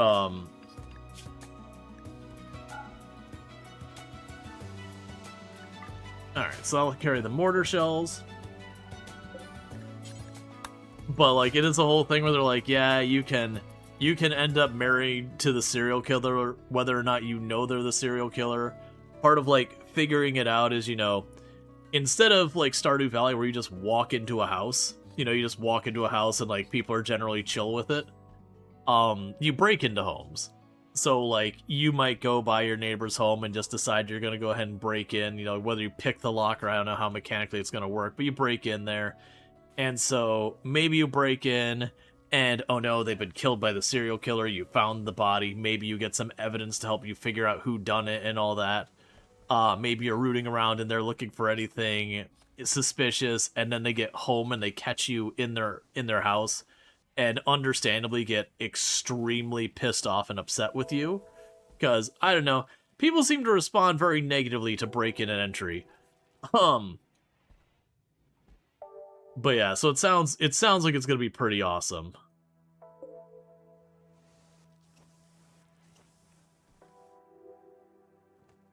There are so many corpses we're still moving around from all those crows. Okay, so we got 35 more tiles.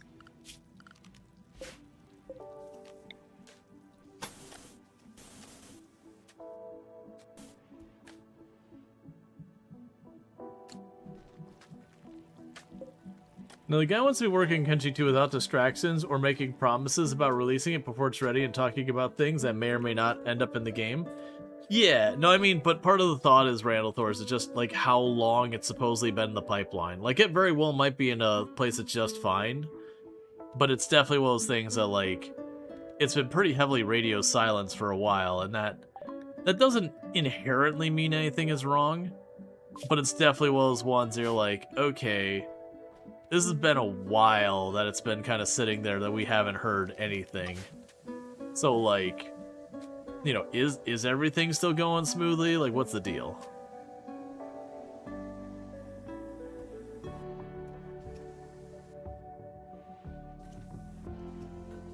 Alright. So I'm deciding is I've got 35 tiles. We can do stuff with that. And thank you for the follow. Welcome to stream. We could do stuff with that. You're hoping it's a Silk Song situation? Yeah, that's the thing. I'm not being oh, it's not coming or anything like that. We genuinely don't know. There's just been so many games that sound like they're coming, and then they get delayed, and then they get delayed, and then they get delayed, or you just don't hear anything, and then suddenly it's just you get the email, it's yeah, I wanted to do it, but it's not happening anymore, couldn't find the time, the budget, whatever the reasons. So, it's not to be pessimistic or whatever, but it's often when you, hear absolutely nothing for a long time, it's a thing. Because, when was the last time they updated anything about it in the Kenshi category? They talked about how many things have sold. They mentioned they added people on working on Kenshi 2 last year, so that's actually not that bad. I miss that they said there. They said they'll show it when it's right. Yeah, no, and that's the whole thing. I'd miss that they, towards the end of last year, they did say they actually increased the team and they were doing more with it. I'd missed that post, because prior to that, I hadn't seen it in forever. Only Kenshi hype you've seen is multiplayer mod? Oh, that'd be terrible. Low key, maybe this is a hot take. When a game comes out with single player and doesn't have a multiplayer functionality and there's a mod to add it, it's almost never something I actually want. Like, I get there's a lot of people who are super into multiplayer and all that kind of stuff. But usually when they come up with like bolting multiplayer onto an existing single player game, it is usually a very subpar experience. Like, there's a multiplayer mod for that. It goes against the sense of the game. Right. Well, I mean, the game's not balanced with its consideration. And all that stuff. Like, I'm not talking Kenshi specifically, but like a lot of your single player. Games that rely on a lot of fast forwarding are always dodgy multiplayer. Yep. You prefer solo games? Yeah, it's the same here. Like, don't get me wrong, I definitely enjoy doing the occasional multiplayer. But pretty much it's one of those things that I much prefer solo stuff. It's fun because it's not balanced. Balancing ruins things. So, like, okay, so to be clear, balance can be good and bad. There's definitely a point where balance is you keep nerfing the player to the point it's not fun. But then there is definitely need for some balance in games. Because one of the things you'll run into if a game is not balanced properly, where there's objectively a better way of playing the game, it can really rob the fun of the game in quite a few ways. Like, when you sit there and you look at it and you're going, okay, well, this weapon is objectively better, and then you're trying to play with another weapon and succeed, it is kind of one of those ones that you do sit there and be like, well, you know the whole time you could just use the other weapon and kind of win. That said, I'm absolutely down for the player being able to, you know, power creep and become ridiculous to the point that they can trivialize content and all that. Like, that part. But there's definitely, like, some balance has value. It is absolutely a thing where balance can be overtuned. It could also be a thing. Because, like, that, to give you an example with, like, Kenshi, there are so many mods out there, and I've grabbed mods here and there that they'll introduce some weapon, and it'll be broken strong, and the game's just not fun.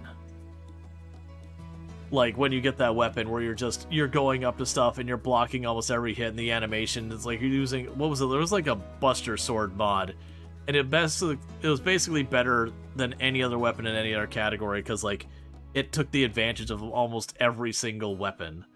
Or, like, there was a mod for RimWorld, and the worst thing, it wasn't even related to the weapon, it added this weapon that was like a Gatling gun instead of a minigun. And it had the range of a sniper rifle with nearly as much accuracy, and all that kind of stuff. And it only cost a single component more, and so it was like objectively just wildly better. Let's see, yeah, but you have the choice not to use it? Right, but it is one of those things that it can kind of rob the joy of the game if, like, you go to use a weapon other than, like, the meta weapon, and it is just, you know, it is hands down so much stronger.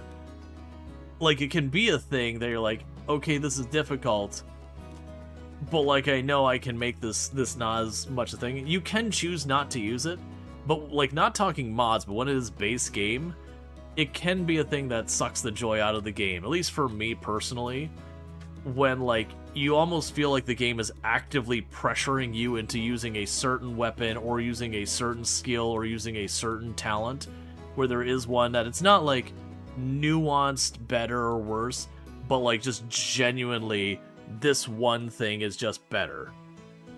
Because people will optimize the fun out of games and all that stuff. Imagine if Skyrim had removed sneaking range in the game. Oh yeah, absolutely, we should do that.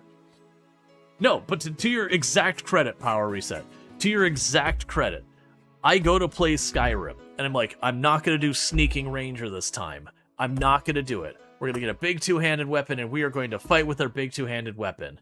And you go in, and because there's some enemy that you need to sneak up on, you end up sneaking up on it, and you end up building up that stealth stat, and you get that backstab that only applies to daggers, and you are being actively yanked and pulled to the side to just do another sneaking dagger archer person. And you're going, I'm going to do spellcaster, it's what I'm going to do this time, and because of a certain encounter requiring you to stealth, or you need to go at range and your spells have a very low projectile time, so you end up using the bow, and you constantly feel like you are actively being pulled. That the game is going, you shouldn't do this thing that isn't the sneaking archer dagger person, because F you, we've made everything worse than that, which is not how it actually worked. It's just that thing was broken powerful. If something is that so much of an outlier in strength, you will have an active pressure trying to drag you in that direction. But there are things that are broken and balanced in RimWorld, but it's such a wide sandbox, stuff like Dead Like Dust. Right, but it also feels like RimWorld there's enough, like, even the overpowered things, they're either only situationally strong, or you have to have a lot of setup on them, or there's dependencies to get it to work, or all this other stuff. There's a lot of stuff going in there, and I would say even the broken strong things, they're not that broken strong compared to other things you can do, so you don't feel like there's that one path the game is trying to pull you in. Like, that's actually one of the things I would say was much better about when we were playing, what was, Elder Scrolls before Skyrim? We played it on the channel. Oblivion. Like, Oblivion had so many broken things you could do it. Like, so very many broken things you could do in it. That you didn't feel like you really were being pulled in one direction or the other. And yeah, it's one of those things that, like, you definitely feel pulled in that one direction in Skyrim specifically, because on the balance it's like, here's your melee, here's your mage, here's stealth archer with, you know, daggers. Like, the balance is so wildly off in one direction that it makes other playstyles feel bad by comparison. The invisibility drain touch in Oblivion, obviously. Oh yeah, no, all of them have broken things. Well, and there's also, so to be clear, Power, there's a difference between something that is the way the game works and is not balanced, and an exploit. Those are very different situations. An exploit where you're taking advantage of a bug in the game, I consider that a much different situation than, like, if there's a weapon in the game that is just wildly on the fringe. I'm also okay, like, you know, once you've, like, beaten the game kind of thing, to have, like, the post-credits weapon that, you know, or not post-credits, but, like, the super late-game weapon that is definitely not balanced in its own right. Like, don't get me wrong, I'm down for the player to get stupid strong. I think RimWorld is a very different game. You can go from peaceful to 500% without pausing. Yeah, no, absolutely. Like, RimWorld, there's such a wide breadth. And like I said, I feel like where I'm saying, you know, games need a certain amount of balance, I do feel like 100% a lot of times you'd be like, oh, we're doing this cause game balance. The vast majority of the time it is nerf the player and make the game more of a slog is what most game balance changes are. And I agree that's bad and that shouldn't be. But at the same time, there is absolutely a point where the game balance within itself, that, like, this weapon is wildly different than this weapon, that this weapon outperforms so much that you like, it genuinely makes the game feel bad when you're not using it. You did use a mod in Kenshi which added the evaporate a water source machine that could be built in a town.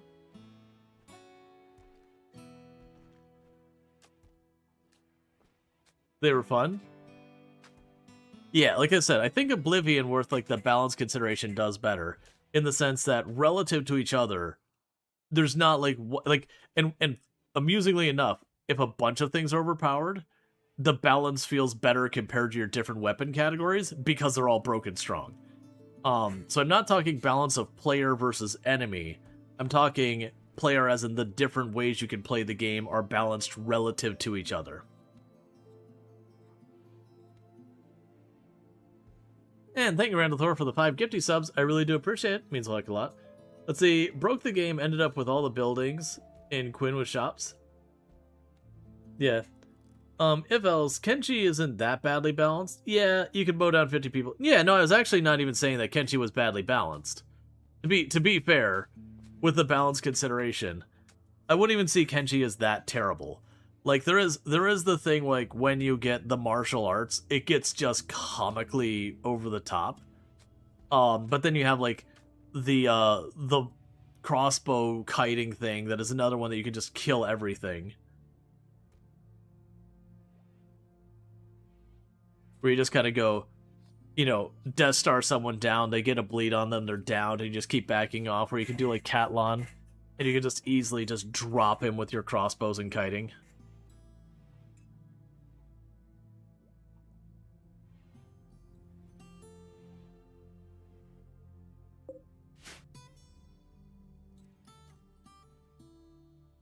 The only game should be tampered with.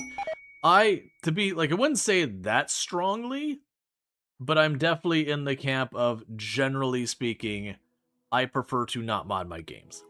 Or if I mod them, I prefer to mod them very lightly, like quality of life kind of things. Or like in this one.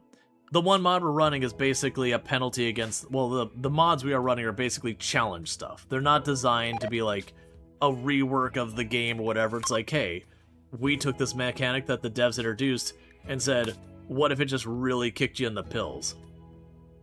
Do you recommend modding Vintage Story? Oh no, I'd absolutely never mod Vintage Story. The devs are objectively right. No, I'm teasing. Like, the devs are objectively right. Okay, so we're gonna bounce up here.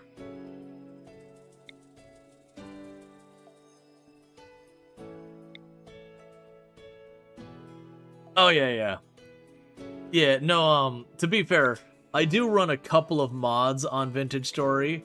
The mods I run is Napster's one of the biggest ones, because while the crafting in Vintage Story is pretty cool, after you've napped, like, your 30th or 40th, you know, more than that, like, you'll nap so many of the knives and all that, and you'll be like, you know what I don't want to do? I don't want to see this minigame ever again.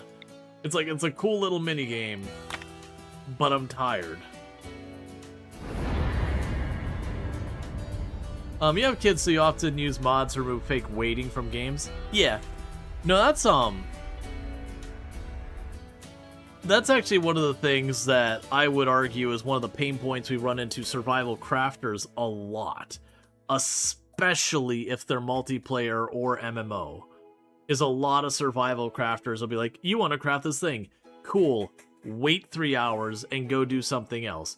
And some of them, the wait time, like literally by the time you do the other thing, you can come back and it's finished. It's just forcing you to kind of go in different directions.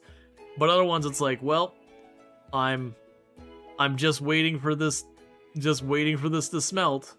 What else can I do right now? I mean, I can just screw around and build whatever, but like, really the only thing I have for progression is this, so I'm gonna kind of just sit here and wait for this to go.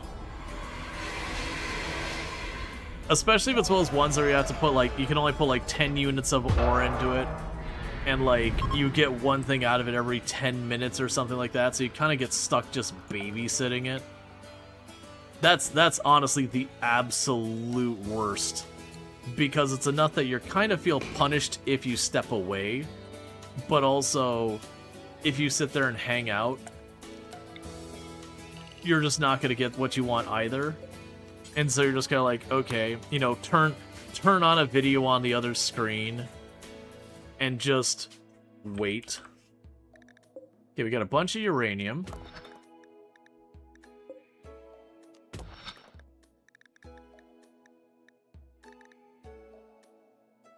Plasteel. Jade. Compact machinery.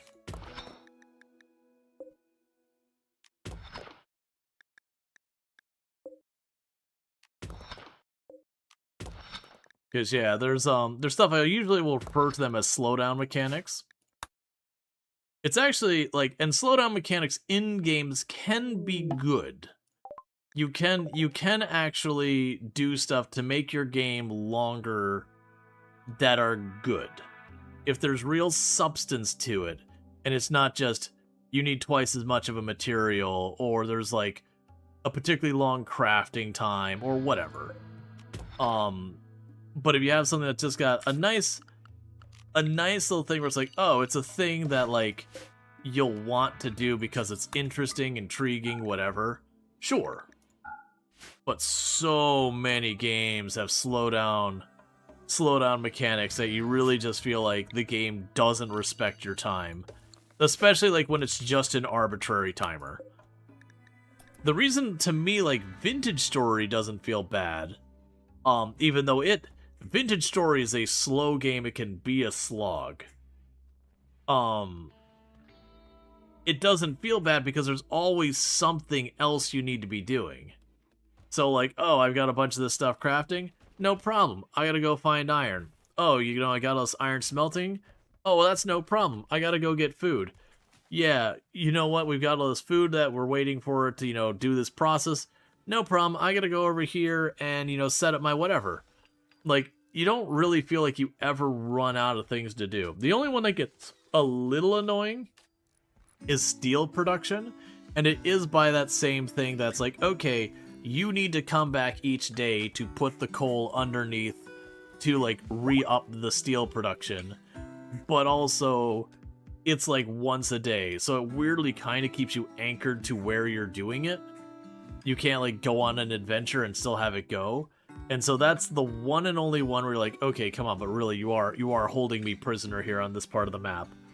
With a little bit more mobility and all that, and the teleporters, you can get around a lot of that, but still. Have you ever tried making the Enterprise? If you mean making a ship that looks like the Enterprise, not specifically like the Enterprise. We have made ships that have had, like, the engines kind of in nacelles that were sort of Star Trek-ish, and having, like, a big room on the front ship that's vaguely round. But, no, I've not actually gone and tried to make my ship look like other ships. You had a big sleep and you hope the run's going smooth? It's mostly going smooth. We did take a loss quite a bit earlier, but we've gained more people. We have an unnatural healer who's actually going to stick around as long as they don't die, so they're certainly entirely doomed.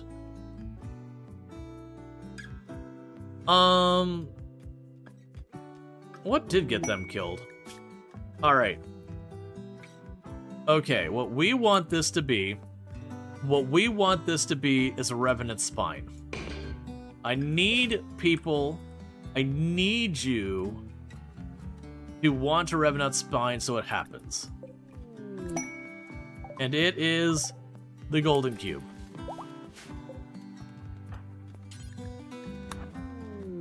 You failed me, chat.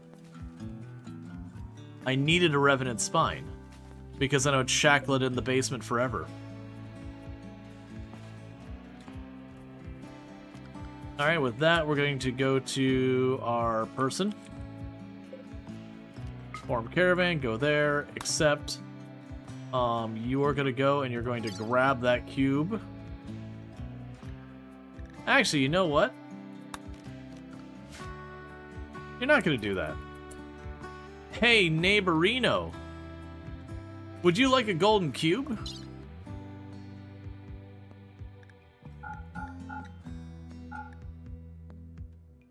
I'll toss in some wake up for you. We got a bunch of jade you can have. Here's a golden cube to get tossed in there. I'm sure you'll love that. Like, grab this tiny bit of the psychoid leaf.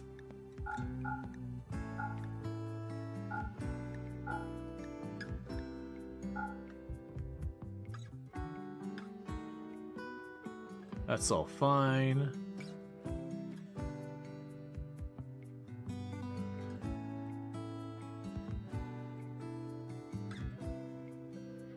You know, I'm grabbing a bunch of random stuff and we're gonna chuck it on over. Alright. Pods received. More Luciferum. So that's got us in really good shape. We're now up to 43 Luciferum for JD. With the thousands of hours of the game, you never tried to get the relics even once. You always forget. I mean, the big problem is to do anything with the relics, you need to build the reliquaries. And those just take, you know, a decent amount of supplies and all that, and it's not a big deal. And then you gotta chase it. And about the only benefit they get is every once in a while people come by and they'll drop off stuff for you, and they'll sometimes drop off okay stuff. The vast majority of the time, the stuff they drop off is just garbage.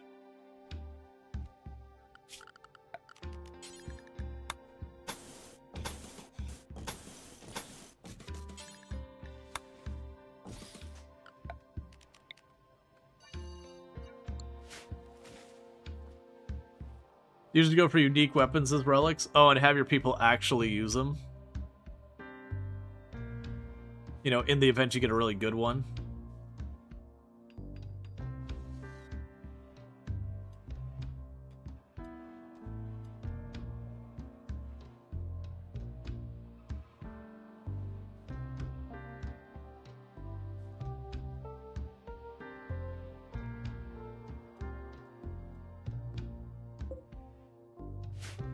Alright, bear with me, chat. I need to use the restroom, so I'm going to do that, and I'll be back in just a minute, and thank you again for tuning in, and I'll be right back.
We won that one.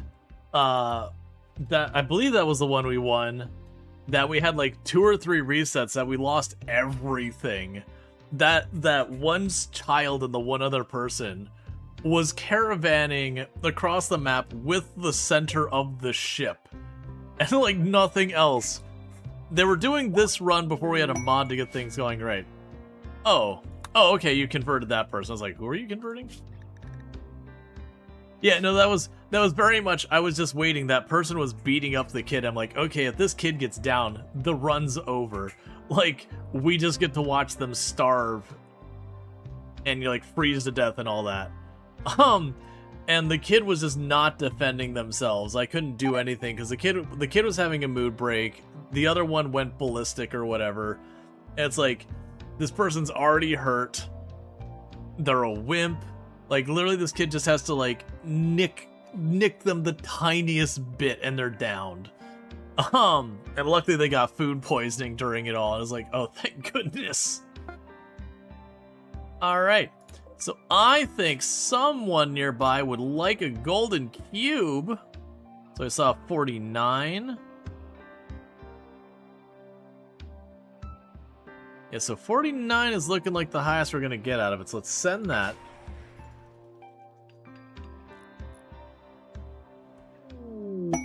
We are no longer enemies, and we've got another faction to neutral. Only one ally, but we're generally cutting down the list of people trying to hunt me down and murder me a lot.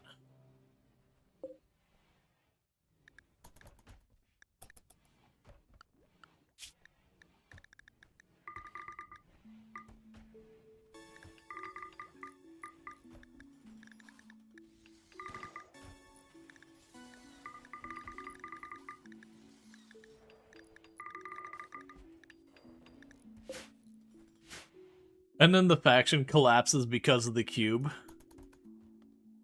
No, what happens is they raid back and they've all become obsessed with the cube and somehow have gotten more. So you down them and they just all drop cubes. It's like where you used to be able to give people Luciferum and then set them free, and then when they came back they'd bring you more Luciferum.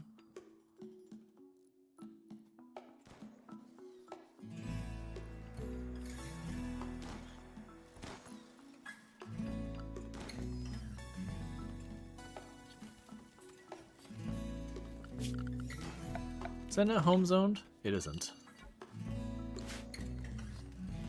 Once you're no longer being hunted, does that mean we can stay and stay put and start building up and trading? Yeah. Generally, though, for me, keep in mind, since I've been playing RimWorld since way, way, way back, RimWorld historically I've always been trapped in this little box. That when I played RimWorld, the only part of the world that matters about this big around my settlement. Everything outside of that does not matter. The rest of the world might as well not be generated unless I'm doing Ship to the Stars. And that's the way RimWorld has been for almost a decade. With Odyssey, the whole world is in play. So I have kind of found that Odyssey has ruined the rest of the game for me, that I just don't like staying trapped in one tile anymore. And I do understand for a lot of people that's kind of what they want, is, you know, to see the one thing grow. I'd rather just build the ship and do the ship stuff. Like, just staying stuck in one tile, I've done that before. I've done almost 4,000 hours of that. Exploring the world to me is far more interesting than going back to the days of not having that. Can you still do the Lucy trick? Yes and no. It does technically still work. That if you get someone addicted to Luciferum and they raid back, they will have Luciferum in their inventory. And it is just kind of one of those things that the problem is where historically RimWorld, it has the list of all the pawns that are in your world in the background, and it would cull people off that list, but it wouldn't do it too much. There's just so many mechanics nowadays that causes it to remove stuff from that list to add new stuff in, that a lot of times you'll put Lucy, you'll get someone addicted, and then they'll get culled from the list, so you just wasted a Luciferum on them. That'll never come back. So it is a thing that, like, a lot of those tricks, they technically still work, but they're just not pragmatic anymore. That's, we talked about how infeasible it is, but a series of colonies with the ship bouncing around would be nice, but it's not balanced for that. It's not balanced for that, and you start running into performance implications.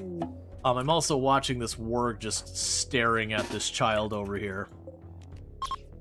Like, very genuinely one of the things you run into with a lot of that.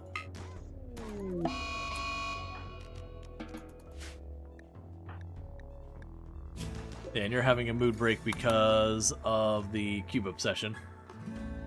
Like, you got a couple of issues with it. Like, one, it'll take whatever your highest wealth colony is, and when it generates stuff for, like, off-map things, that the thing that's off-map will be based on your highest value colony. So if I, like, leave a colony here and it's, like, 3 dudes in a wooden box with no wealth whatever, but I've got my ship and it's worth $1 million, the off-site threat that will spawn to that colony will be based on my $1 million ship. So that'll be a wildly out of scope thing. And then with a lot of like the timers and all that with overlap, it could be a whole headache thing of just so much chaos happening. And then in addition to all that, your game will end up starting to run really poorly because you'll have all of the different critters and all that on this map going on. You'll have all of the critters on the map your ship's going on, or raids or whatever, and it's just that many more entities to do. Like, it's actually interesting that historically, RimWorld, when you played it, there was, where is it at? It's somewhere around here, gameplay. Yeah, the maximum number of colonies. It used to have it set to 1, or like just you had only 1. And you had to kind of override it and be like, I would like more. And it would even give you a warning being like, hey man, you really shouldn't run more than 1 colony. Like, the game is not balanced with this in consideration. You shouldn't do it. And with Odyssey, they got rid of that prompt and they said, I think it's 2 by default now. I could be wrong. And then they made like the camping mechanic and a few others where it makes kind of like an instanced mini one that's temporary. But a lot of the problems, 2 max 5, right? But it was the default, I believe. It used to be 1, and I believe it now defaults to 2 instead, and you can turn it up. But it is just one of those things that as you turn it up, you can get yourself to some pretty serious performance issues.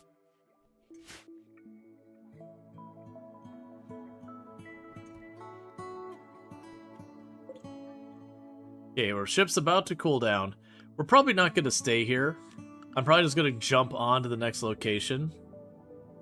Because we already mined the ore here. We're going into winter on a tile that has half the year we can't farm.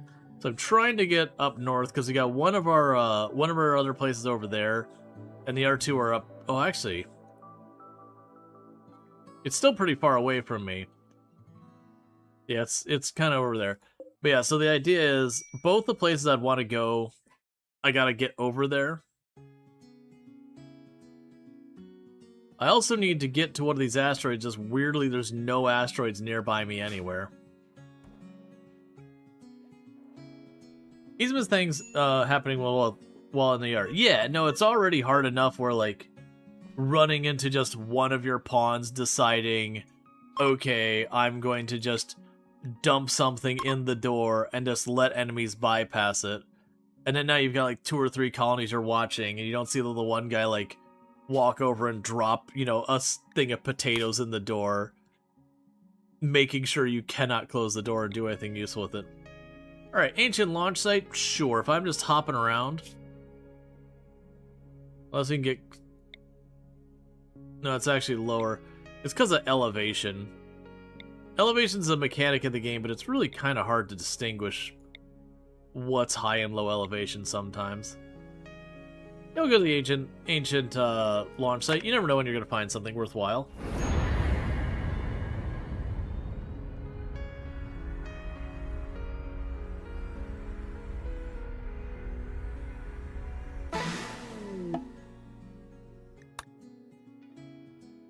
Because, yeah, then we're going to need to turn over this way. We've got that one over there. We've got 2 in space here and there. Growing the ship. Because I'd like to get the grab power stuff on the ship, which granted, that's waiting for me to get the research. But getting those power generators on the ship ends up being such a big boost.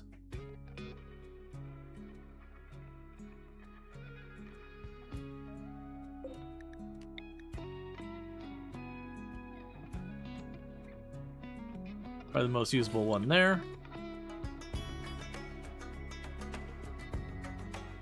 Goodbye, puppy.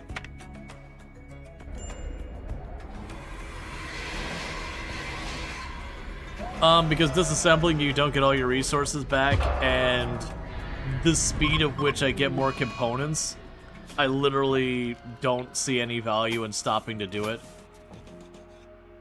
It's like stopping to pick up pennies. Sure, technically you're picking up a thing of value off the ground, but also, you're not really making progress on your value there either. Because right there, bam, that's already more than my geothermal cost. Like right now I'm low. Usually I have to stop picking up the components entirely because I end up with so many.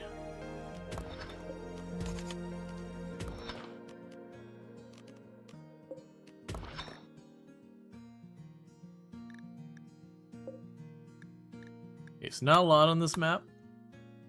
And then you added unlocking fabrication.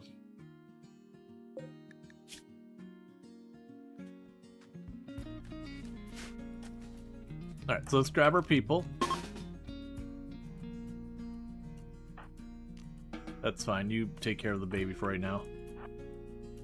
We're gonna explore the ruins.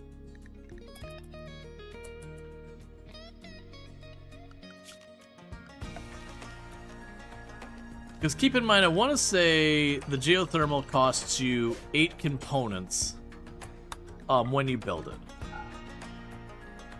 Leave it for the tribals things. What I'm trying to remember is when you disassemble it, I think you only get like 2 or 3 components back. I vaguely remember it was not much. So again, I could go back and like, or not go back, I could go and pull it back up. But it's basically putting the time into disassemble it, then haul it back for what's effectively 1, maybe 2 tiles worth of compact machinery.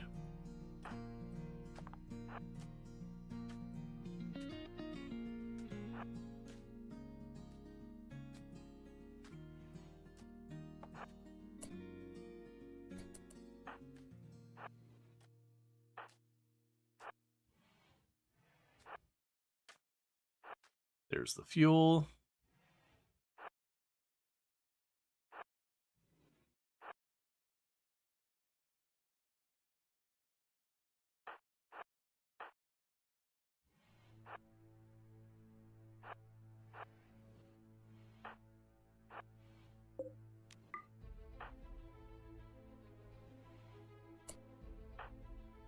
Dismantling it relies on construction level.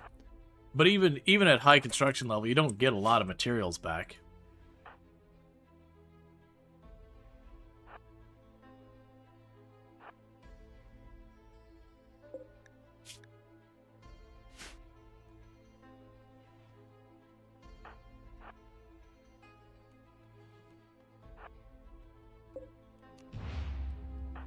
Alright, there's not a single thread in the whole place as far as I saw. A little unusual. It might give you more materials, but it's kind of like, you know, at level 1, if you lean over, you get a penny. At level 10, if you lean over, you get twice as many pennies. Well, that's 2 pennies. It's more, but like, does it matter? And by all means, someone could test and be like, hey, here's how much you get for it, yada yada, because I genuinely don't know off the top of my head. I remember I used to mess with it a little bit, and that's like, this is not worth my time. Because especially, like I said, most of these runs with Odyssey, I'm usually up to my eyeballs in components without creating my own. Like right now, I'm low just because I keep building a bunch of stuff and running around to places I can't get much stuff. Like we hit a lot of desert tiles and all that we don't get components, and space areas where we don't really get components. Alright, so we got a mechanoid station directly above us, which can give us a bunch of goodies. This is also dangerous because it's a mechanoid station.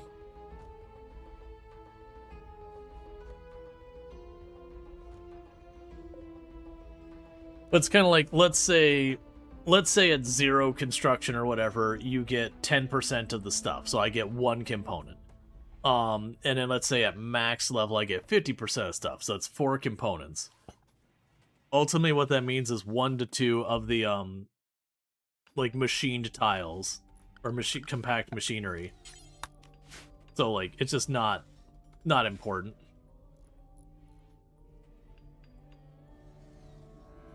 Like, a lot of times when we're up on the space stations, I wouldn't take the time to, like, pull up all the ruins or anything either.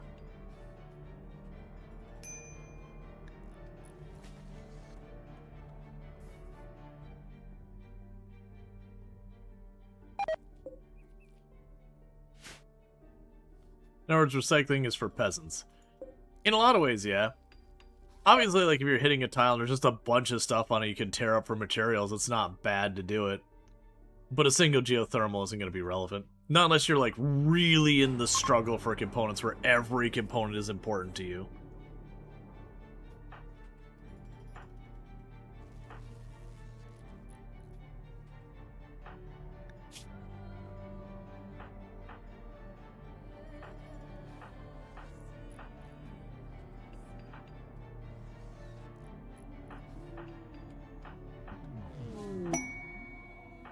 Yes, Megala will be the next person we unnaturally heal.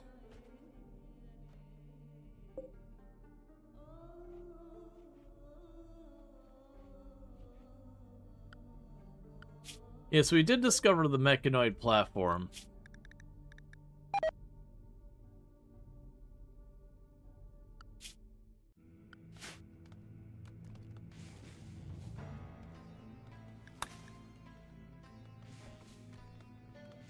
They can have valuables. You know, we can get, like, unique weapons, a whole bunch of stuff. They're honestly not terrible. It can be mixed bag, though, because there is a definite amount of risk. Alright, fabrication's finally done. We got Circadium Influence. I'm not going to sweat the fabrication station stuff nearly that much right now. But as you can see, we got a bunch of goodies under here. The big one I want is Advanced Grav Tech. If we get the Advanced Grav Tech stuff, that means the Grav Core Power Cells. And the Grav Core Power Cells are a big thing. But they haven't played Odyssey yet. You can make some crazy ship designs. Yeah, you can. Absolutely.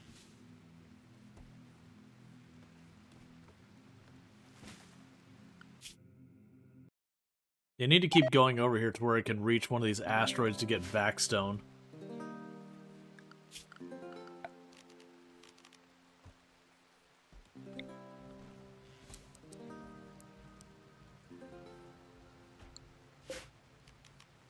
So I actually have 70 Vaxstone.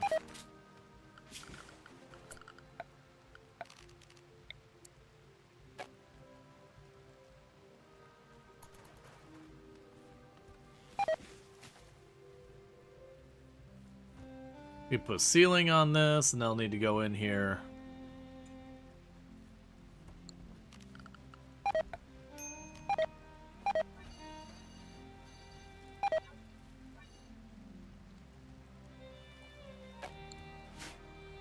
Alright.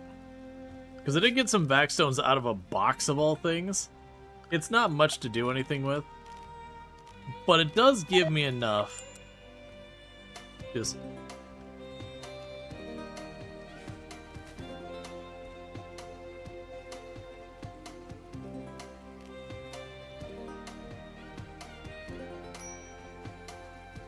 Yep, that's fine. They're getting mad because of their lack of golden cube.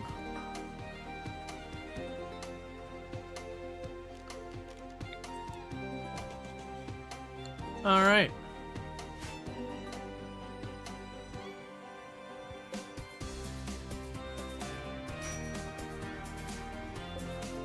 So get our first of our big engines on here. We can get 6 of them on there. Dromedaries join. Animals, there. No dromedaries, please.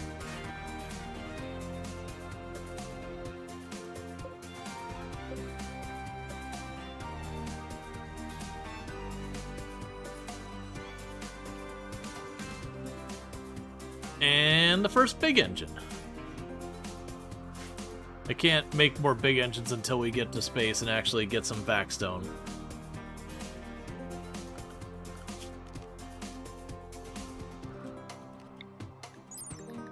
So the orbital scanner is 500 power. It's a 2x2. Very genuinely, I can see it tucking that in the back. And just keeping it going.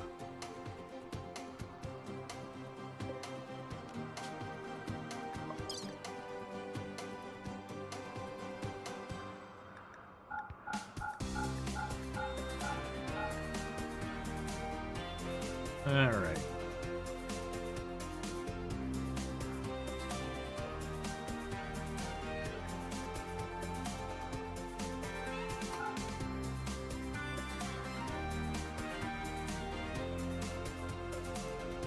That's all fine.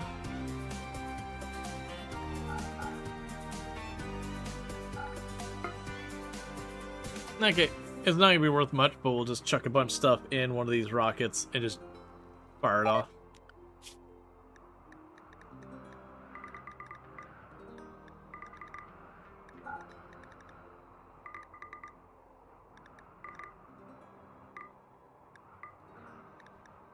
We've got distress signal.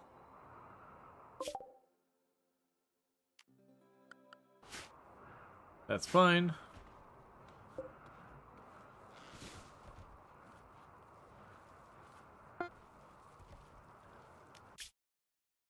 Okay, 22, 21, 27.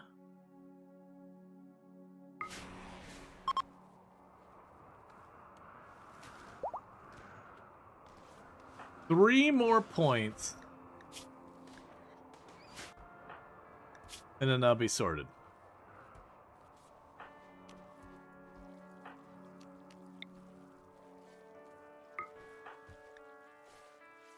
I'm hoping it gets rid of the scar, but I'm pretty sure it's gonna get rid of the mechanites. No, it got rid of the scar. Nice.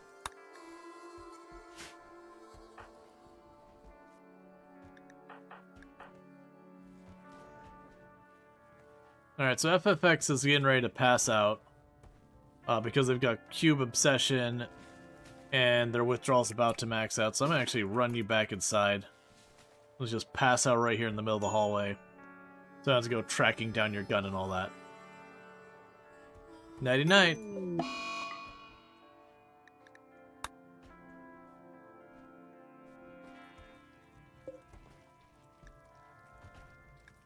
Alright, so meanwhile we're going to change in floors. This is now going to get sterile floors.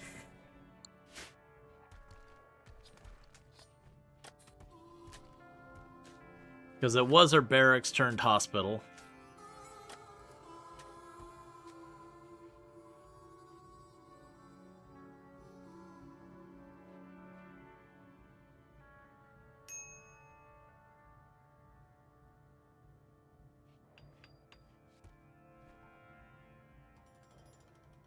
Yep, progress is being made.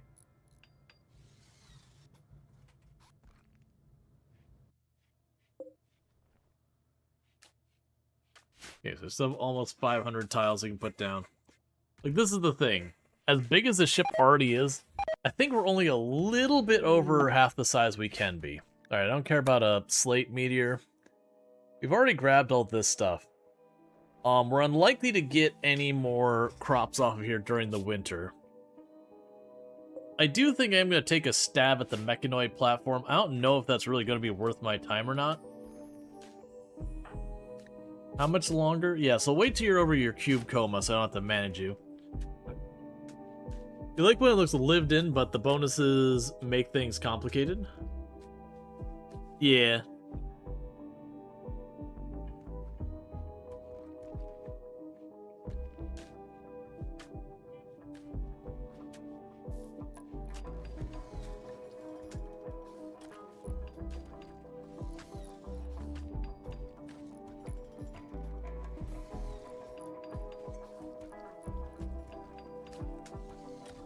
So we're making our hospital more sterile.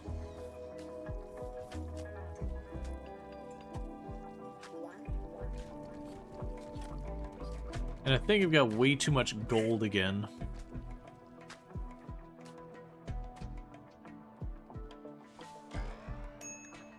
Alright. Gilmadesh became an adult. Congratulations on surviving into adulthood. Out of that list, you're taking kind, so... The offerings you got in regards to traits, pretty lackluster. That's been an ongoing issue this run, is we've only had a couple of pawns that have actually gotten some okay-ish offerings in that regard.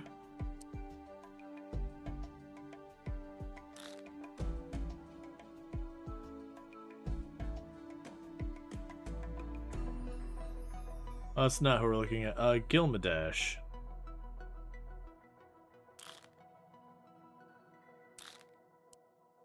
Alright.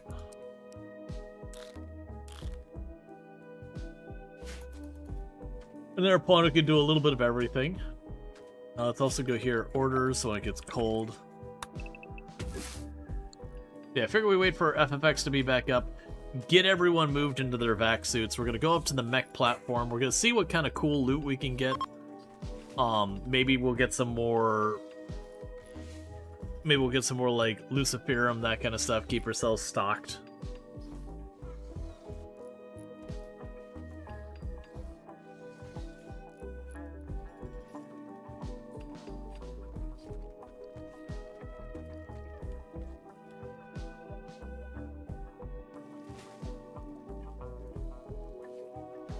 All right.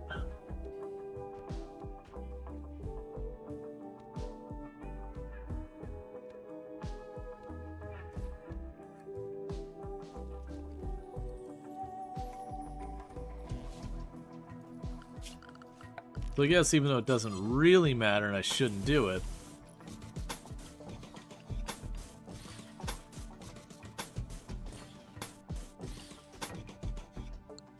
get some more of this place marbled out with all the marble we're pulling up.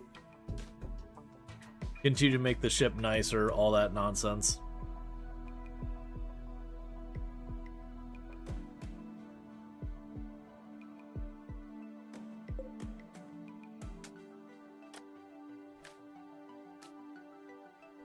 Yeah, so right now I have an excess of about 2,300, and this produces 3,600. So I'm about 1,200 deficit that I would want to get 1,200 more power production on here, and ideally getting away from the wood fire generator.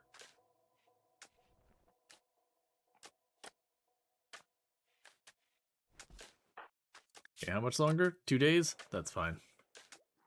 Also...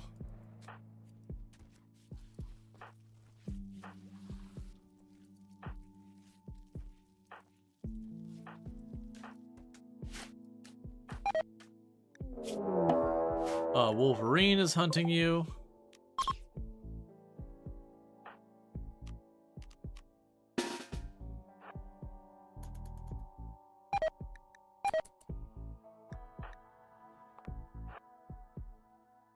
All right.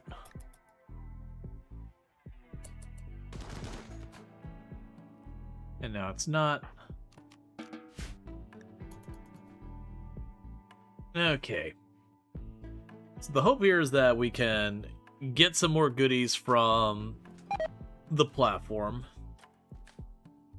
Unique weapons are the ones I like the most. We've actually, because of the lack of trade opportunity and quests from a bunch of their factions because they all hate us, I actually have not gotten hardly any quests for, like, getting locations to go to. Like, a lot of the way you find the unique weapons is you trade with someone or you gift them stuff. And then in return, they either give you, like, a map to find things, or they tell you about it, and then you know, like, go look for them.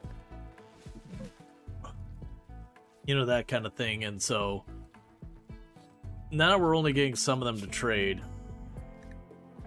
Yeah, you're right about to go friendly. We just need to push you a couple across the line. A couple are about to go friendly.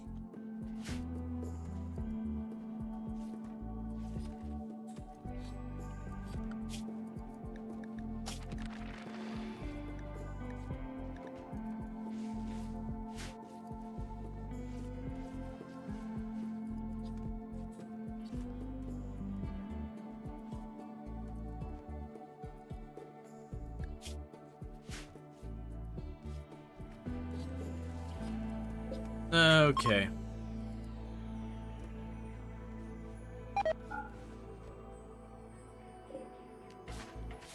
So I think one thing I might do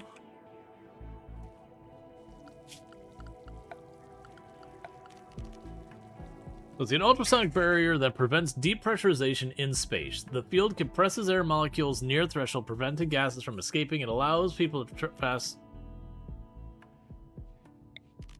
through it. Does not prevent intrusion by people. I'm trying to remember, because I know when they first made these, that people were using them for a lot of the interior stuff, for a whole mess of reasons.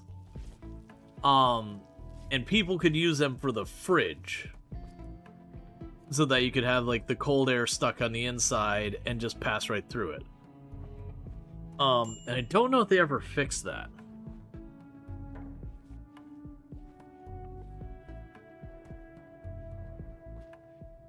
Because basically I'm looking at maybe like making this a freezer here. And the thing I want to make sure is if I use that for the door. I mean, the problem is when we jump and we don't have power.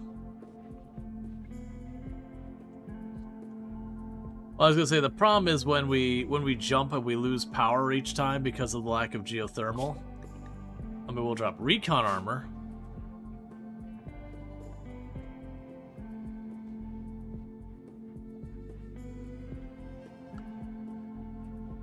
I guess I also don't really need to, there's some meat in here that's gonna go bad, which is always a bummer, but it's not that big.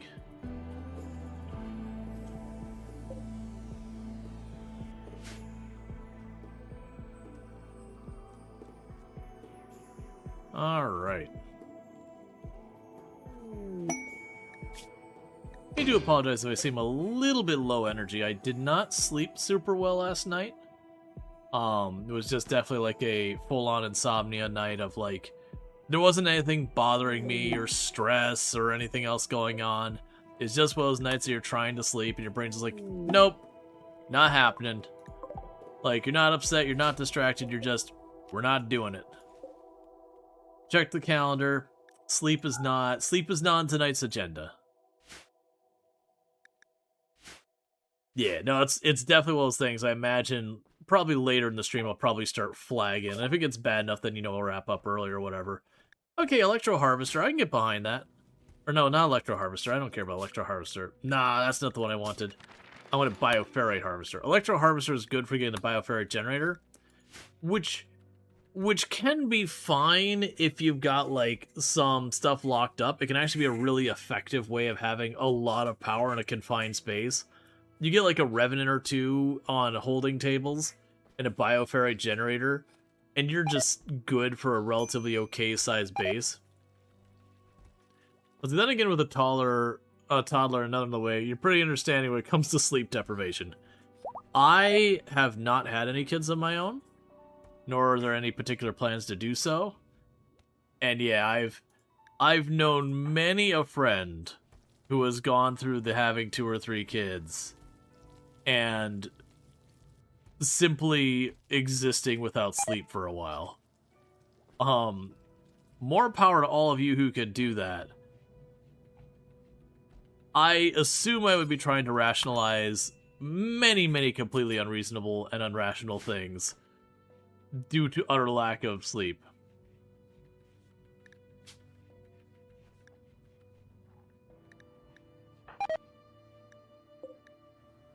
Ah, there's your gun. Well, let's go ahead. Here, you grab that. You've got, like, really good weapon skill. Dude, when they're, like, young, like 0 to 9 months, you're up every 3 or 4 hours every day. Oh, yeah. No, and I've been around the friends that's like, you haven't had a good night's sleep in, like, literal months. And you almost hear it be like, no, there was 2 weeks ago I had a good night's sleep. Like, they remember the last good night's sleep, and you're like, oh my god, I'm so sorry. Where you hang out, and it's like they seem all refreshed, they're like, hey man, what's up? It's like, oh my god, my kid, they slept through the night. You don't understand. It's like, I don't.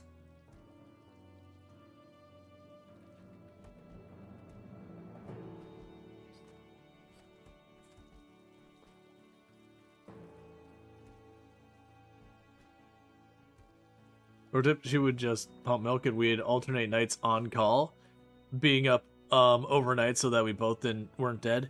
Yeah, no, I've seen a lot of couples do that where it's like, okay, you know, this night's my night, that next night's your night. Like, unless there's like some emergency or something, like the one parent is kind of holding the fort down. You know, and then they take turns so that you could hopefully catch at least a little bit of sleep. Everyone has their ways of managing it. I definitely look at this like, nah, man. I'm sorry, nah, man. Like, there's ways to make it work, otherwise no human race. The fact that the human race made it, despite the disgusting amounts of sleep deprivation that happen these days, is a testament to just the tenacity of people. Because, like, if you go back historically, and there's still places this is true, you know, there's a reason why there's a saying, it takes a village to raise a child. It's because, you know, while you'd have all these people that go out to the field or hunt or whatever the culture was, and all that, you know, you'd have, you know, grandma and grandpa and you know, in the community would be watching, you know, 4 or 5 or 6 kids, however many kids are up there, while everyone else goes out and does their stuff. You also have that you can exist on 4 hours of sleep night, Gene. I could get away with some lack of sleep. That sounds awful. Like, to be fair, like last night was like maybe half hour, an hour sleep night. Like, it was particularly bad. It's one of those ones I know when I've had a particularly bad insomnia night, because I use the audio, like an audiobook, to like listen to as background noise, something that's not gonna hold my attention so much I'm not gonna be able to sleep, but also not utter silence, because ADHD things. If I'm just sitting there like laying down with no noise, the brain will fill in the gap, and then I get like thinking a lot, which keeps my brain active, which keeps me from getting sleep. But, like, I can tell at night I get to sleep nice and early because, like, I'll go to, you know, figure out where I was in my audiobook, because I put a timer for half an hour, and I'll have to, like, go back almost the full half an hour to basically where I was. And then there'll be other nights you're like, nope. No, like, I'm like, 6 or 7 chapters farther in my book, which was several hours of book I got through. You get, like, zero sleep, you take phosphorus amount of creatine to the next day, like 25 grams. It helps the stomach can tolerate it. Yeah, I mean, it's again an ADHD thing. Like, I'll have a tendency to, you know, self-medicate with caffeine. Like, it's not a conscious thing. Like, to keep your head together, you end up just sipping away at caffeine all day, which is definitely not the best. But it's for a lot of people who go undiagnosed, unmedicated. It's what you do, whether it's coffee or soda or whatever. Your dad always said sleep is for the dead. Everybody needs sleep. You know the book Everybody Poops? The same thing, but sleep. Granted, there are some weird animals that they don't really sleep, but they do things that are kind of the equivalent. Like, there's a difference between, for example, sleep and torpor. While they serve kind of the same purpose of giving the brain time to be kind of at like a idle, off, low power state, whatever you want to call it, a recovery state. For those who don't like the difference, like, you know, mammals sleep. We lay down, we go unconscious, you know, we snore. Insects torpor, where they kind of go into like an inactive stage where they just kind of sit there not moving at all. But like they're not unconscious, but like they're kind of like at a lower activity level. And there's advantages to it. Like, they don't get the same recovery that we do, but at the same time, they're still aware of stimulus around them. So, like, if you walk in and the ant or whatever is sleeping, it'll pop alert immediately when it's in there. Like slee stacks? I don't know what slee stacks is. Sorry, that's not a term I'm familiar with.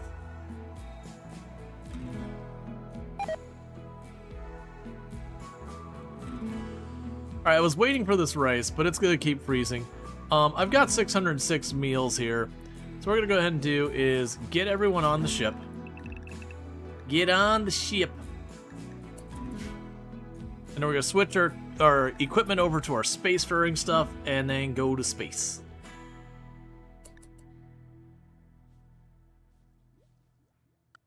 Alright, so let's go to assign, space melee, space fair, all the way down there. Some animals can put half their brain to sleep and keep the other half awake. It's how birds can migrate huge distances. Ah, gotcha. That's neat.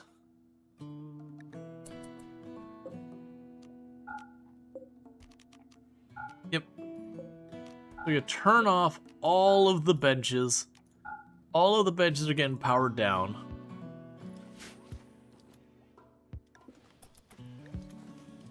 And everyone's gonna switch into their, You also had a bad sleep night last night, and then woke up like you had a... To be fair, that feels very actually coded to like that kind of situation. Didn't get good sleep last night, so I'm really feeling tired, and then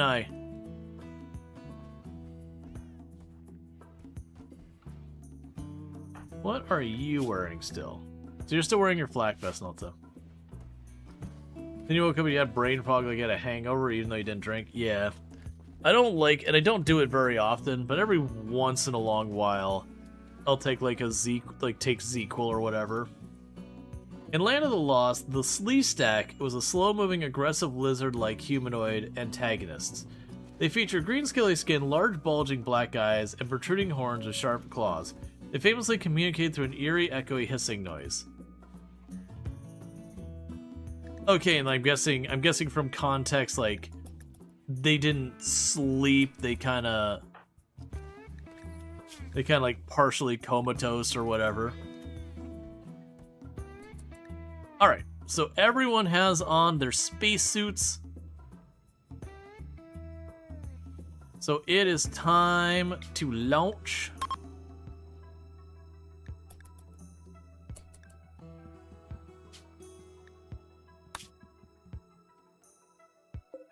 And we're gonna go to the mech hive station.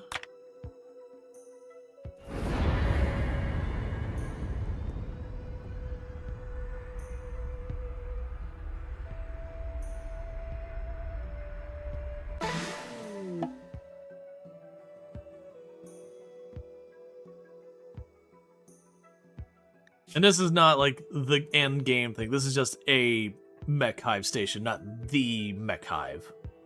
It's just a mechanoid station. I shouldn't be saying mech hive. It is a mechanoid station.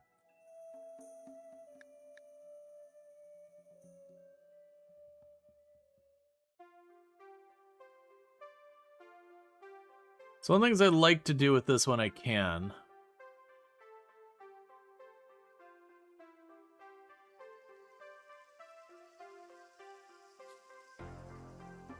Okay, this will be a little bit of an interesting spot. Oh, there's no doors on this side.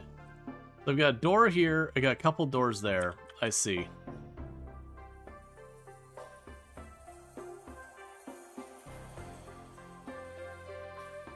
What I'm trying to do is line this up.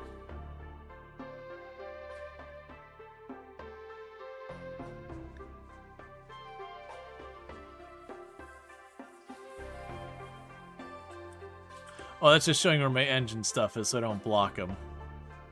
Yeah, so what I'm doing is I'm trying to line this up so that I can get out here, I can go out there, I can get out here. So I got multiple ways to get out. So like if I'm fighting over here, I could duck in here and pop out there. And it'll force the mechs to go the whole way around the ship or start smashing walls.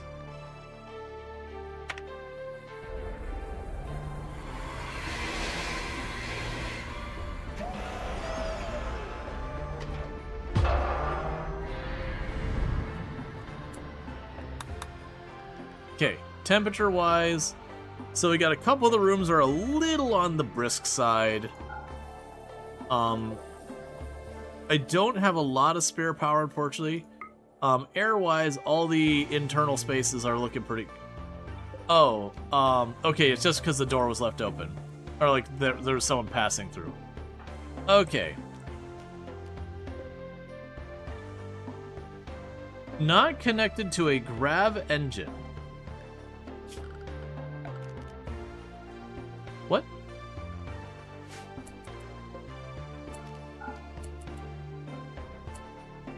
Alright.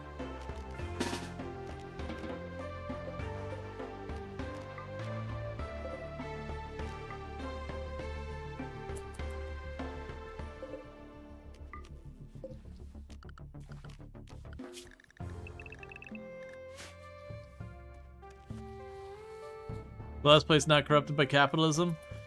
Ooh, about that.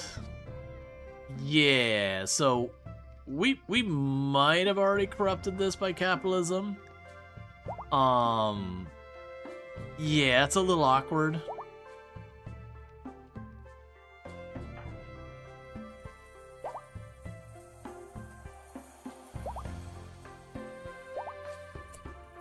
Okay, so we have just hacked all the doors.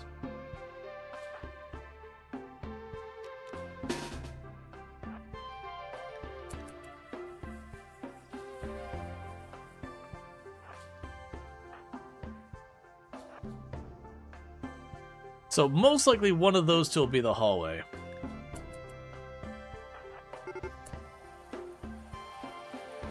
Alright, so you got three Militar, sorry, and a Cyclops. Our last melee pawn we lost, I believe it was to a Cyclops. That the melee pawn got downed, and the Cyclops was like, I'm not stopping firing, we're just full send with this.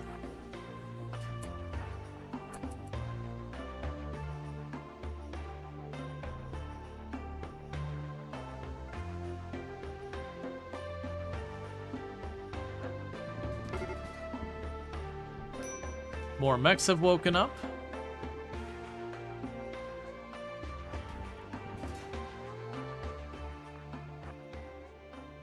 They appear to be continuously running around and waking up more and more of the other mechs.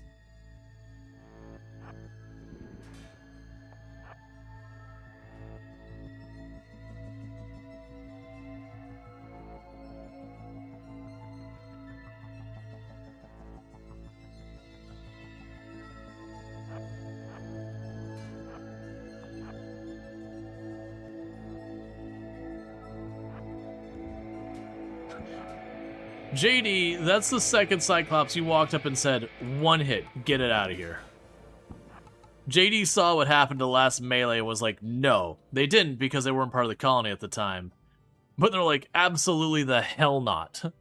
I'm not going down that same way. Okay, we're just...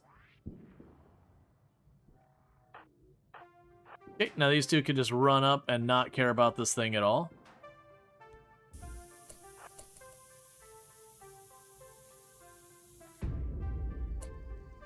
Alright, so the rest of you pack in here.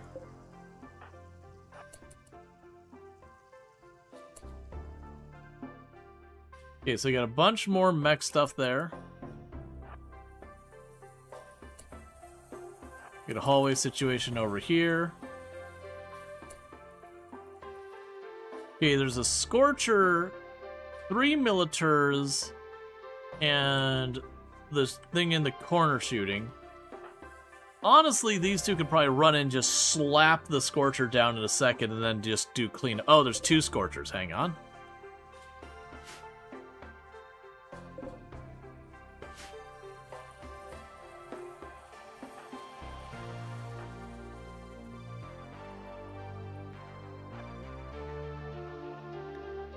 A little worried that you accidentally took 2 melatonin and forgetting that they're 5 milligrams.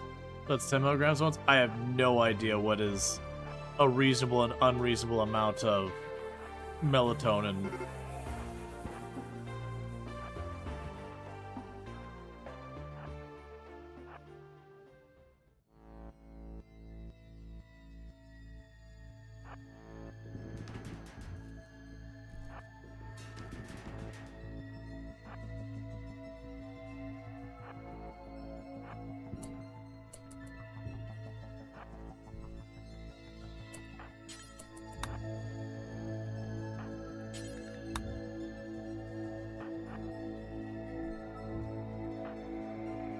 Okay, destroy you.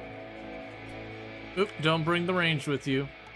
It is kind of one of those things that, with the shield belts and how good they are for these kind of things, that you end up doing so much of this, you're just like, okay, Get the melee in there. Don't worry about anyone else. The melee will hold.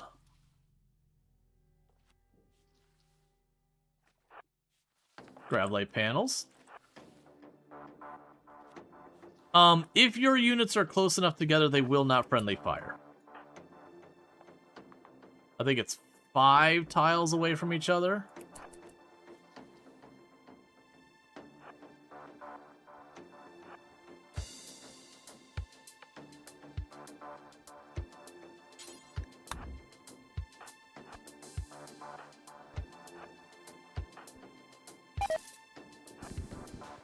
Yep. It's always been that way.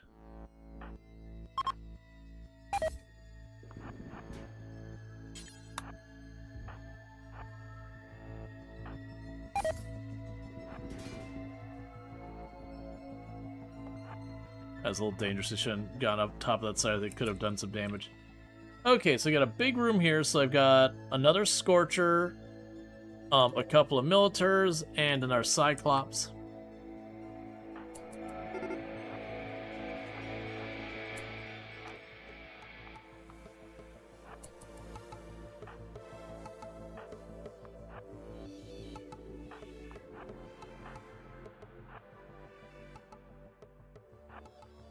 Surprise!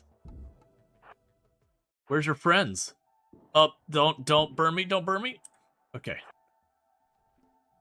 That was greedy. I could have gotten in a lot of trouble there.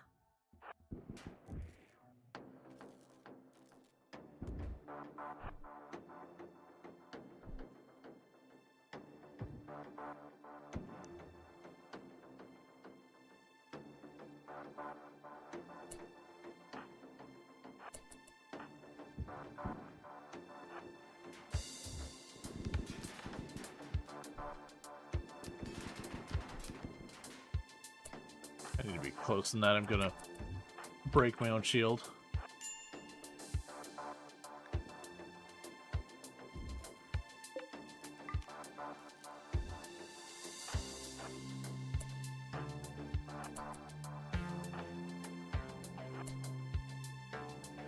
Okay, a ton of badness over there in that corner.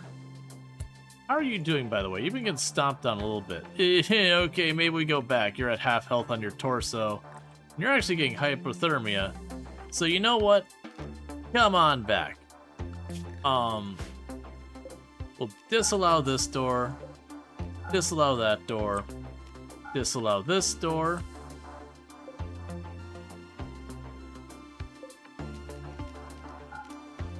We can disallow the doors that let you go into these spaces.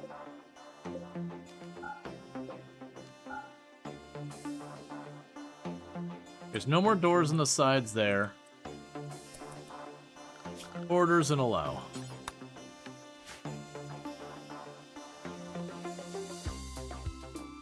All right.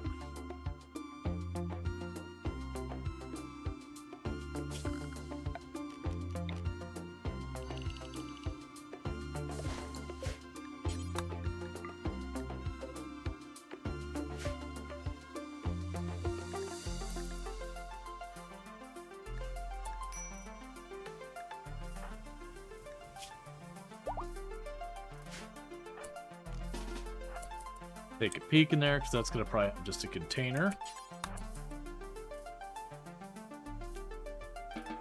Some glitter world, love to see it. Okay, so we're going to give our people a chance to recover. How is our temperatures on the ship going?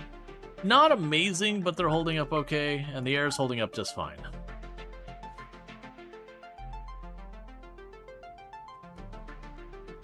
Like, it's probably a thing I really do need to start putting vents in between all these rooms. I haven't been doing good about that.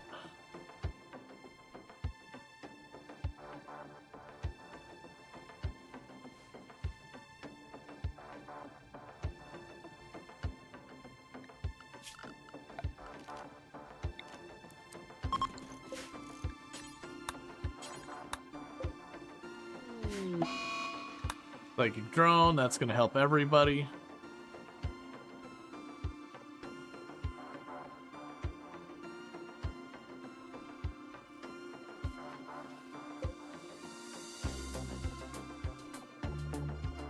There's actually quite a bit in here. There's what? A bunch of militars, a couple of Tesserons, some Cyclops. A lot of junk in that one. That's actually one I can engage from pretty far away. The Cyclops and the Tesserons are dangerous to engage at far distance, but we could potentially get their attention that way.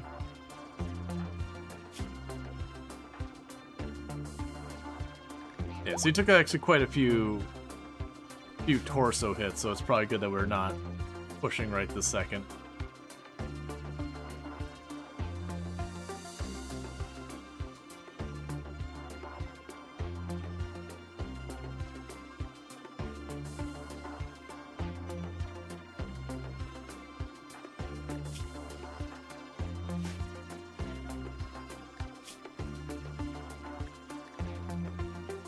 Alright.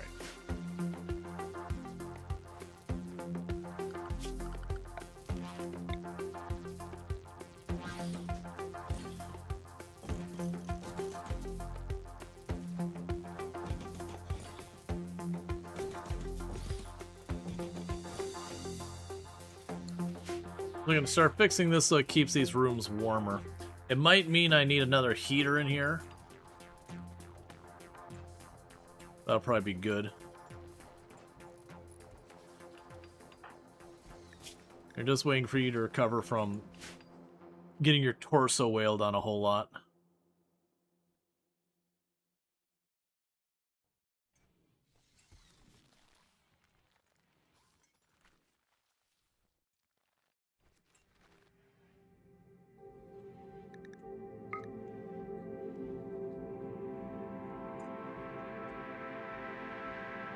So it does seem to slowly be warming that up.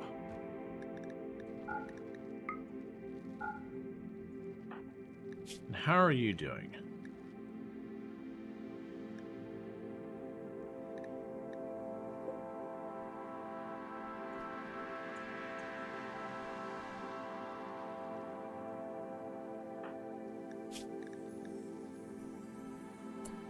Alright, so the thing we're going to do is we're going to grab everyone again.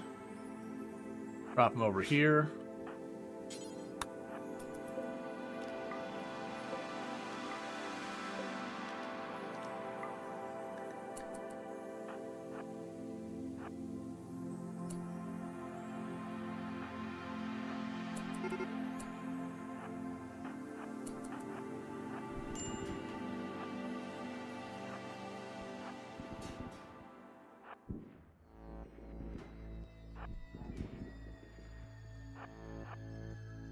Alright. That one pretty smooth. Ooh.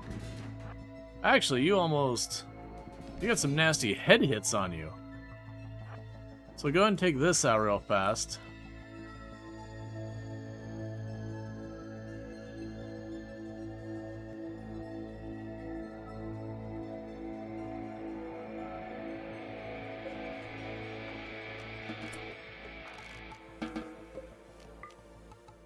What we can do is disallow these doors.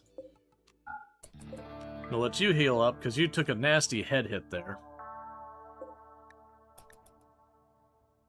Still, that's progress. So both my melee pawns are unsurprisingly taking a bunch of random hits.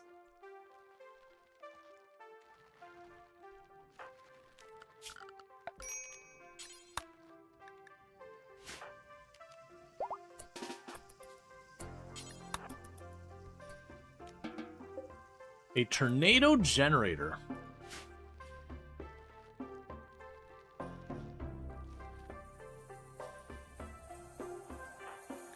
Okay, so just basically waiting for one of the melee pawns to not have their... Yeah, so it took 2 kicks to the head. Well, got hit in the head of the barrel, took a kick to the head and all that. So some pretty solid hits.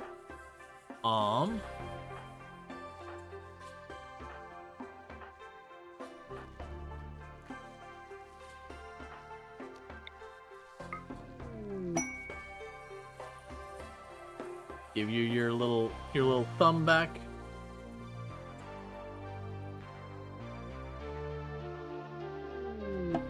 There you go, buddy.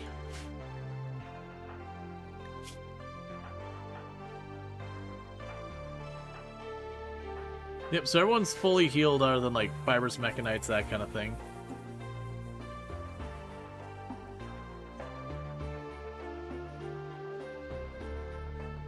Yeah, so I want to poke these doors, take a look at what we got in these side rooms. We've already been scoring quite a few more Gravelite panels, which is nice, because I got plenty of space to use them.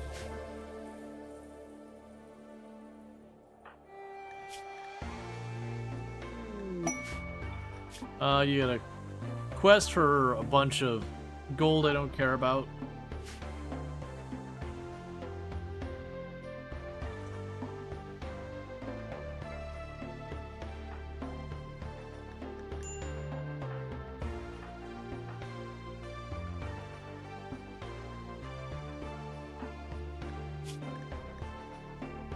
So 4 health left there.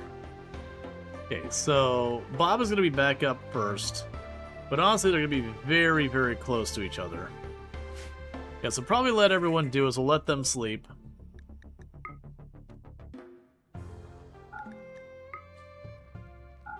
And after they have themselves a good sleep and a snack, we go back in.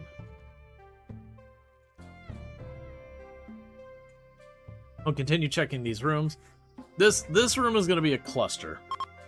I think it'll be the idea is that we'll step out, shoot a shot to wake him up, and then try and do what we've been doing to get him separated out. It'll be a little risky because there's 2 ways through this room, versus if we go down here and we draw them in there, yeah, they can go and start weaving through all this back area, but it should give me a lot more time to chew up whatever comes through directly.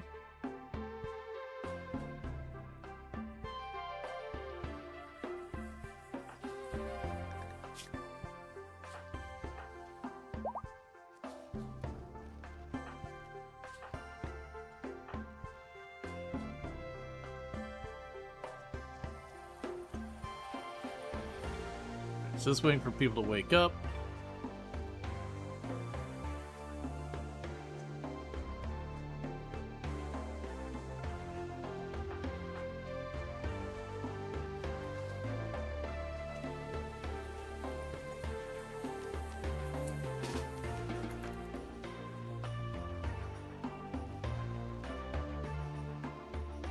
Alright, that's probably good.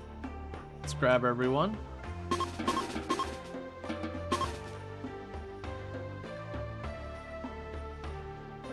Okay, you did drop the baby. I just want to make sure you weren't going to drag the baby into the vacuum. I'm led to believe that's bad for people.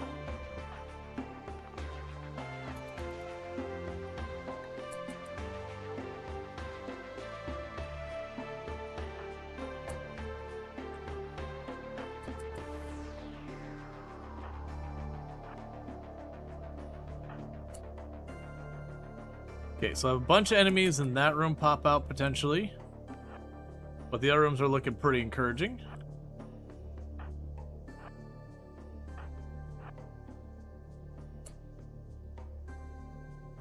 Okay, so we got a Scorcher, a Sentry over there, and a Militar. There's a Tesseron way back there.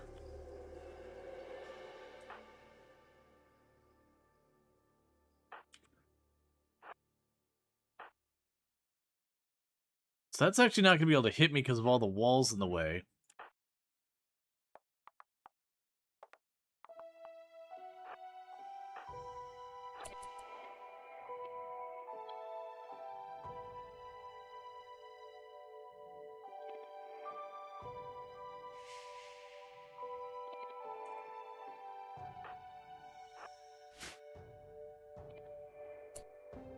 Okay, plan straightforward.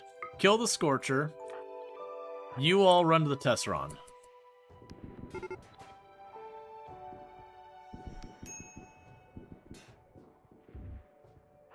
Okay, we'll drop back, make sure the Militar doesn't get any lucky hits on anyone.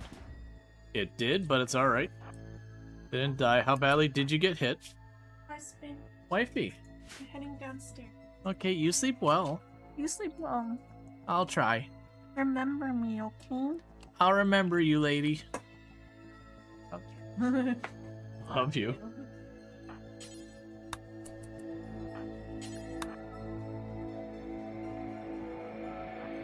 Alright. Did it break any shield belts? Shield belts are still up.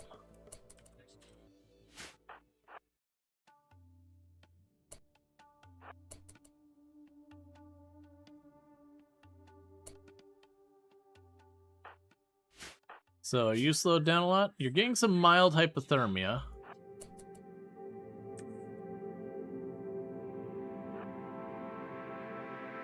So we got a ton of drop pods.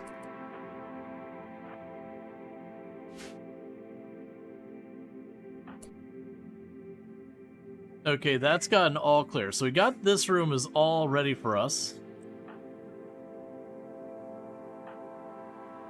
So let's have you all poke in here and deal with this room real fast, because those are going to open up. That's probably some hallways.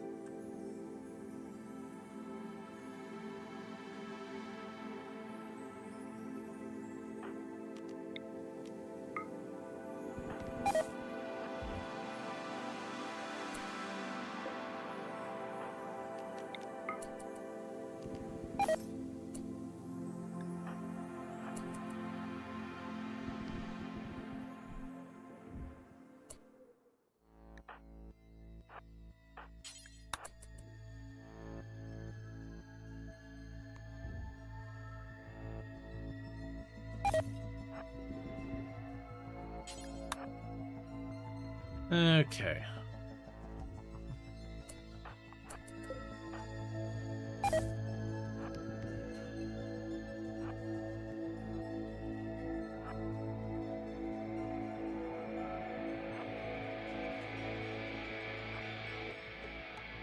So, those are things that get a little trick. Don't go that way. Don't go that way. I don't need you to feed yourselves directly into the mech. We can at least have a little pretend that you're going to kind of work your way around the mechs. Okay, so let's get you over here.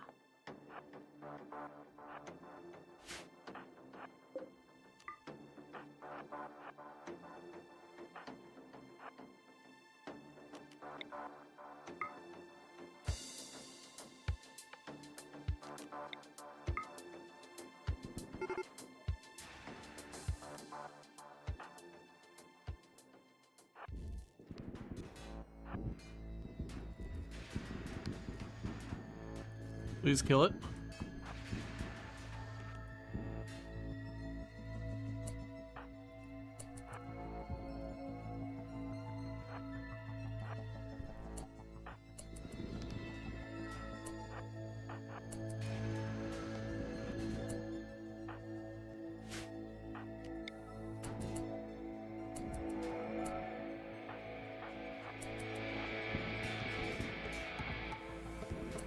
Oh, that's not what you want. I did not need you.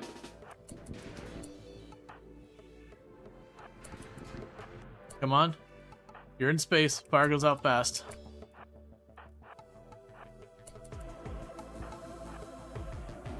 Stop catching fire.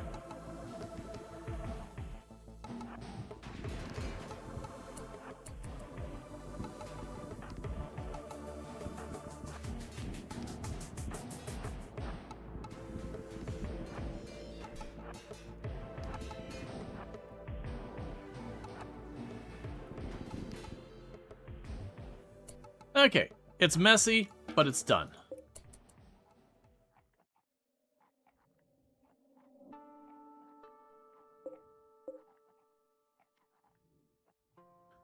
So orders.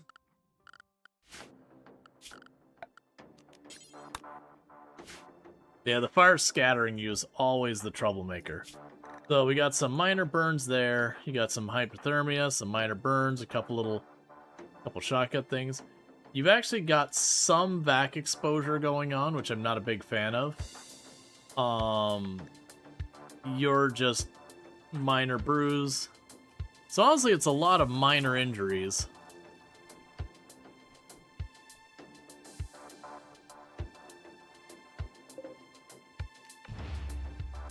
You can open those containers. So I got a room up here and I got some rooms over there. The good news, we actually got a lot of Gravlite panels out of this.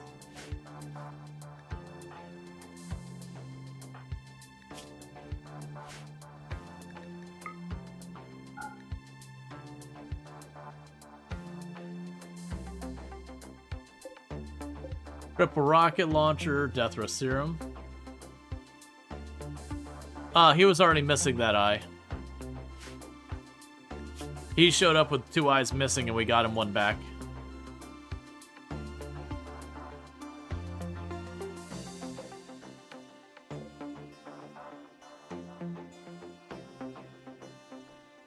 As far as like new injury, I don't even think we got a new scar.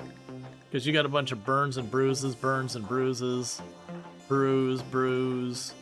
You actually got a bit of a nick to your leg, but nothing serious. You got a little nick to your arm. But no new injuries that aren't just temporary things.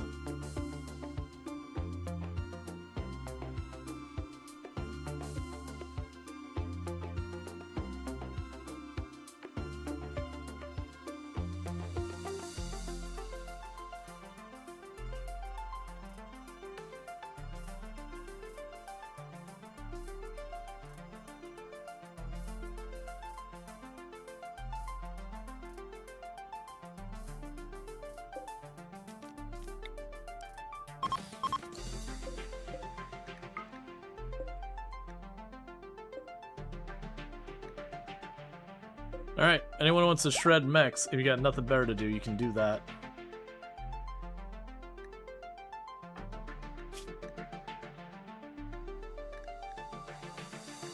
Yeah, so you're missing 6 and 5. So you're almost fully healed, except your leg has some pretty bad hits.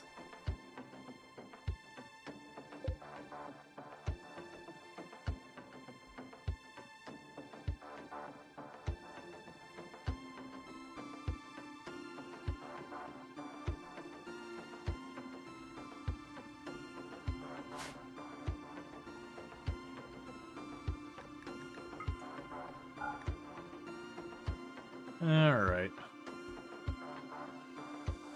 I got 109 more.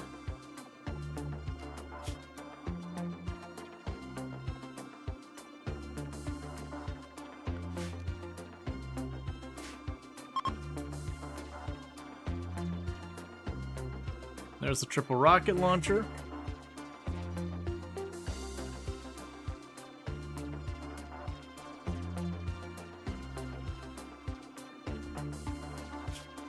Okay, how are you doing? Okay, you're missing about 4 health in a couple of places. Missing about 6 health in a couple of places. You're about to be good as new. You're about to be good as new. Alright, well we will take our chances with that then. There's probably not much left in here. I suspect that's a hallway. There's probably a room up here. There's probably a room up there and some hallways.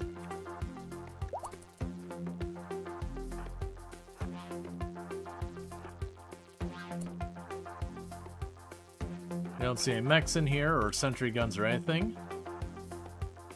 Okay, that one's all clear.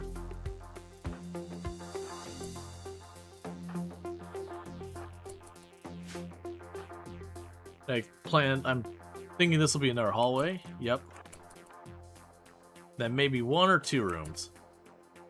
Alright, so we got a Cyclops. We got a Scorcher. I got a couple Militars and a Sentry. I probably could just straight up ignore this room. But I definitely don't want to.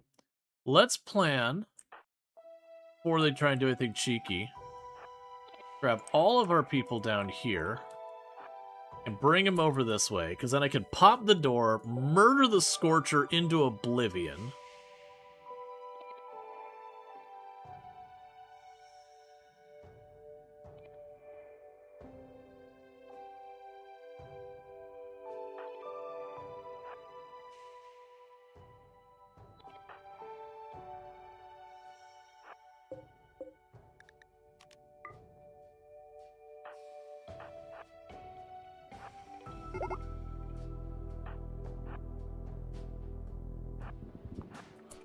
You need to be farther back.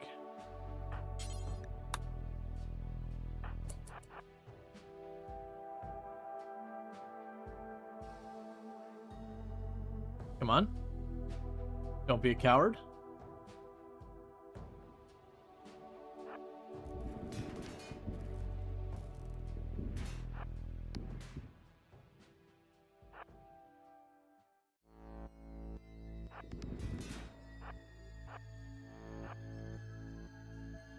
Okay, just waiting on that Scorcher.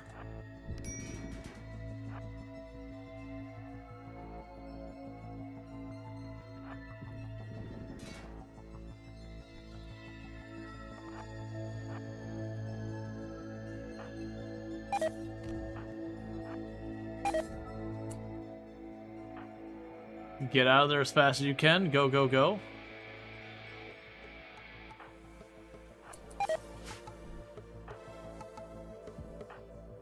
Around the corner, Bob. Around the corner. Yeah, you broke line of sight. That's all I needed.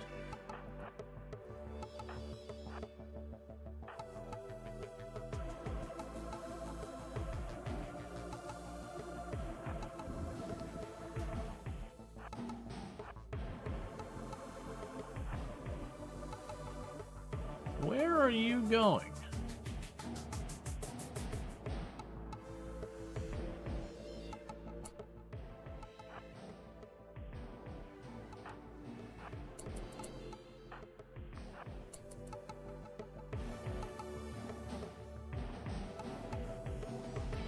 It's all enclosed, you can just bang on random walls.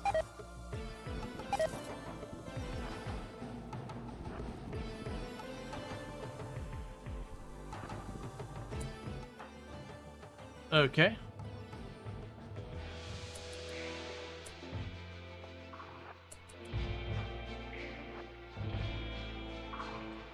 Oh, it's gonna break my light.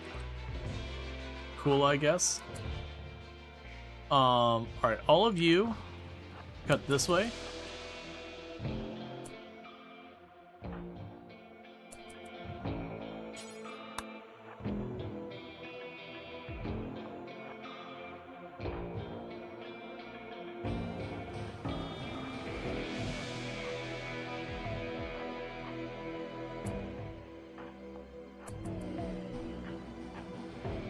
I'm hitting you, best stop shooting.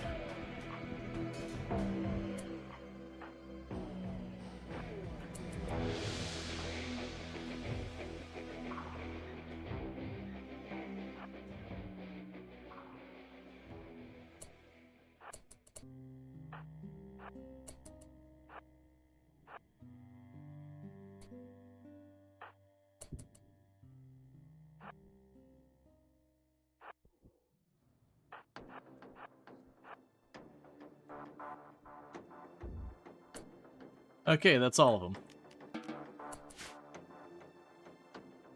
Alright, orders.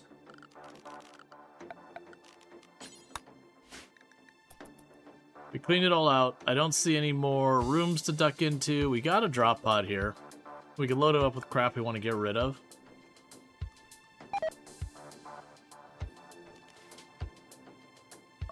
Alright. Let's take a little bit of the fabrics here.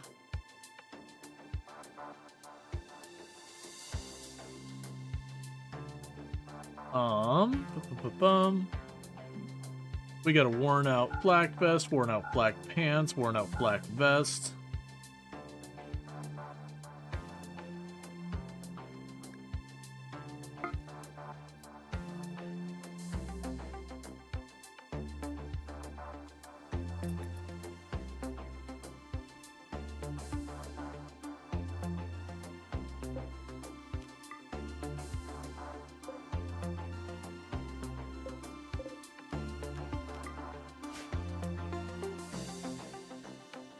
Okay, so just grabbing stuff. I'm not actually worried about them taking the time to shred all these. I'm just giving it a minute. I'll launch this at whoever gives me the most rep.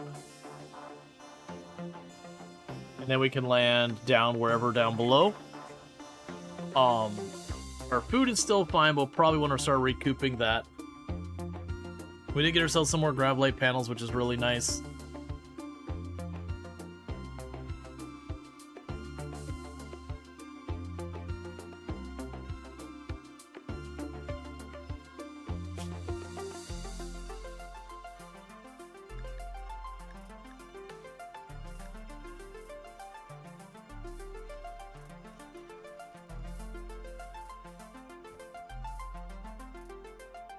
Okay, so Mgal's grabbing the last of it.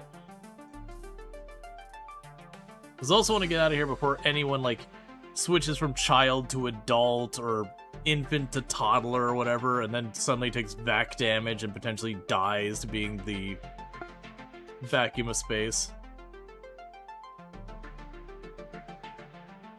16, 5, 14, 16, 5, 4, disease infection. I'll deal with that in a minute.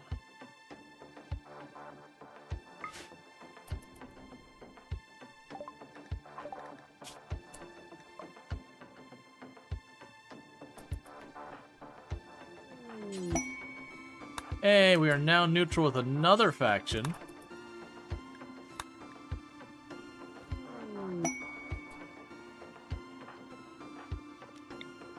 Reach health on you.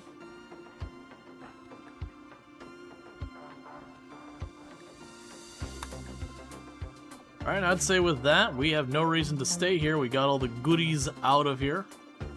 Just dumped a bunch of mechs in the ground here, but none of it's stuff I care about. So we did get 109 Gravelite panels, which is not nothing. A bunch of random materials, a bunch of medicine, all that. So not the worst. Not super exciting goodies, but still. Alright, infested settlement.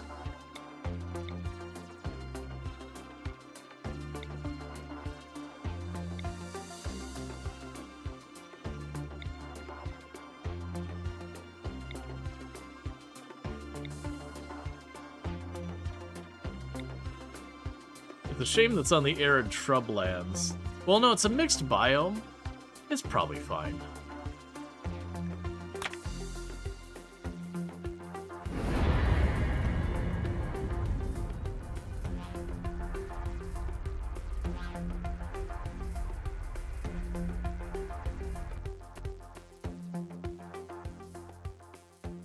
And we got our grav core over there.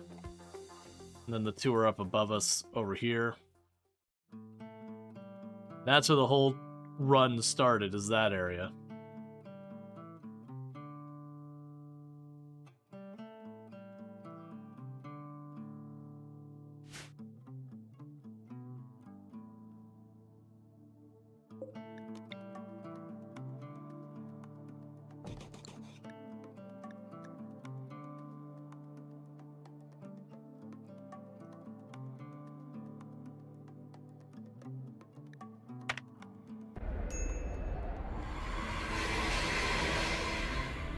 We also have an ancient danger on the right, which I like to see.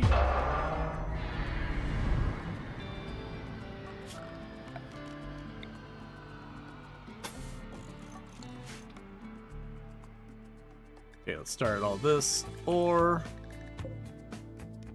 Got plenty of gold. Got silver. No jade. No plasteel. Not a lot of components. Steel, we're in great shape, so I don't need to sweat that too much. You got the ancient danger over here.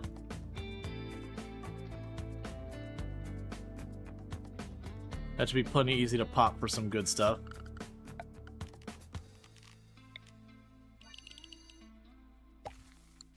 I'll get the potatoes.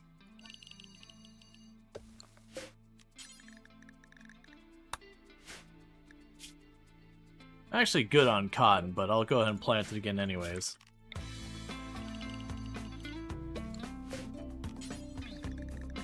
Heel root.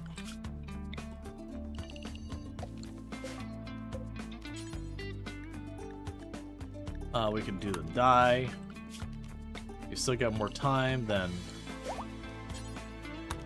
Psychoid. Alright, so let's give everyone a chance to recover. Before you leave the ship, assign melee and anything.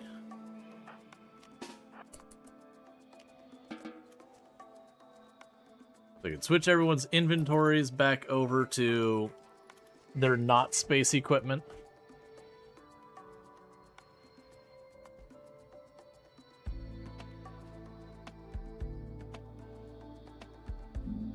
I really need to get to the point... Well, actually, I'm saying I need to get to the point to getting flak armor unlocked.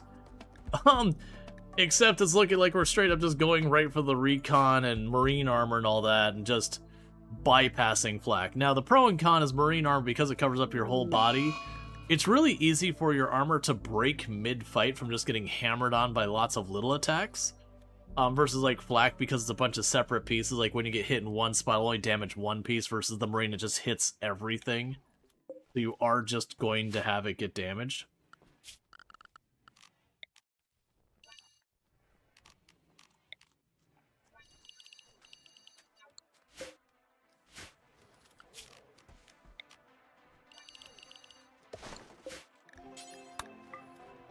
Alright.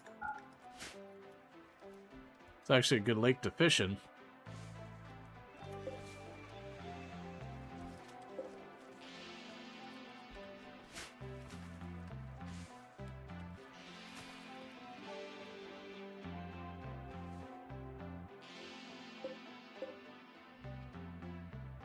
Okay, so people are doing alright. Let's run up here while we've got the advantage on this group. And clear out the infested colony. Now, to be clear, sometimes an infested colony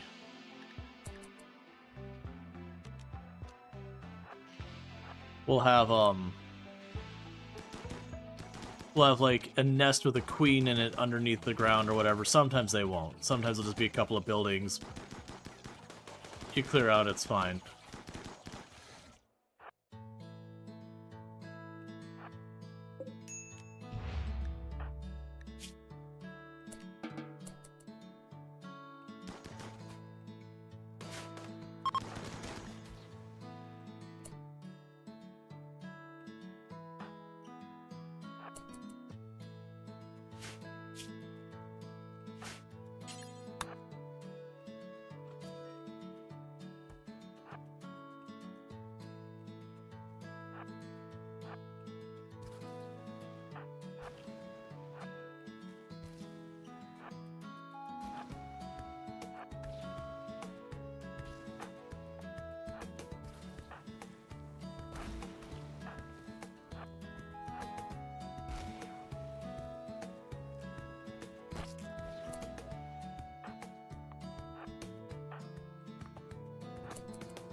Don't go around. Ah, they're going around.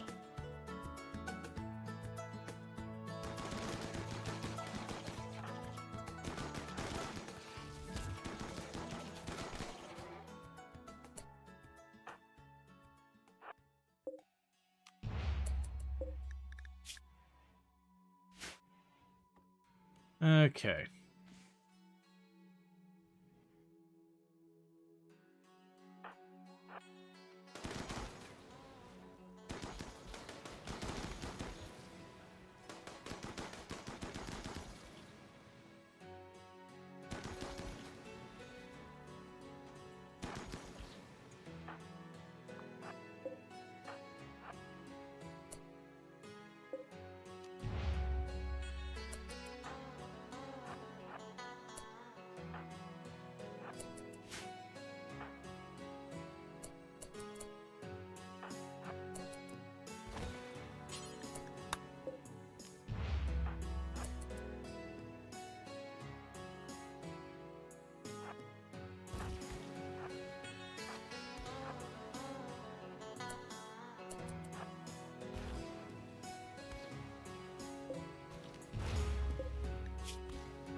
Alright, so just running around here, checking the whole nest to make sure you cleared out all the baddies. Oops, safes are usually really good opportunities for loot.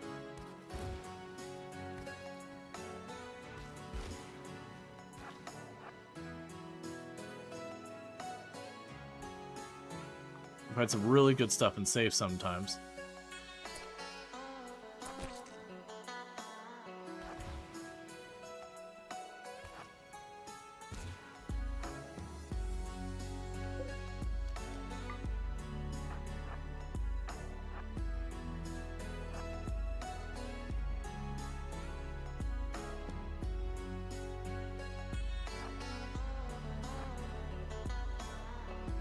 Alright, fine, we can do it this way.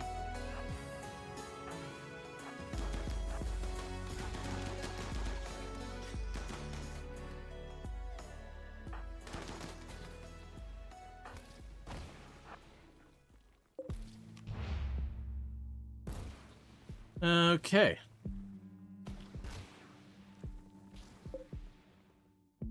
So the rest of you should all be good.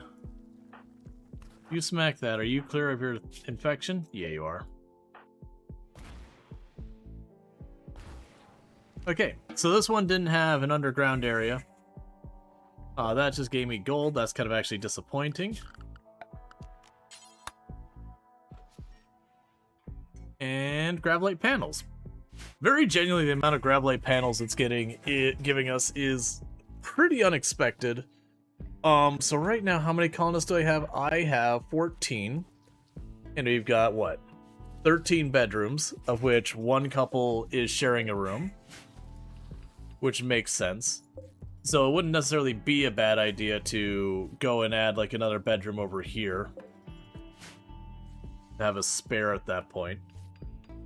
We also have enough room I could make our proper kitchen so we can cook faster, because that's been overdue for a long time. I'm really not sure where I'm shoving it, though.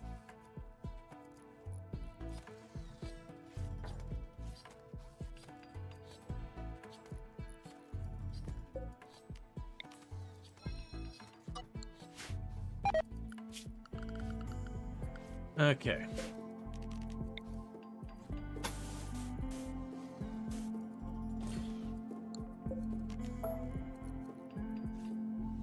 So for right now, we'll just add one more bedroom over here, so I got a spare.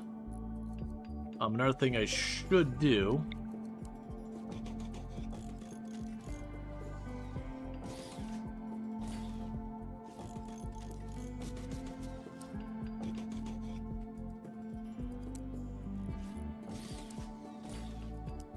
is connect our interior spaces.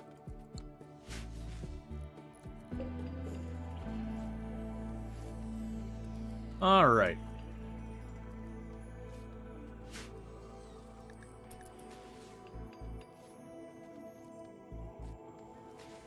Yeah, so we want to probably add... Oh, one thing I can do here. Turn those back on. Turn you back on. Turn you back on. Turn you back on. Get that back on. Turn you back on. Not connected to a grav engine. There we go.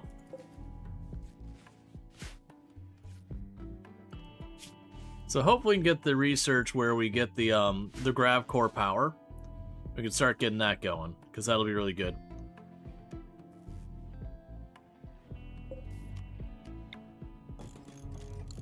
And we can get another bedroom here.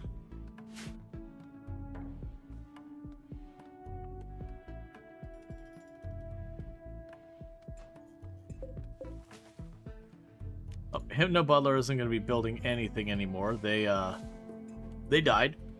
So that's just the way that's going to be.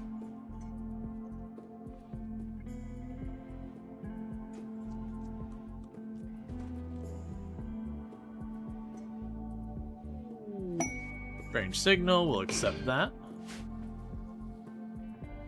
So how does eating and recreation happen on a ship? I mean... pretty much the exact same as it happens anywhere. Like on the ship, like I've got food, I've got a break room, it's got my recreation stuff, like, you know, a game of herb, a harp, a hoop ring, and all that. Doesn't really make any difference whether you're in space or not. Okay, so you're willing to give me notes on bioregeneration, which would get that done. A couple of advanced components. Or some other stuff. I'm going to pass on that. Monolith arrival. Cool. Keep that going. Meanwhile, I can go here and go structure.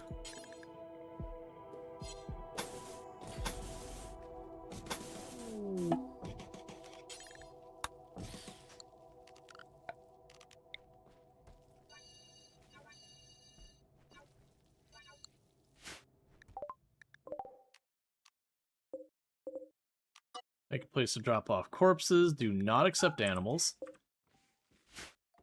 Alright.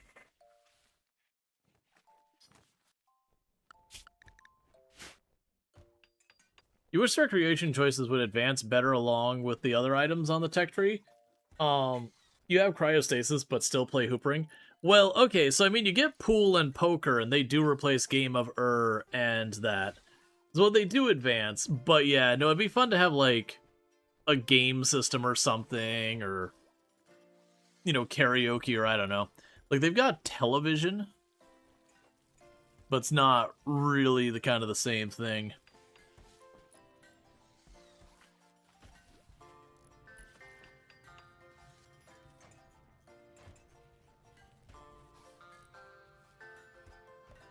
Like 3D chess? Oh, yeah. Yep.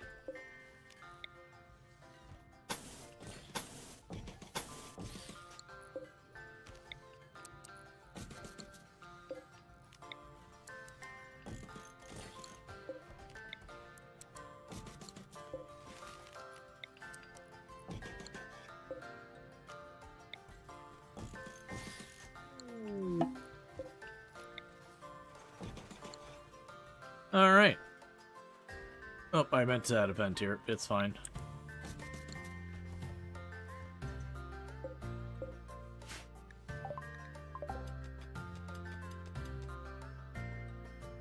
Okay. So we're grabbing all our ore, doing all that kind of stuff. We got our defensive position set up.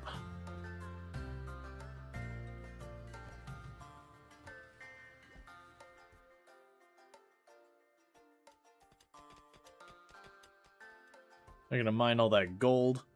So a pretty good chance I'm going to be loading up another drop pot of gold and just buying my way to friendship, because I really don't need that much gold. Rare catch.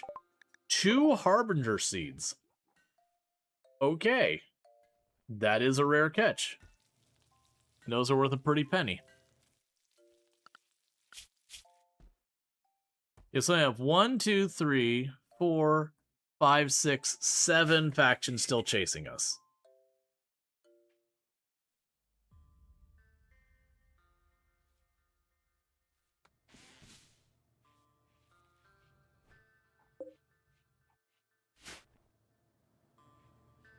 Alright, so I definitely want to make the kitchen.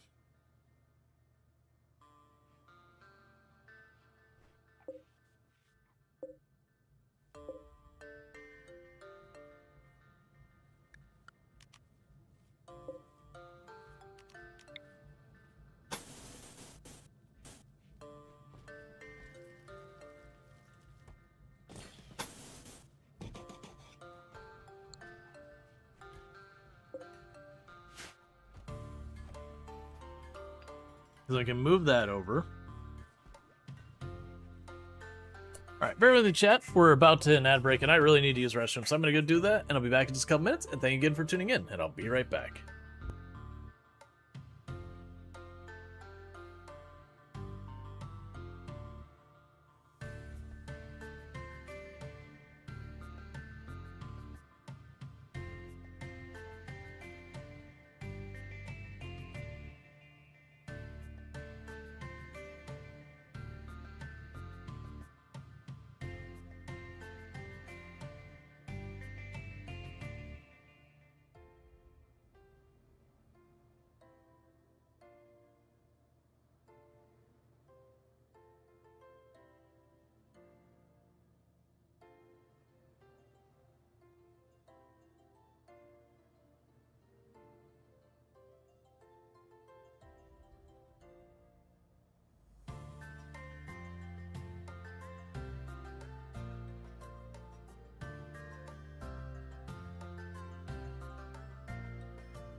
Okay, and I'm back. And I'm not playing like vanilla. We're playing vanilla-esque. We are running a mod called the Ruthless Faction Pursuit mod, which is what's enabling this to happen, where any faction that we are hostile with will have kind of like the Odyssey where the mechs chase us. So it's not your normal raid where it's like, oh, a bunch of people show up, you fight it off. Oh, dear God. There's angry beavers.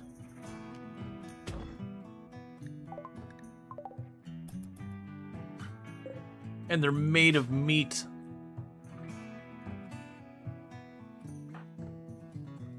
That was a good show. Yeah, Angry Beavers, like, I watched a bit of it. I'm not gonna say it was, like, after my time. Like, I don't want to insinuate it that way. But it was definitely, like, by the time Angry Beavers, like, really became a thing, I wasn't watching as much TV anymore. Alright, so I'm gonna reinstall you over here.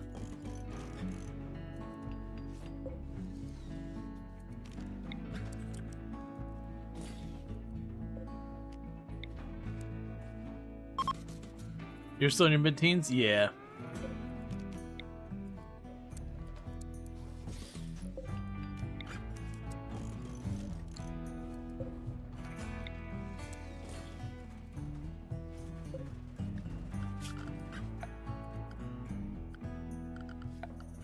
All right.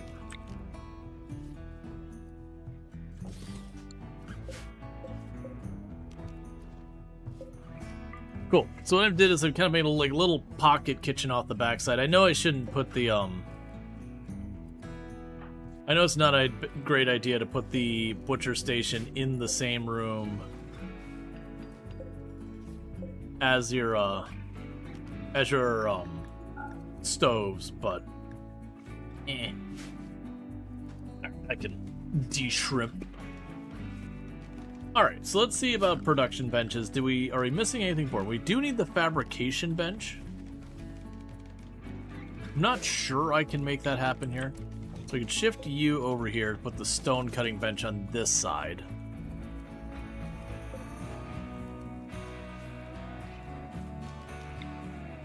Oh, right. The drug lab actually goes in the laboratory, not in your production room.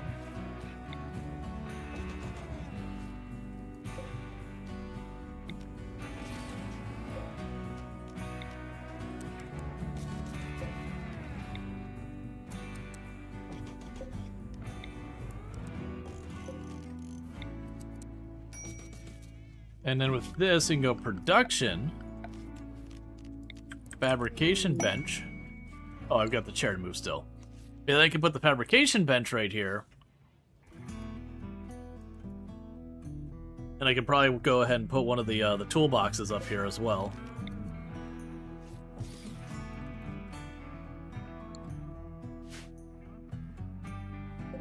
It won't give me good access to the engines, but I don't need better access to the engines. Speaking of which, do we have any asteroids above us? Still not yet. Could take some work to get over there.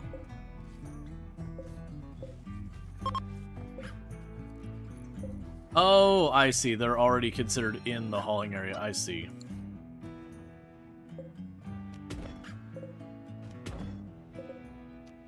Then get those out of there. Can't you access the engines from inside anyways?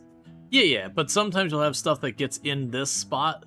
Like you'll have a drop pod with your reward will pop in here, so you need a way to get into that area to get it. Stuff like that. Or you'll have a drop pod raid and they'll drop pod in here and start trashing your engines from the outside. How's hostility now? We're doing pretty good. We got a good number of factions at least neutral. We do have our first ally. I still have, I think, 7 factions hostile to me, counting the mechs.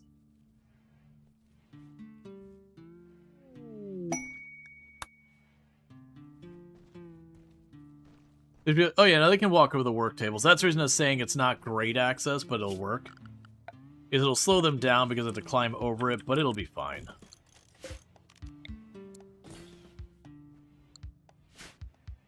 Do you start with all factions hostile? Yes, that's just how the mod does by default. Is it makes everyone hostile to you.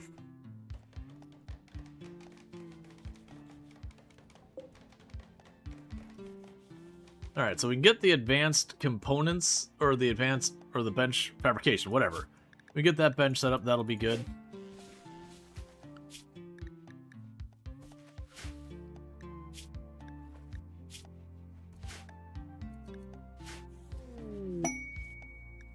Cargo pods. A little bit of plasteel. Alright, before we get too far in case you get like... Alright, what are you doing? Do you still have the baby? There you go.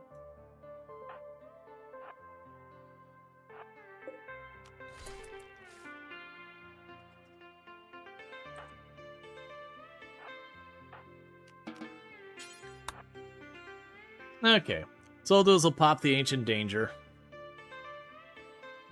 Because then it's just kind of chilling on the tile.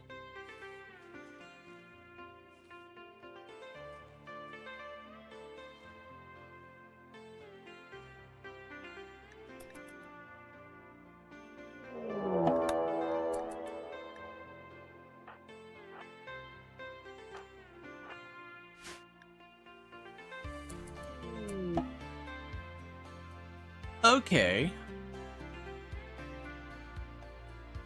I have curiosities on how I might want to deal with this.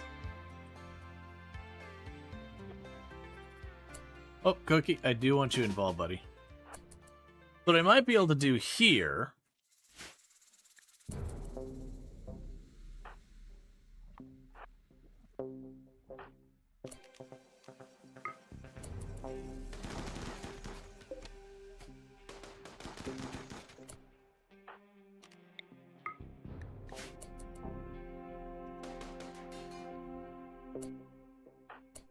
Don't tell me it's actually empty. Okay, so the plan was actually to shoot that because if there's someone in it, they would pop out. So gather you round.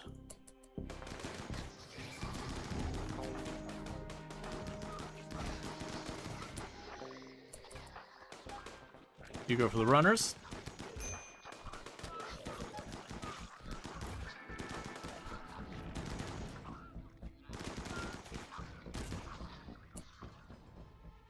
Okay, so the plan had been to shoot that to let all the junk out of here.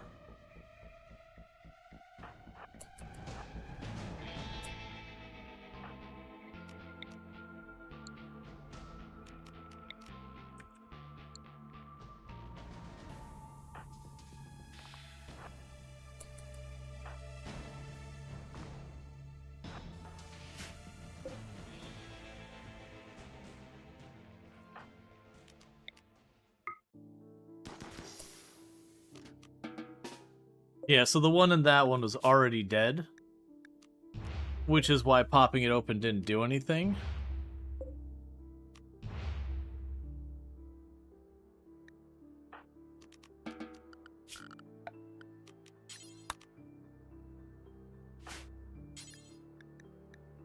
Strip you. Strip you. Open you.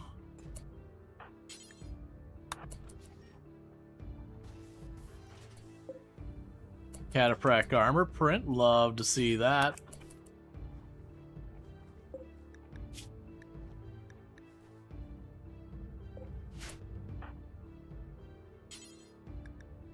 Go ahead and put you two back in the fridge.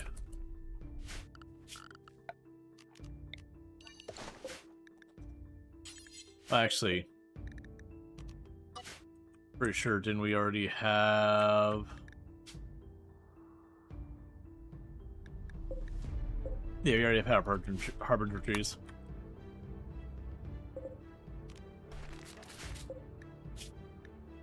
And strip you. Alright. So we got halfway our way to getting the Cataphract armor available.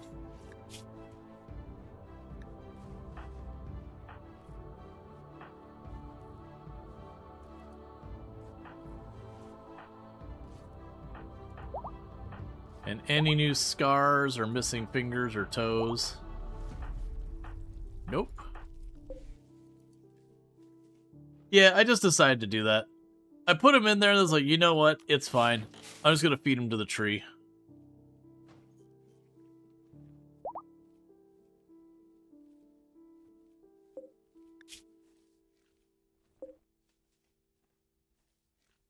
It is what it is. The tree hungers.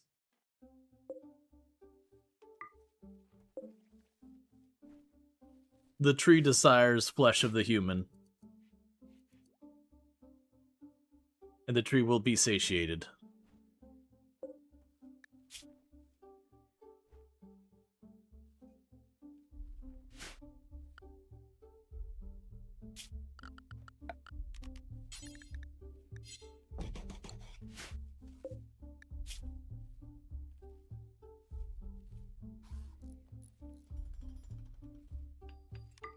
Alright, there we go.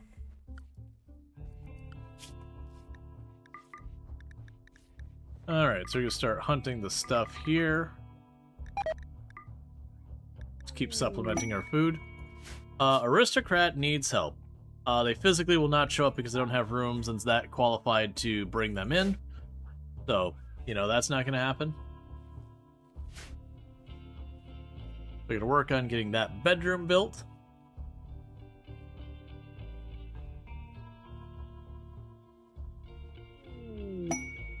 Got the Aurora.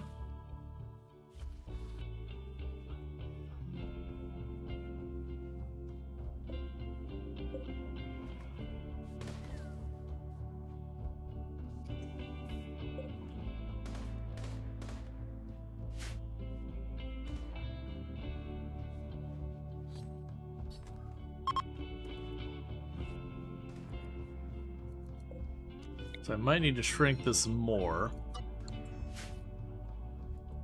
Because I might actually plan to put my biotech stuff over here. We haven't needed yet. You're crafting 20, nice. So I get 83. So I can go over here.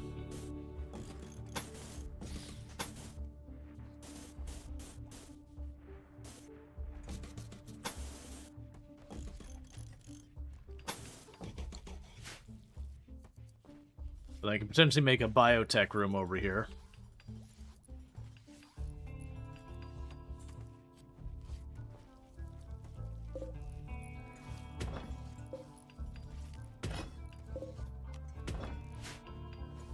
All right.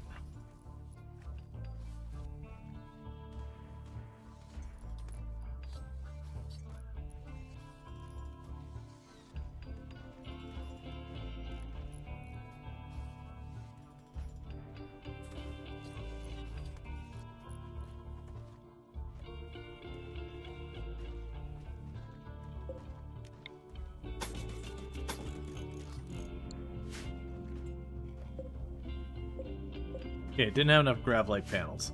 So you're gonna need to go to remove foundation. Those ones should give me exactly enough to get that done.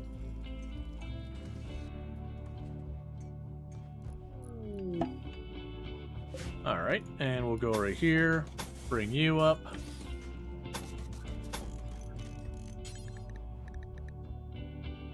And then we can put a steel door right there.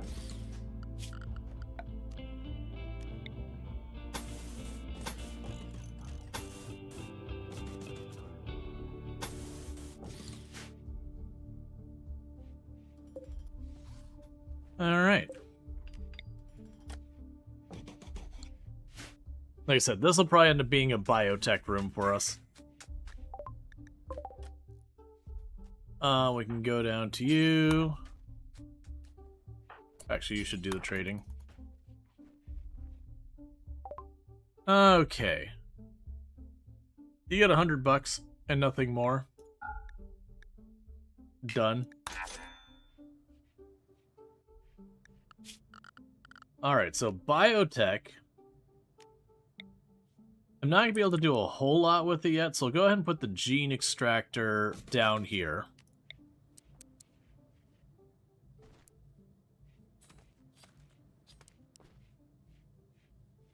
Probably put the gene assembler up here.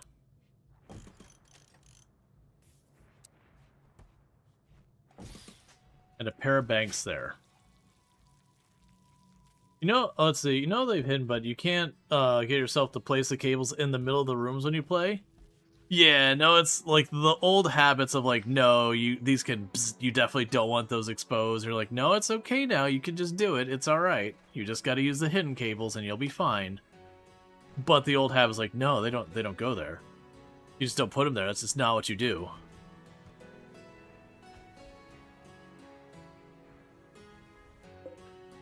Alright, so add make components do until you have 20. And then you can't really do a whole lot else right now, which is totally fine.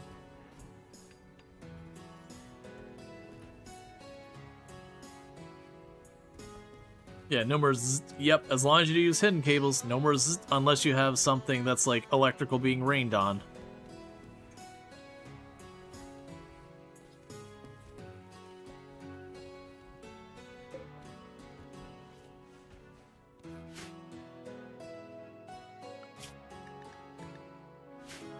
All right.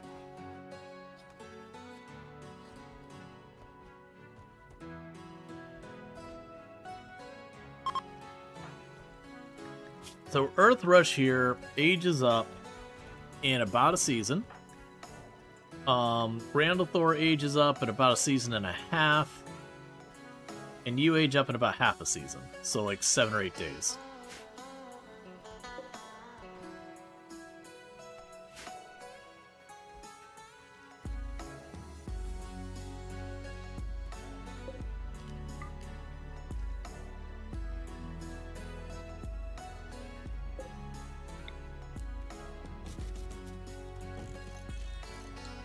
Oh yeah, I said I was gonna make that a freezer and then immediately put like multiple vents that go through it. It's probably not gonna be a freezer, if we're being honest.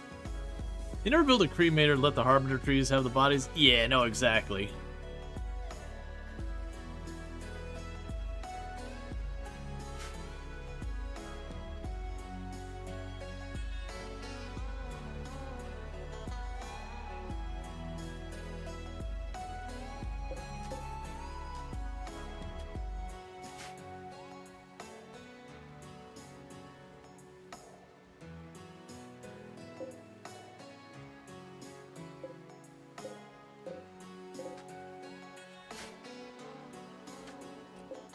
Yes, you're waiting on steel. Oh, I am out of steel.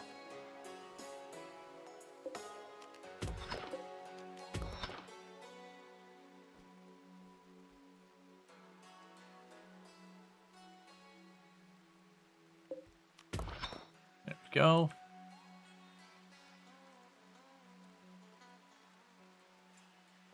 Okay.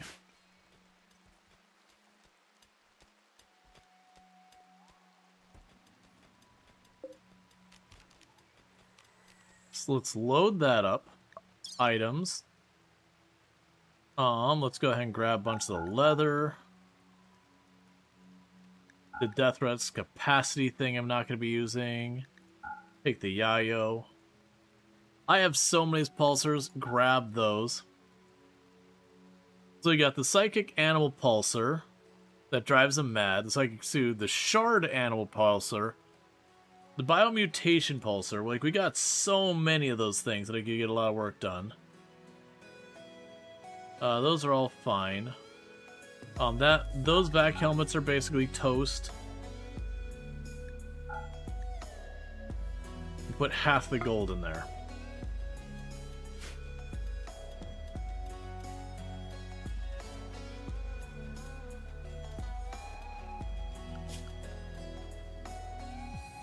And I got a bunch of people here scheduled to grow stuff. Just taking time.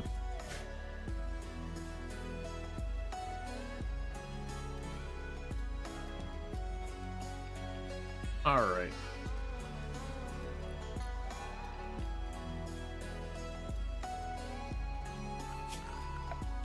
Zone home.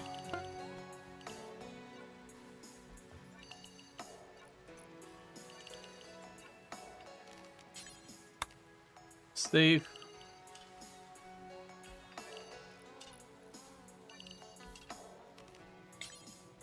Nearby. All right, JD, you rested and fed?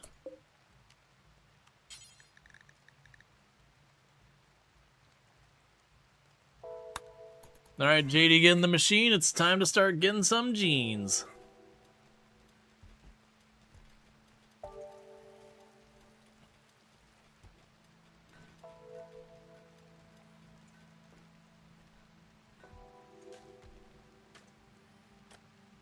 Because in our group, we got a Neanderthal, we've got a genie, and I also happen to have a sanguiphage with us. So it does mean I can get like robust, low sleep, fast runner, super wound, like basically super wound healing and robust would be like the dream out of this one. For the Neanderthal, again, robust would be really good. Like, some of these negatives would be good to get out of there. And then from our genie, some of these negatives are good to get from the genie. Delicate, or sorry, not delicate, but dead calm is really, really good. Elongated fingers is actually pretty nice. Not a huge ordeal.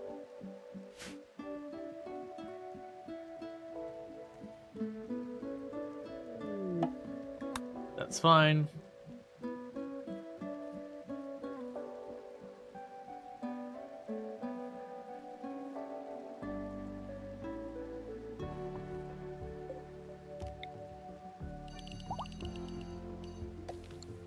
Or social is not the worst. It's not my favorite.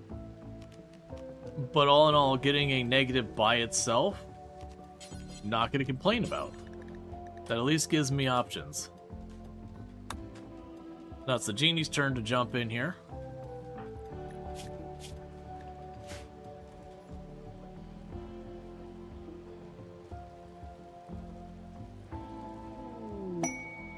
Chickens join.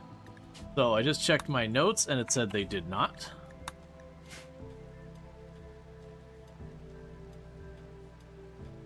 Alright, so all in all, we're getting ourselves set up.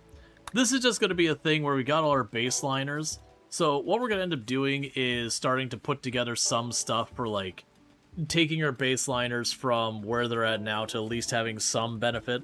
You know, whether it's stuff like giving a bunch of them elongated fingers with the increased manipulation. Obviously, I'd like the super wound healing. That's going to be the big one from the sanguiphage. Because super fast wound healing can be just really comical.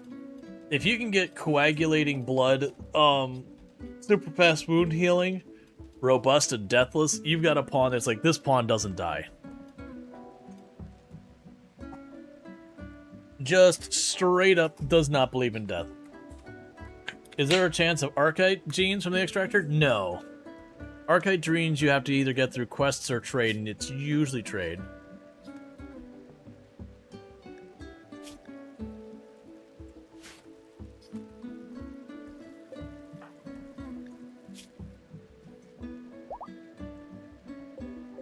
Beardless.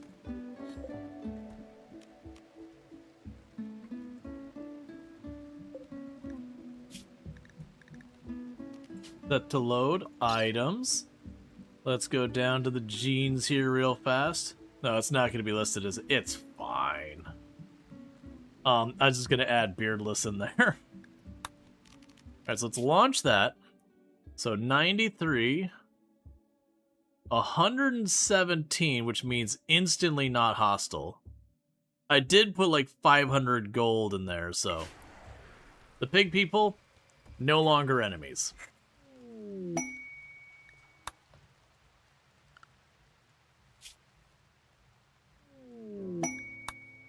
Alright. Knocking it down even more.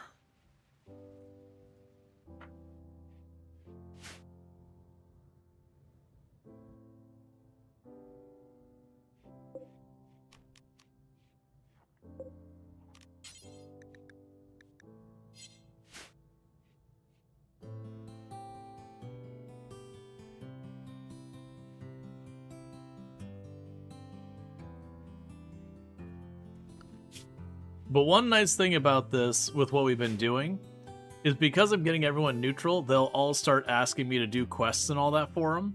which does give me more opportunities, like get vanometric powers, mech resurrection serums, mech healing serums, you know, whatever else comes up. Alright, we're gonna go in the list here again. Because what I'm gonna go ahead and do down here, I'm gonna take another 400 gold and chuck it in there. Because I've been finding the gold pretty readily, and it's a lot of wealth. So I'd rather take that gold, chuck it in that thing, get myself some friendships to have less people hunting me. Alright. So 58, 40, 43, 18.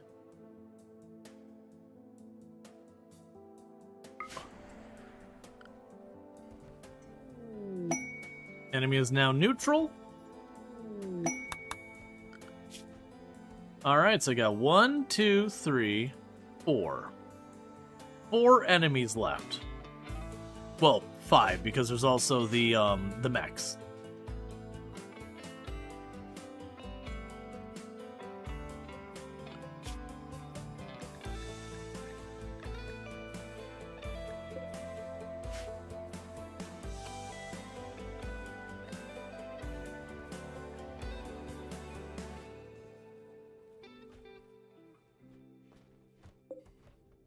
Okay.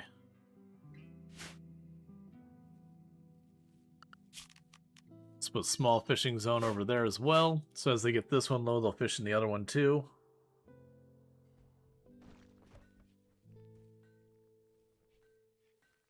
So a granite block.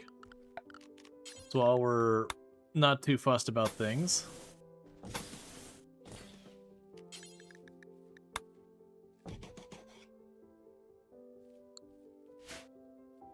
I got slate block.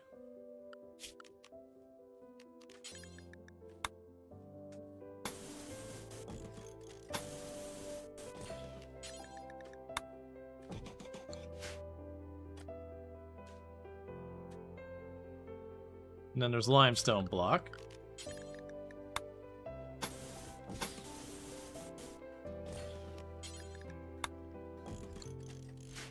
Okay. And that enclose it where they either just go to hit or farm or whatever, but that's fine. We can chill here, we're not in a huge rush. I've got 40 Luciferum. We use one like every 6 days.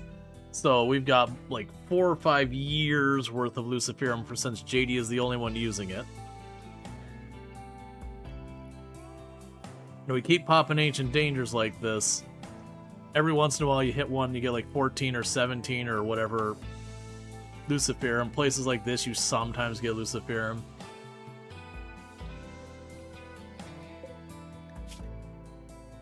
Wipe it out.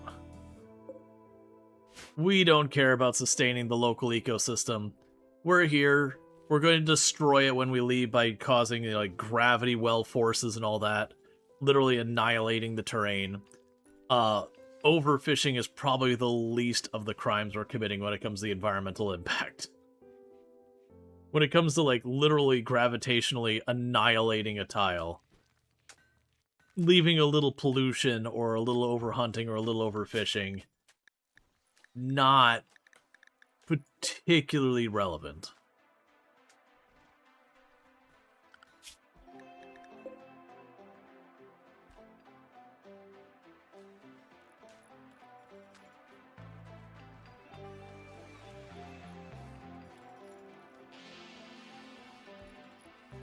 Okay, that's also clearing out some brick out of our inventory. Manhunter pack. Alright, we have a Manhunter pack of 61 raccoons. They have an unquenchable desire for human flesh. As you do. It's very understandable. If I've learned anything about people in playing RimWorld, it's that just they have an unquenchable desire for human flesh. It's kind of deeply disturbing, but you know. Okay, we don't have anyone like wildly out of position. So it should make it to the ship in time, to the defensive spot.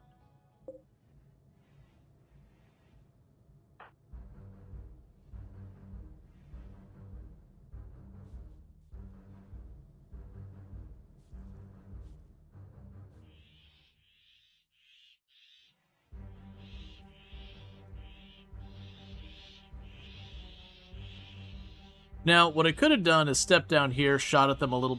Why are you attacking that? I'm literally perfectly accessible. I'm outside, not messing with anything. You can just feed yourselves right on into the gauntlet. Let's go ahead and scoot you over just so they don't try and like skip past me.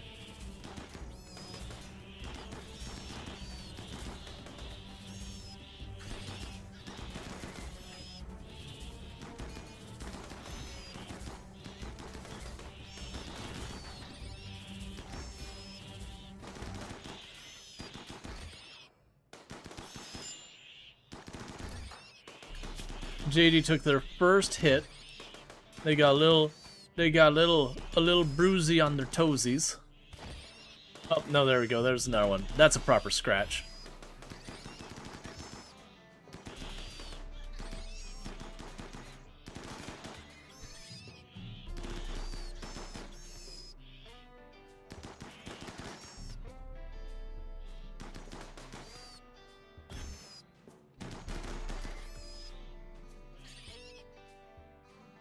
Okay, there's still more. Bulk trade goods.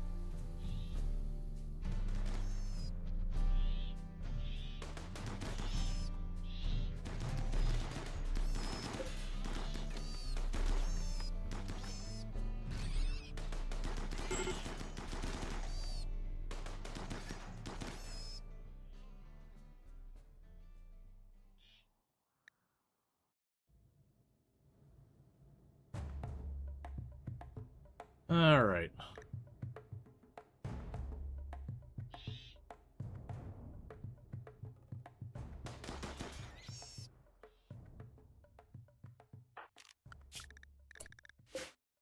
So have them all go back inside.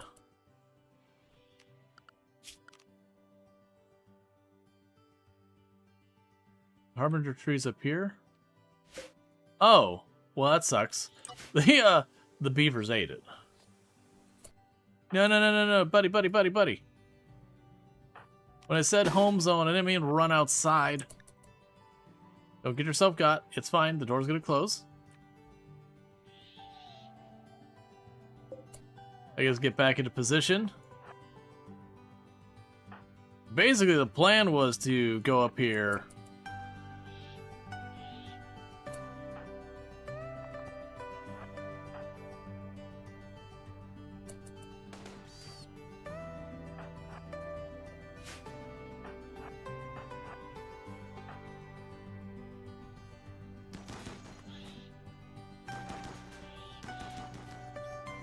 The plan was basically to go up here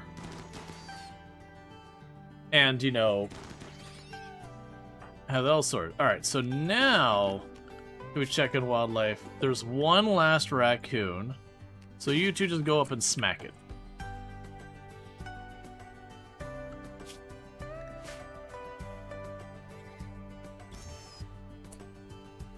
Nicely done, team.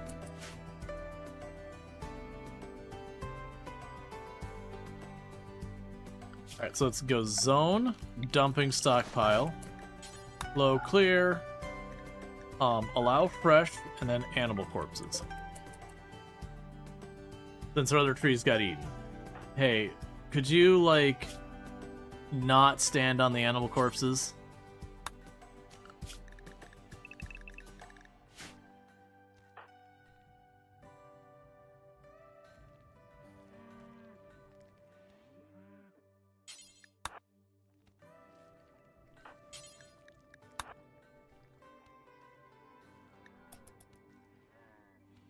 Okay.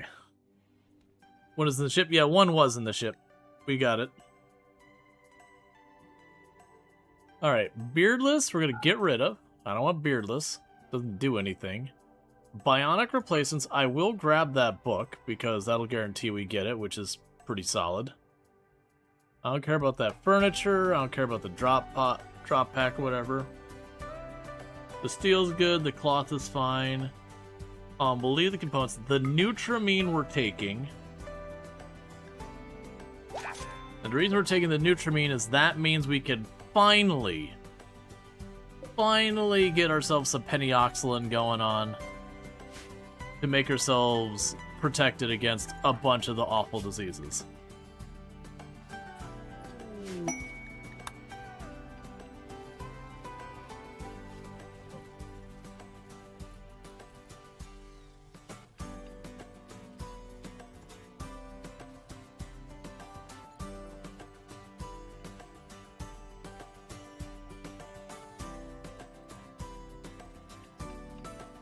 Okay.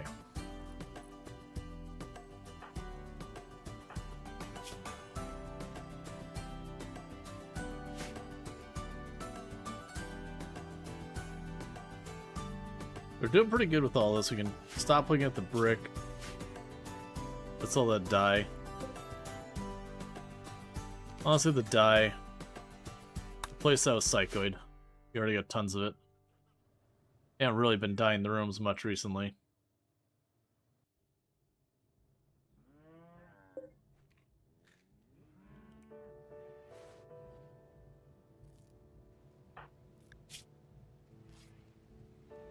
Yeah, I got sensory mechanoids should be going away soon.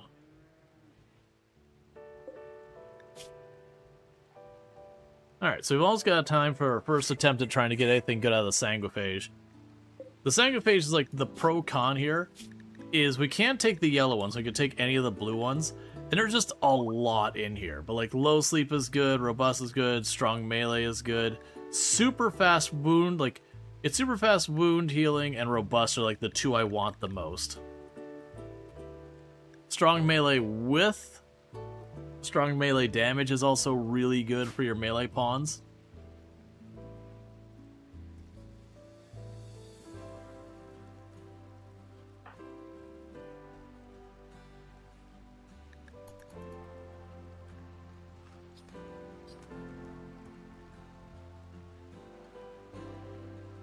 Okay.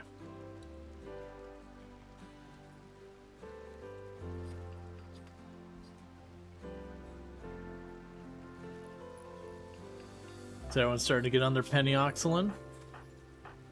Yeah, starting to get her penioxylin going. Is there a limit to genetic enhancement?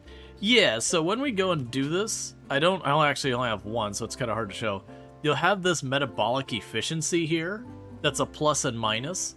The more it goes plus, the higher your hunger rate will be until it's like unmanageable. The more it goes minus, it'll eventually reduce that. But then you also have the complexity. And so if we're looking at this, I can have a complexity up to 8 right now. But with that, I have this thing called a gene processor, and each one of these lets me increase it by 2.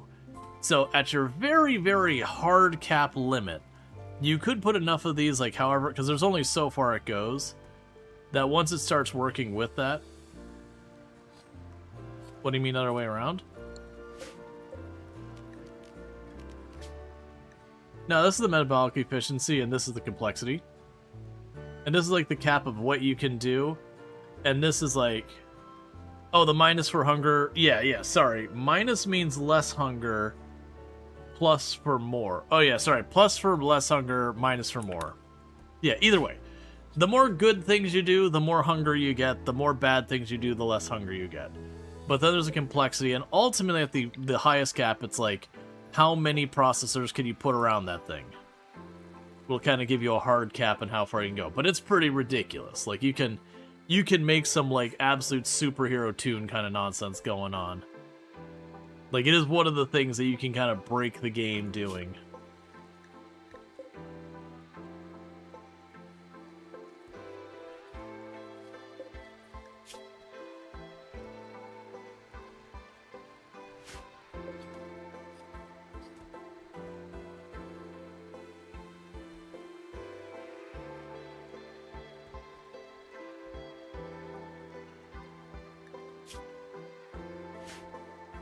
Alright.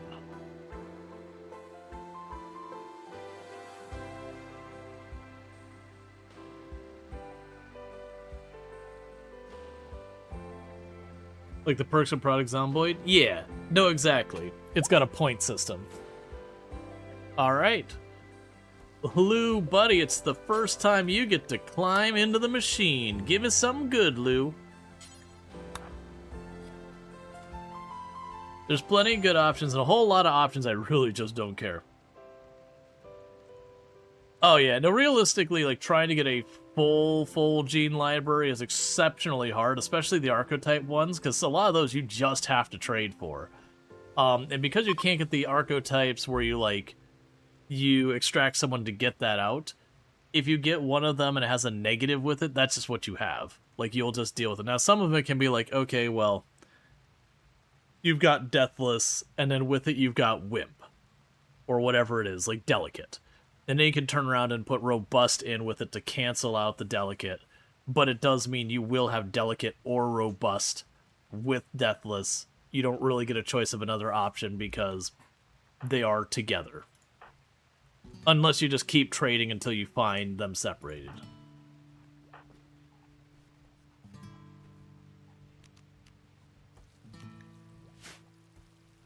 Expect years of lapping the globe with a shuttle to find all the genes that are only sold. Yeah.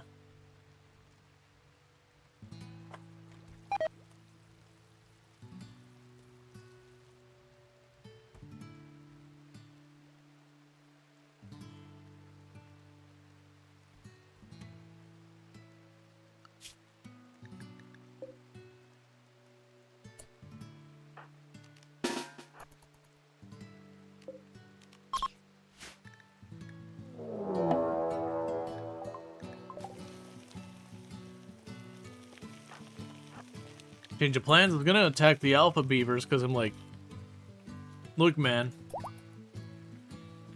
Ooh, Robust. That is a good one. That is very win. Robust right in the get-go is a solid one.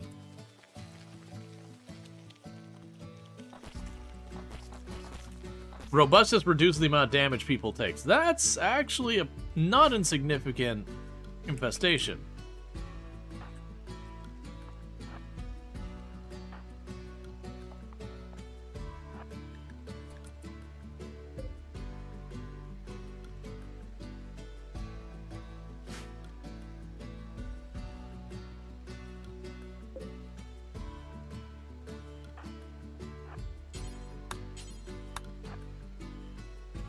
I'm really trying to get that up there before they start hunting. Before they start mining. If they start mining and they hit these outer walls, it's gonna make this way more of a pain to deal with.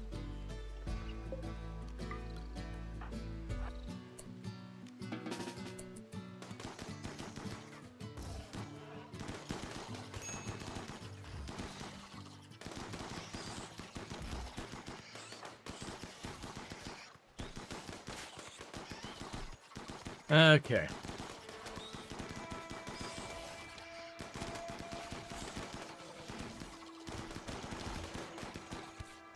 Keep in mind, Alpin, the Architect ones you cannot extract. So, yeah, for something like super healing or whatever, sure, absolutely, you can do that kind of thing. But for stuff like Deathless, Scarless, all those, you can't.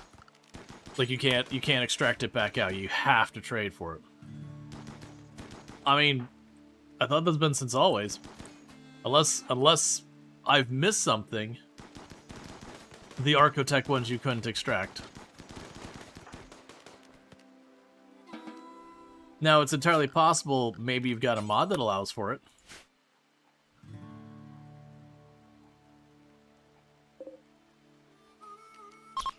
You can in your runs? The classic, are you running any mods?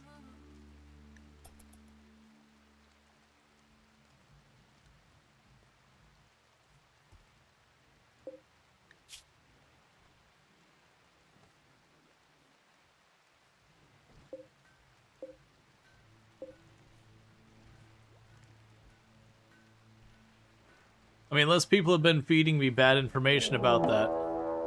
Oh, that is not what I wanted, because it's in the middle of doing that. You are way in danger.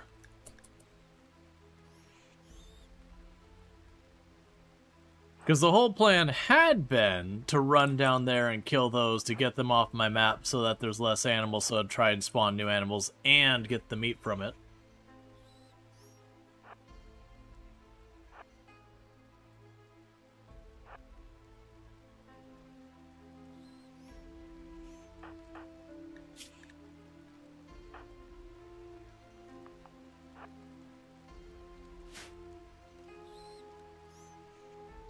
GameStrape says these are too complicated to extract. Yeah, I was very much under the impression you couldn't extract them at all.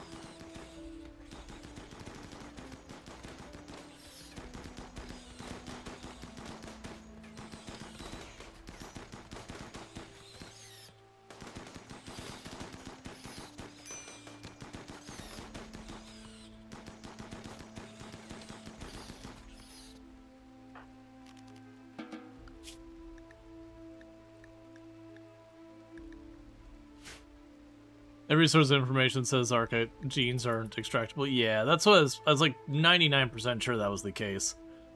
So what we're talking about here is ones like, you know, let's just say Deathless.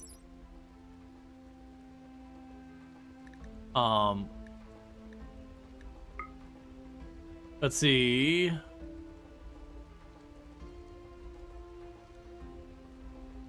Yeah, it doesn't mention anything here.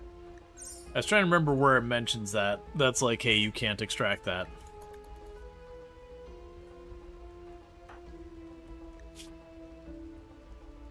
And the reason they don't just let you straight up extract it is that, like, if we look, for example, at the Sanguiphage,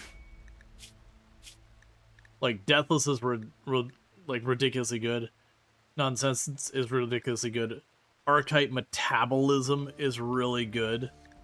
Perfect Immunity, Scarless, all of those are good. Ageless is really good. Gene Implanter is kind of cool. I don't think I'd ever really run it necessarily. But, I mean, actually, you know what? I take that back. I could see running, if you had the complexity points to spare, the whole thing where you can kind of, like, donate the genes and all that. Because if it's something that requires the Archetype capsules, I could see using that as a strategy to make sure you could get it to other people.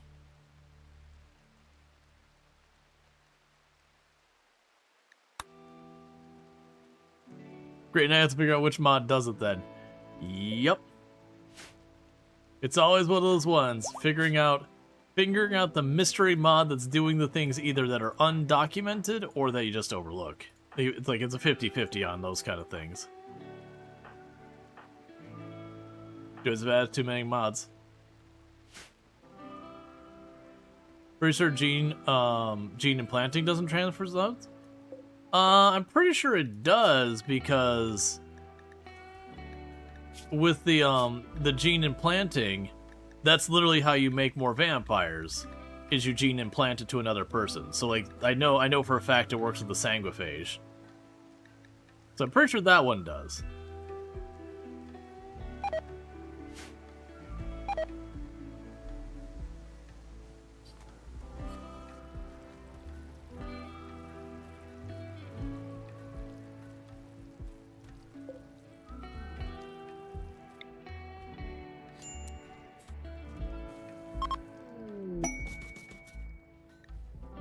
Plasteel knife. We gotta move the butcher table out of the kitchen like I should have done in the first place. I mentioned that's one of those things you tend to not want to do, and I usually don't, but usually ends up happening for me because I just want the stuff nearby each other, but in this case, they're already giving each other food poisoning, so let's be smart about it. Growth moment on Randall-Thor. Alright, so Randall-Thor has no traits yet, because the first round we got nothing but negative. So we got great memory and quick sleep. I'm going to choose quick sleeper. Both of those are great. We'll give you medical, social, and mining, I think.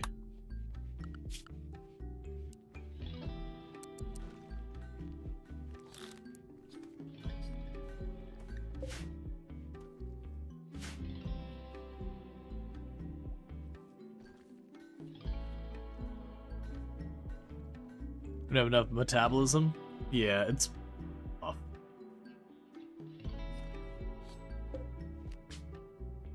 Yeah, so right now, I could make one where we would be a little bit tougher to take damage, but social penalty, which doesn't really help us. But that's a good start. We did get right at the beginning robust, and robust is definitely a win. No matter what your person's doing, robust is good.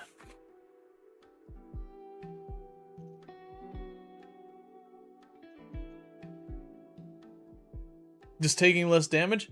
Yeah, all day, every day. Please and thank you.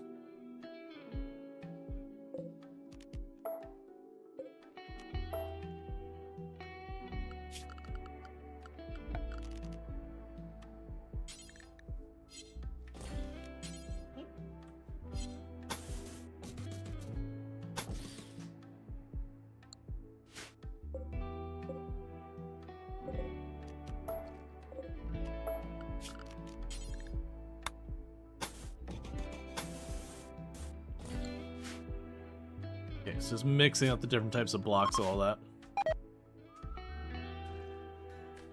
Alright.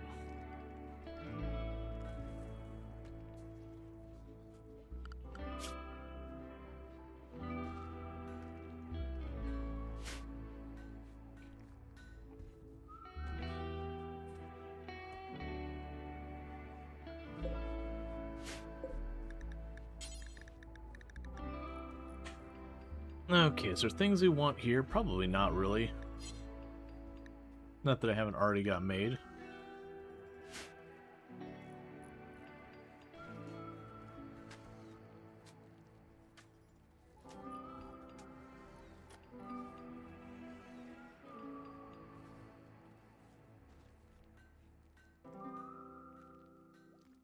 And yep, we're starting to get all our potatoes up and all that, so we'll finally get a resupply. It's been a long time.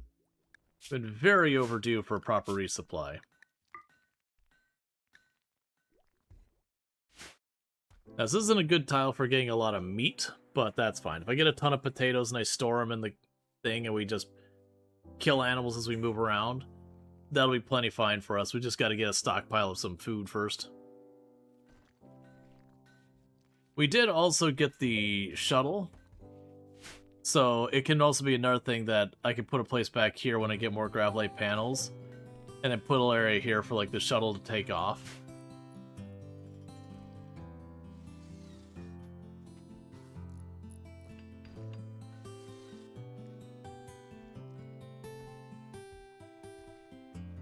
Oh, is there a thing that's a good thing? Yeah, no, the tentacles are very neutral, and the reason they're neutral is we look at, for example, the flesh tentacle here. It gives them 120% part efficiency, so it gives them a boost to their manipulation, but it does have a cost of beauty. And then they also get a mood penalty for it, unless they're transhumanist, at which point then it does not have a mood penalty anymore. Alright, we got rare catch. We found a dead person. Alright.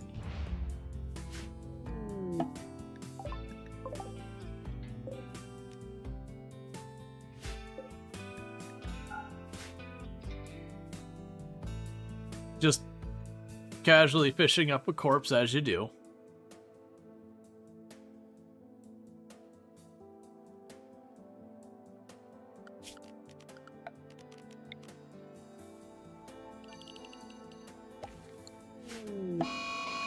Incoming Lennon. I think it's at 11 days.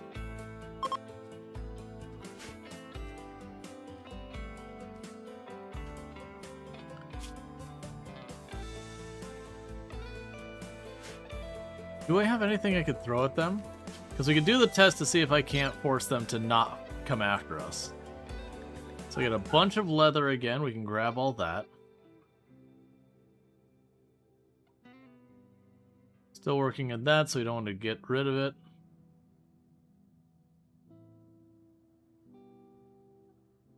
Got a helmet that's getting worn out.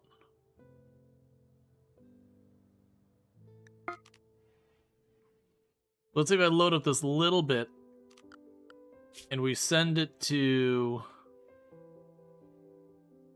Lenin, which is like the light blue. Oh man, we're so close to having almost everyone neutral.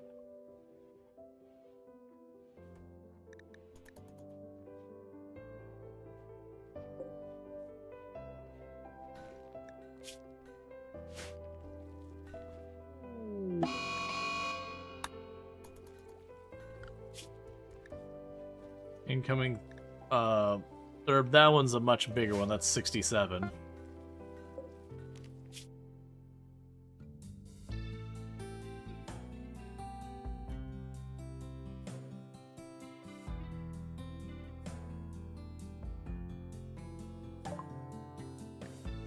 Electro Harvester. Unfortunately, I don't see them anywhere nearby.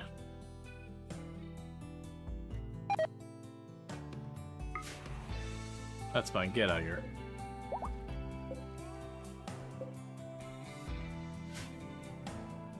Alright.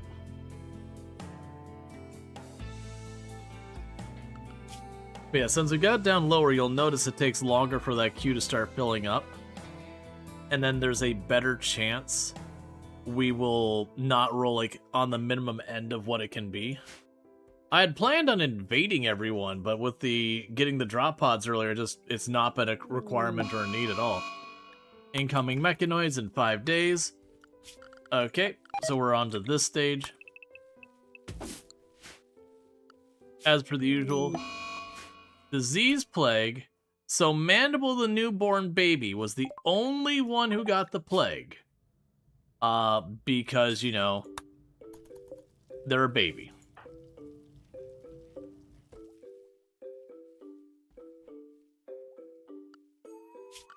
Here you go, zone allowed, nearby. Restrict you to nearby for now. I want them to start harvesting all that and loading up the ship. Because we got a lot of that materials all ready to rock and roll. It just needs to be brought on board.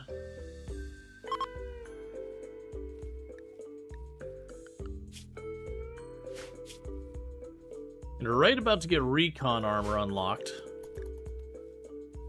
Which would be nice, because if we can get up to the point where we're making ourselves marine armor, the benefit of marine armor is I only have to wear one set of armor. I don't have to switch back and forth between space and not space. The marine armor, I could just use it.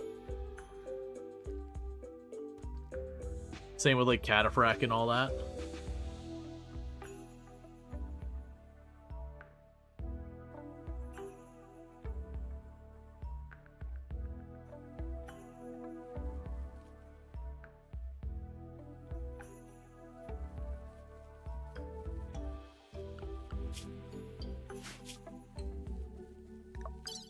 Okay.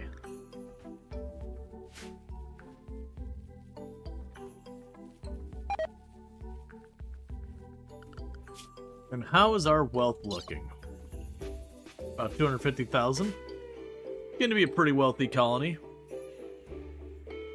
Always some risk there.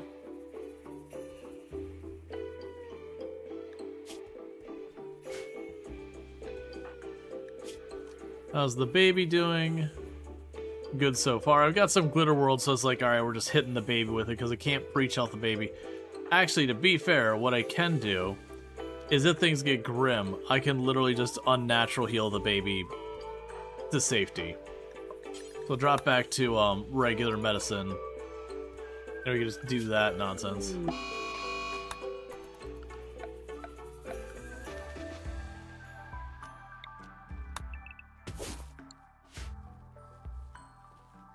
Yeah, so you can see they're harvesting everything they can. It's getting loaded on the ship. So that should be nice and good. Get ourselves a good, nice influx of food. Get a bunch of medicine, get a bunch of fabric. I'm actually pretty ridiculously solid. I'm really solid on cloth. Recon armor. Bionic parts is what we rolled next. Okay, if I were to make recon armor, because I haven't done that in forever. So you're a uranium, plasteel, and advanced component. And then the prestige stuff comes with a little bit of gold. So the catch being there is the advanced component.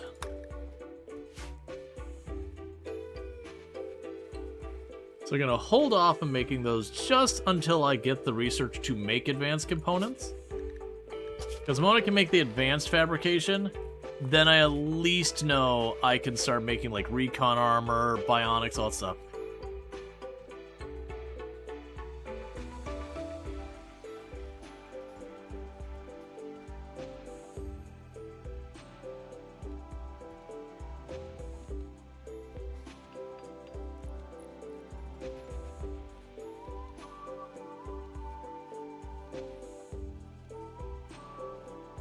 You're not wrong, Box Fox. It's not really cost effective.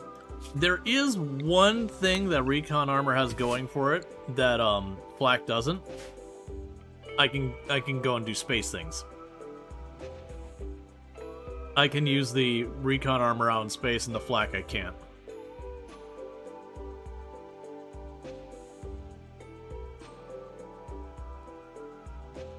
Yeah, sorry I'm munching. Me and Toom got Snack Crate, which is the thing that you get food from, like, different places on the world. And so we got Brazil Snack Crate this time. And granted, the last one in here, it's like a cookie, but it's got, like, strawberry stuff in the middle of it. I opened it earlier to try on stream, and now it's sitting here, and I could not eat it.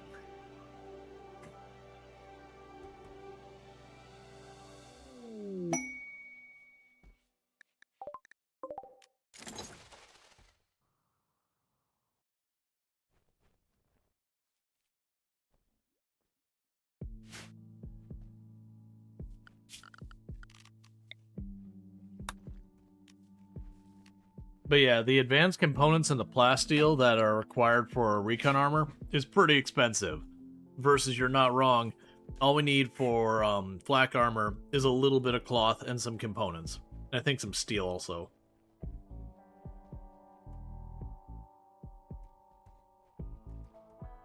Snack Crate, that is an excellent question. I actually don't know. For the record, I am not sponsored by Snack Crate or whatever. So where I'm looking this up, this is not me being like, hey, let me get my kickback. Get started.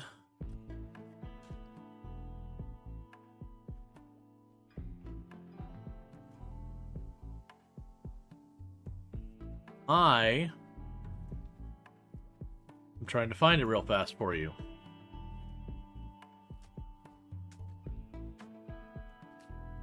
I don't have it handy, sorry. It's just snapcrate.com. I'm gonna have to like go through and like pull my login and everything to grab it. You game, I Google. Yep, no, that's appreciated. We can go ahead and do this one. The fuel optimizer.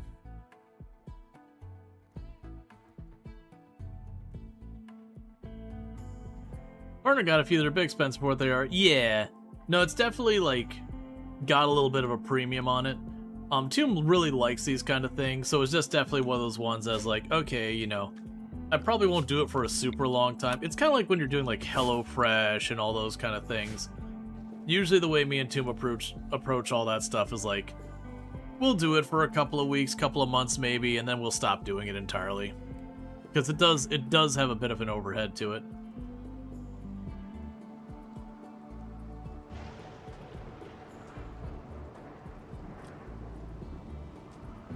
Yeah, the ones I have are definitely sweet, not savory, but they're not like US food sweet where it's like straight up, you know, like chugging a bin of like just taking a bag of chocolate in one hand and just inverting it into your mouth kind of sweet.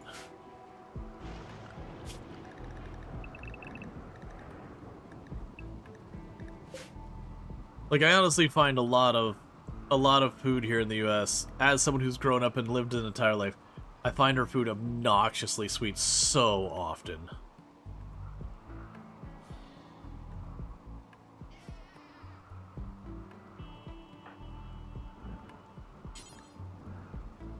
Like it's one of those things when I get to travel someplace like Germany and I eat bread, it's like, oh my god.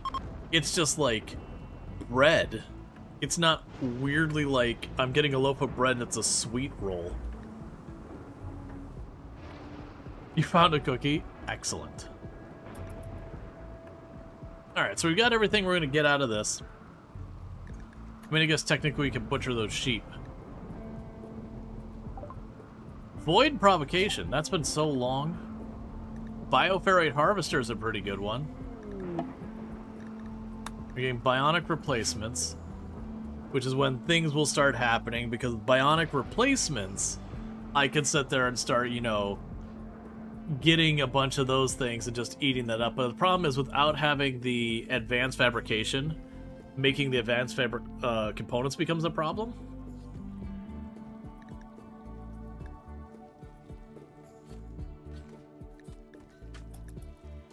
You're always disappointed when you have plain oat milk latte from Starbucks. It's sickly sweet. But so you've never quit sugar, and even still, you had to, let's say, had soda where it tastes like sugar is so strong. I remember as a kid really enjoying like the strawberry milkshakes at McDonald's. Like, we didn't go there very often, but I remember it's kind of a fun thing that you go there and be like, strawberry milkshake, yay! And it's been a couple years now. I think it was when I was doing my scuba diving certification. But me and Toom were like in the middle of freaking nowhere in the middle of Florida, because we went to a spring for the diving stuff. And there was like nothing around. Straight up wilderness. And so it was one of those situations driving on the road that's like, what are we going to eat? My choice is McDonald's or McDonald's, because literally the only thing here is McDonald's. So it's like, okay, well, I'll get some chicken nuggets. They're fine. Like, I really don't enjoy fast food burgers. I like an actual burger I'm really down for. But like, the flimsy patty, you know, unwrapped sadness that is most fast food burgers just doesn't do it for me. I can get down with a chicken sandwich, like a spicy chicken sandwich fast food. I can do that. I can get down with that in a big way. Why is the power out? Oh, the power's out because you broke. It's fine. Rather than fix that, let's go. Because we got 2 days till we have to leave anyways. But, so I was like, alright, I remember loving, you know, like, I'll get a strawberry milkshake because I remember loving those things. I didn't even finish it. I drank it for just a little bit. It's like, holy, this thing is like, someone was trying to find new ways to concentrate sugar even more. So I got maybe a third of the way through. I was like, I can't do this.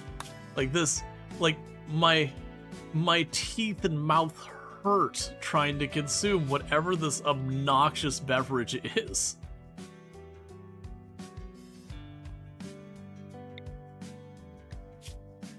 Alright, so we got Psychoid Plant there. We've got tree habitat. Mixed biomes, Windy Peninsula.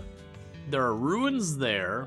Alright, yeah, so go ahead and it's muddy and decreased animal life. Let's go for the Oak Tree Grove and ruins. Both of them are marshy, which is gonna be annoying. Oh, that's, why are you only 40-60? We're pretty far up here. Like, literally, it's tropical rainforest right there.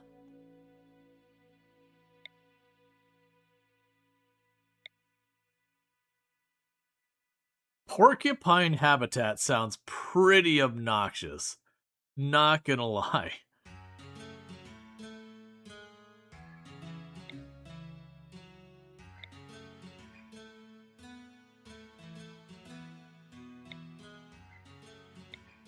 Alright, we're just gonna jump because there's nothing up here, right? Yeah, so to keep heading, I mean, we're trying to go over there. Yeah, so what I'll do is I'll head. Yeah, we'll just head over here. You still can't tolerate ice cream? You're a salty fan now? I don't mind ice cream. There's definitely ice creams that aren't really my favorite, like they're just too sweet. Yeah, the plastic burgers. Yeah, like, you open, like, most fast food burgers, you open it's just like this thing that, it seems like someone just smashed it down into this, like, this absolute mush. The bread, like, you couldn't make the bread look less appetizing if you tried.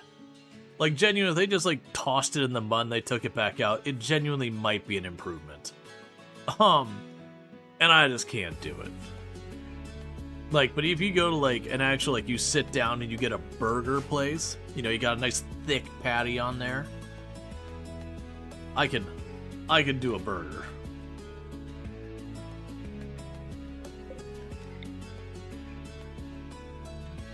Okay, so you're edge of map, edge of map, edge of map. That's about the least edge of map, which is pretty much still edge of map.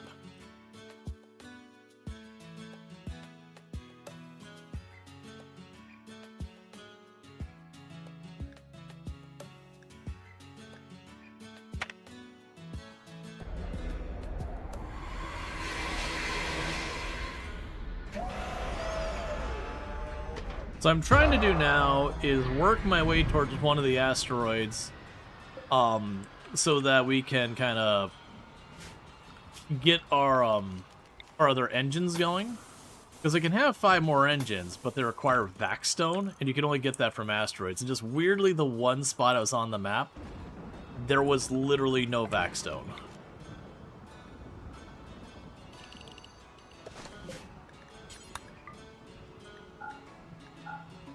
Oh, don't care about drone corpses. No human life.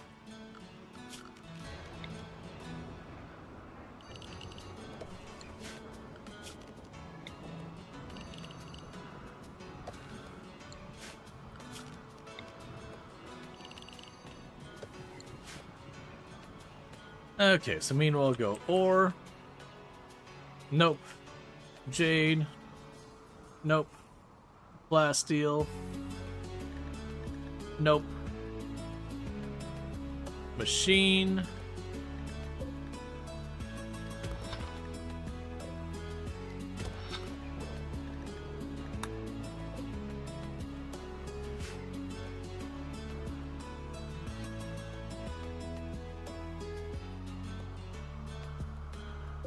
There's a bunch of compact steel.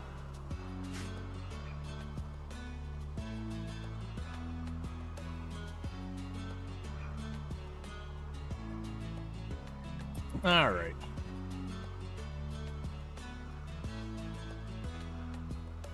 Let's see, you were actually where we were going.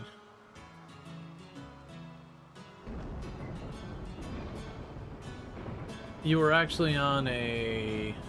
You worked at Coldstone from the age 18 to 12. You stopped having ice cream until I was 28. Oh yeah, I can imagine that. You're actually out of bread deprivation when you went to America for a few weeks. Oh yeah, like you just didn't want to eat all that stuff. There are, like, if you go to like a proper bakery and all that, you can actually find decent bread here, but it's like you have to go to the bakery. If you just kind of go to your local grocery store or whatever, like, you know, even the health bread you look at, they've added sugar to it. It is so weird. Like, and that's fine for people who want it. Vegan ice cream sounds thing. Wouldn't that just be sherbet? I want to say not all... No, I want to say most sherbet doesn't have dairy, and therefore it's not animal product. Like, it wouldn't be creamy like ice cream, but sherbet's excellent.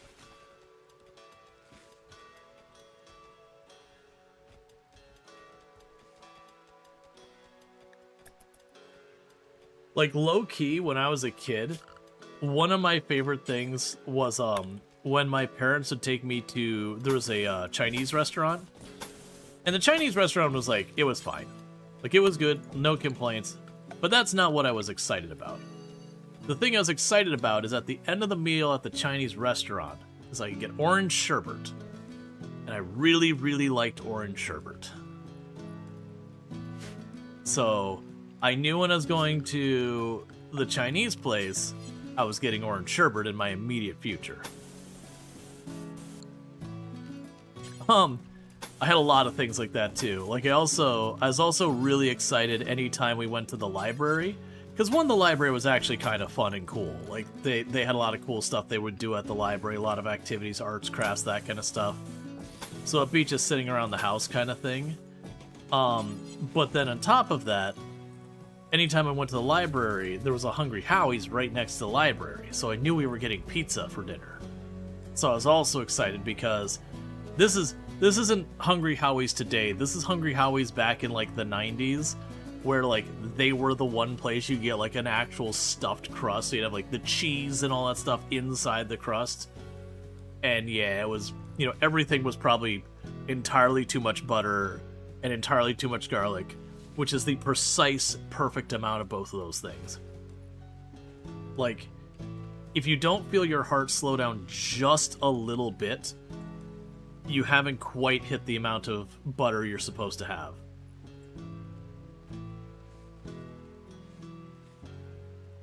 For stuff like garlic bread and all that. You know what? That suddenly reminds me. Like, one of the meal things I would do all the time, you know, when I was like on my own in college and all that, because it was cheap, is, you know, I'd make spaghetti. That's straightforward. You got pasta, you got, you know, spaghetti sauce. If you're feeling a little bougie, maybe you get some meatballs, broke college things. But what I would do is I would have bread, and if the bread was getting, you know, a little on the stale side, like I hadn't quite gotten to it in time, you know, it's no fun to eat as bread anymore. But what I could do is I could then take it, I could put some butter on it, put an you know, irresponsibly large amount of garlic on it, put some Parmesan cheese on it, put it in the oven on broil to toast it up. And it being a little bit stale doesn't matter because you're going to be broiling it, you're toasting it anyways. It makes no difference at that point. It's kind of like when you have an over-ripened banana and you use it for a smoothie. It doesn't matter if it's over-ripened. The over-ripened's only sad if you eat it as a banana. And a lot of times when you're using it for smoothies or stuff like that, you actively want to over-ripen it.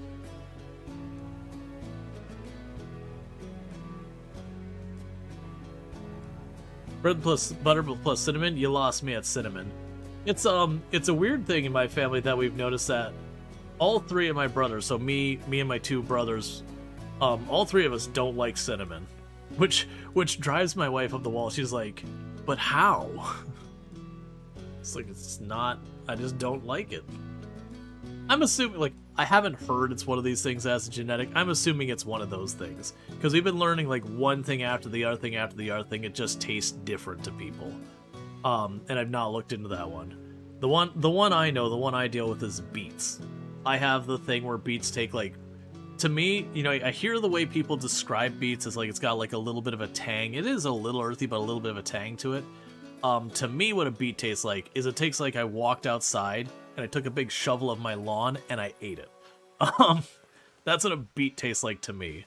And it is one of those things like cilantro where there's a gene or whatever, I don't know the proper term, but that if you have it, I can't remember what it was, that there's a chemical in beets that gives it that flavor, but you detect it at a much higher level, so it tastes just like dirt. It's just like sod. Yeah, well, I mean, that's the thing. The cilantro tastes like soap. The beets, it tastes like sod. Because I don't have the cilantro one. I love me some cilantro. But I have the beets one. So yeah, if I eat beets, it's like, this straight up tastes like dirt. Yeah, no, the way I've heard people describe beets who don't have it is that it's earthy, but there's a bit of a tang to it. So like there is that bit of an earthy thing, but there's more than just the earthy thing. Versus, for me, it is overwhelmingly earth to like, it's like literally eating a mouthful of dirt.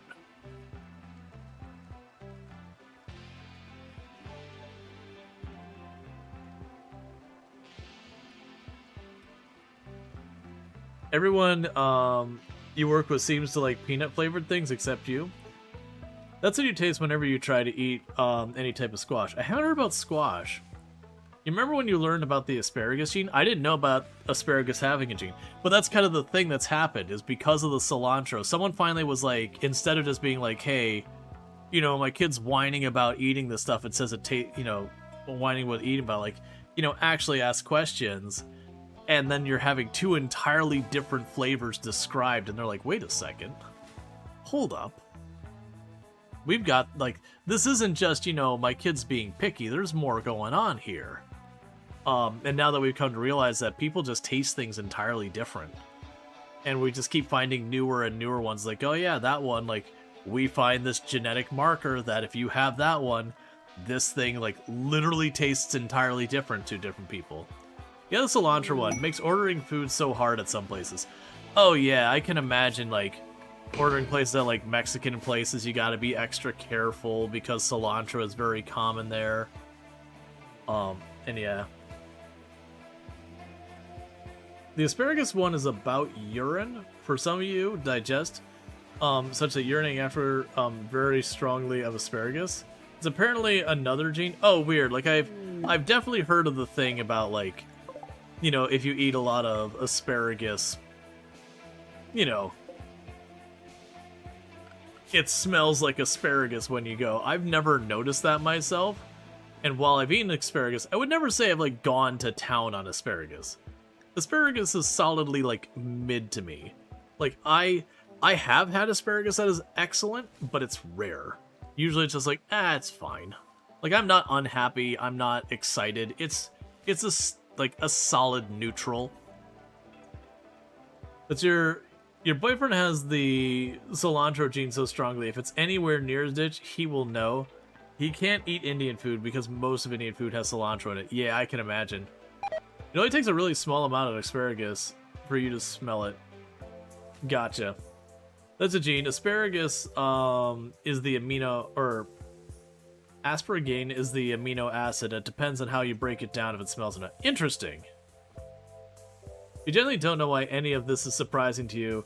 You've known people who experience the world differently. Well, that's kind of one of the things that there's been like conversations around, like, okay, well, we know that taste is different. And there's been all sorts of discussion about people probably experience different colors differently. So like my orange, so far as like how it looks to me, might be your blue, that kind of thing. And there's some of that we can prove, like, oh yeah, with this wavelength, how it's interpreted. But like, because a lot of this is interpreted by our brains, that very genuinely we might experience the colors we see and everything entirely different. And it's been leading to all sorts of like major upsets in a lot of things.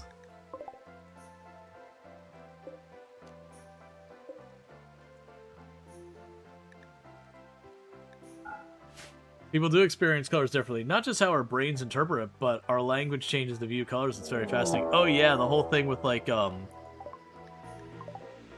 green versus blue.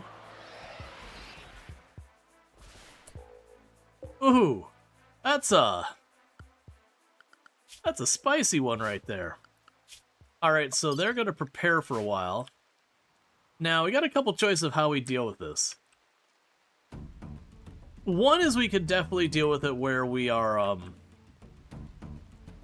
definitely grabbing an EMP for that many Scythers. That many Scythers is 100% we're getting an EMP. They got the EMP. There they are.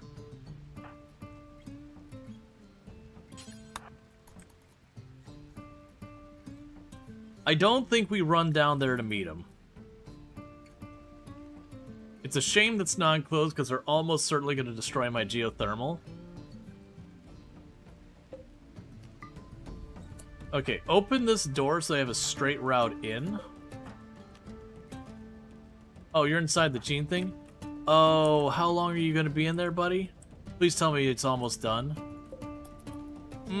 That's not my favorite.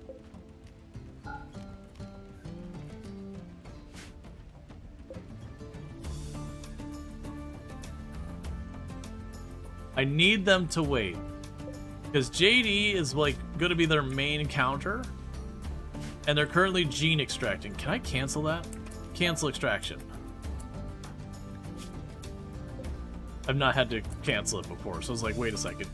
Alright, so we're going to open this door, and the reason I want to open this door is by opening it, that'll give a valid target there.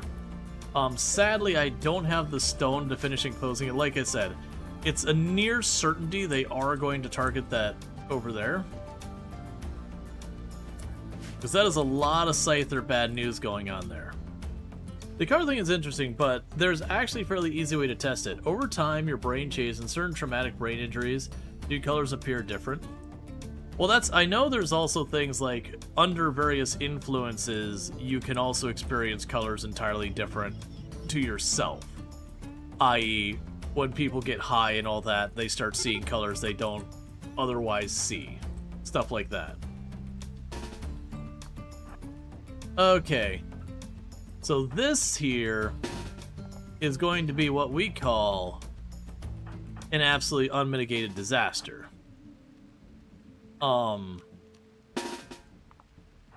This is a lot of Scythers coming in. Like I said, I'm writing off, if they destroy that, it's fine.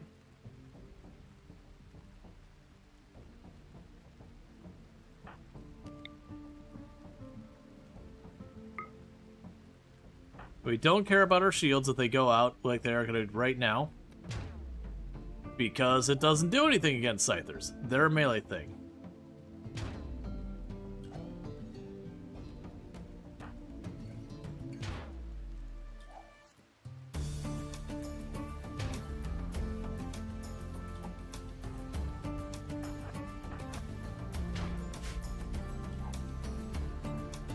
Alright, here we go.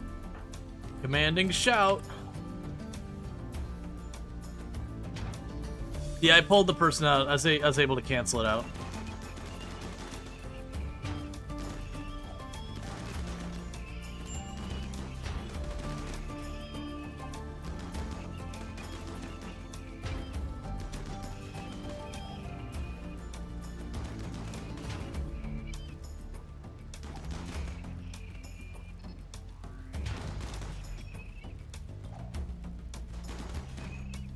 And I know not all of them can get the shots on there. I'm trying to reserve the last one so, like, whatever's closest gets pounded as hard as possible.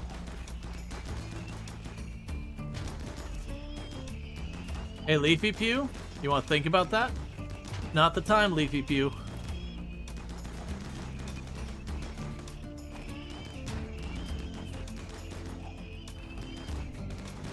JD is just holding it down, getting the opening stun on, like, every other Scyther. So literally only JD got hit, and honestly not that bad. Some solid cuts to the foot and all that.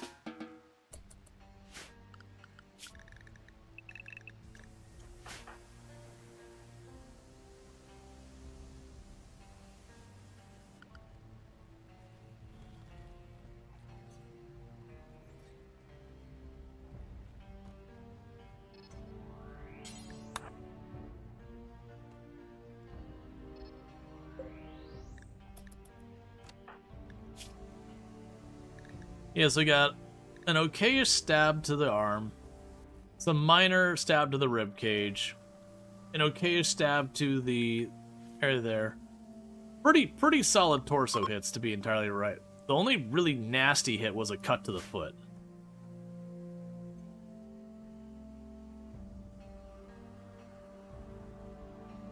Brain being meat magic is fun. It's like computers being rock magic. Yeah.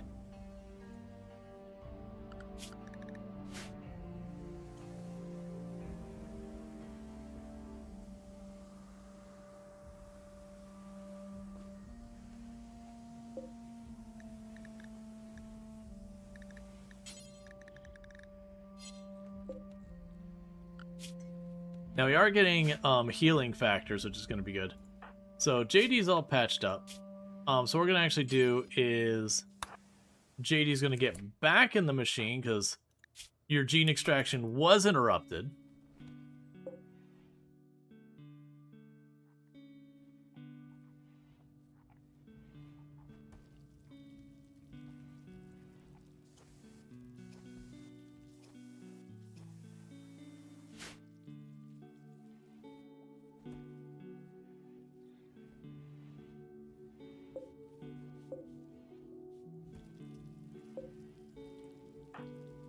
Yeah, so checking you, we already got robust. The things I definitely want from you is poor intellectual, poor shooting, and maybe strong melee. Like, strong immune and all that's cool, but I'm not going to waste the points on it. Yeah, so definitely want one of these negatives here, because then I can put it on my not researchers and all that, and that gives me negatives I can utilize. The poor shooting only does good for these two, but still. As far as cookie goes, getting the poor animals and plants would be really, really good, and elongated figures and dead calm are also very helpful. And then Lou here, super fast wound healing, fast runner is a good one. Low sleep is nice. I don't think we're going to be putting in there. All these other ones are also solid. Mild UV sensitivity is certainly an option. The fire phobia ones get real dangerous. They're very solid negative, but it's also like so far as like the number of points you get. But it's also because like they're dangerous where like a fire gets lit up and they run in all directions or they burn exceptionally easy. Yeah, so it's going pretty good. Been just doing stuff in the RimWorld, making it all happen. It's been pretty solid. Alright, young beggars are begging for medicine. Not herbal medicine, actual medicine. You monsters should be ashamed of yourselves wanting medicine. How dare you? Do you think this is some kind of charity? I mean, the answer is it is. We are literally a charitable ideology, but you know, still. Cold is not one I care about. And check out Azrael plays a lot of simulation games, someone I definitely recommend checking out. Good times over there. Alright, so we got 6 days for those two. But yeah, this is kind of one of those things like, how dare they? I know, right? Medicine for the rich, obviously. Exactly. Exactly. What makes them think they get the privilege of basic medical care?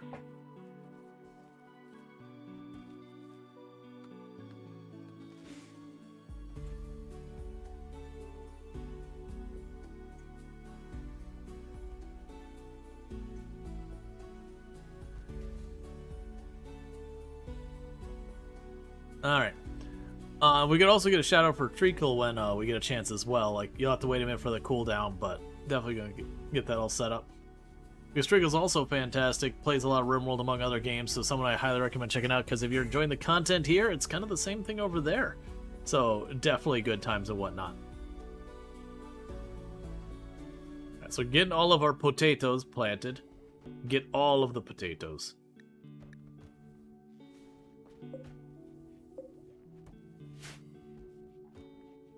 You don't have a roof over you, right? Okay. It does look like with the shadow there was a roof over here. It's like, hey, don't do that.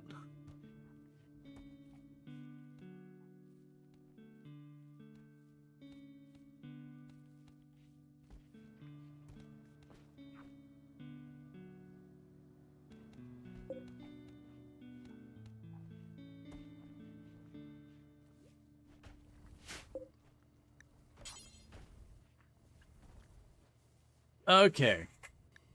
So we can start... Well, it's still advanced components. That's right. That's the reason I haven't been doing it, is we're waiting on advanced components.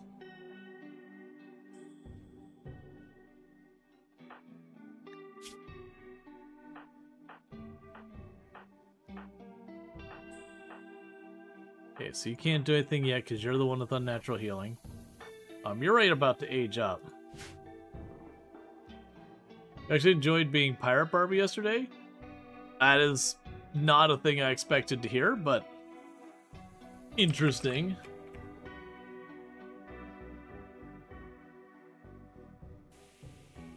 And again, for those who don't know Treacle, absolutely fantastic content creator. Also plays RimWorld, so definitely someone to check out. So what are we saving the 20 advanced components for? Basically, if there's anything I end up needing to build, we have those. Moment I get the advanced fabrication, because the reason is you never know when like someone's going to lose a leg, so I will want to go out of my way to make a bionic leg, or like someone takes a serious injury that like need to replace a but a kidney or whatever with a bionic. I want to save it for that. But once I can start making my own advanced components, then I'll just literally start churning out bionics.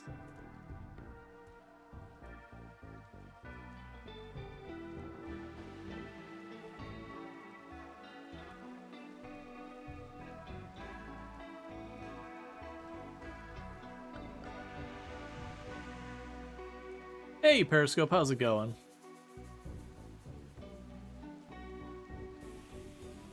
Alright.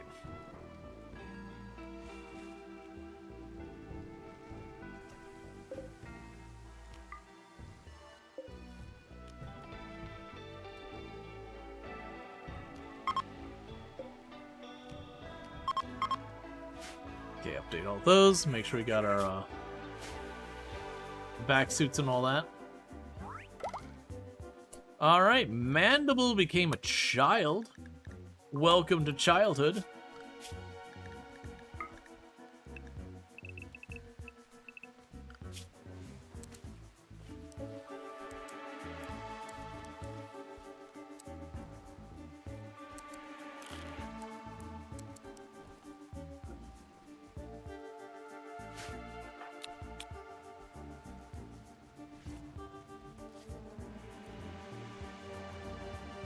Okay, so what weapon? So I do have a machine pistol in there.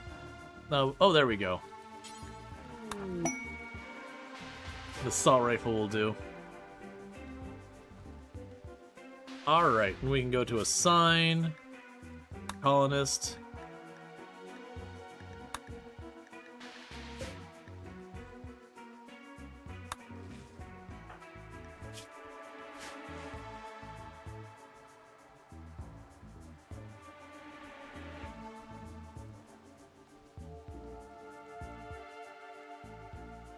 Okay.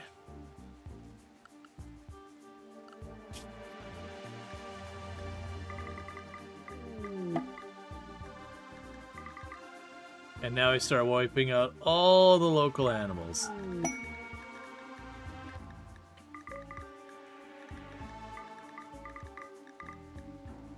Because everything is on the menu. Ancient structure loot, we can worry about that later. I'm not too worried about this. Mostly just trying to get all the potatoes down, so we hopefully get a bunch of those. I'll also go orders. So once they're done with the potato stuff, they can just start grabbing berries until it grows in. Alright.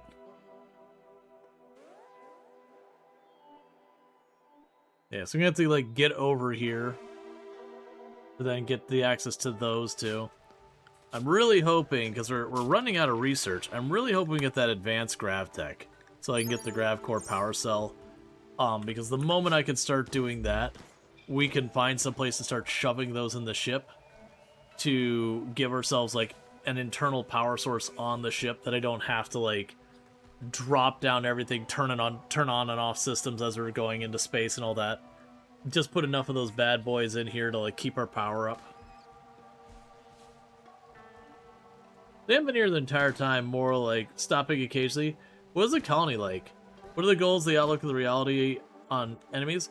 So we've got the mod that makes everyone who is hostile chase us. And so we have been working our way towards neutral. Now, to keep in mind, one of the factions that hates us is the mechs, because they always do.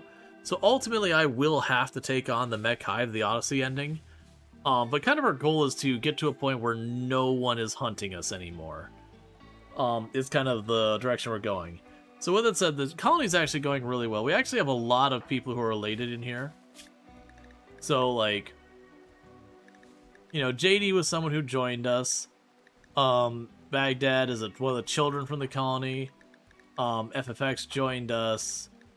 A Lunarium joined us. Cyanide joined us. Sentient Cookie joined us. That's, you know, that's like mom and dad. That's a creepy joiner than kid. So I think we've had like 7 kids, because unfortunately they haven't had a good track record of living once they become adults. Then we've got our one, we've got Leafy Pew who joined, who's kind, pretty, and greedy. And they're like our best doctor, and we've given them psychic powers that can help them contribute, because they're a pacifist, so they've been using the stun very heavily on Leafy Pew in fights that I can utilize it. So that Leafy Pew is able to contribute to the fight versus, you know, just staying out of it. Leafy Pew did get blind, so we can do the thing with, like, an enemy group if they're bunched up, I could hit a bunch of them with blind at the same time.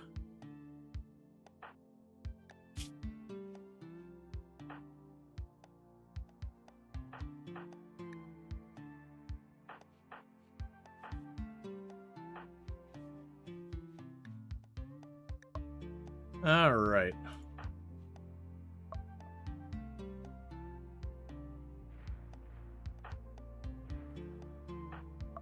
So operations add install knee spike on your left leg.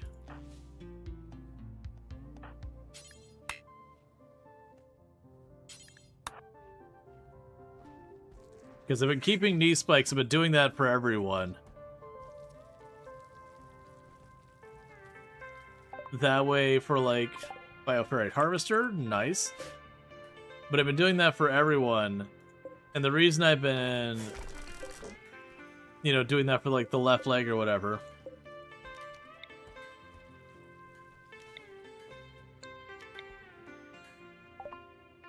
Healing factors. Advanced fabrication. Alright.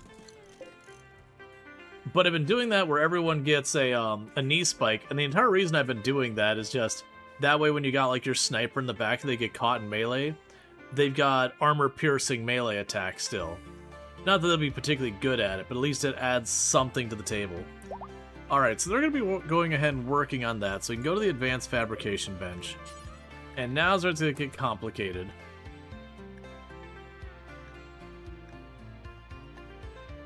They can make recon armor and helmet, which is plasteel and advanced components.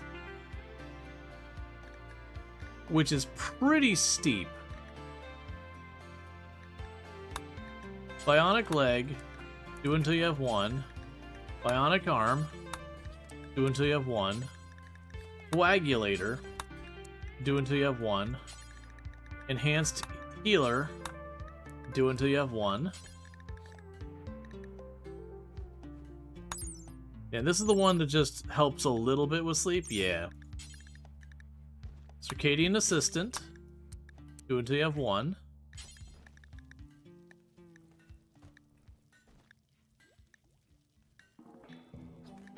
And Bionic Eye, do until you have one. And if you get all of that done, Recon Armor, do until you have one of at least 80% quality. Or whatever. Recon helmet. Actually, no recon helmet, just the armor. Because we already got back helmets. So we still haven't gotten flak, but we're all the way up to recon.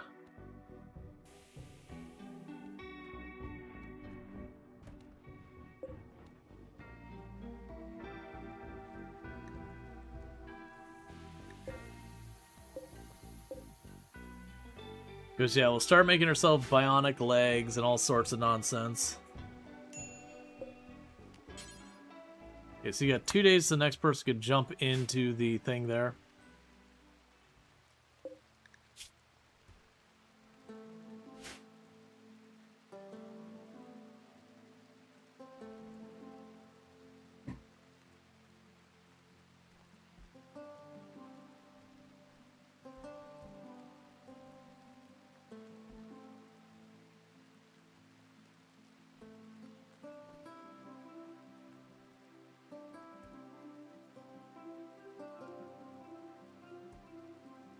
Okay, so pretty soon we're gonna get all that.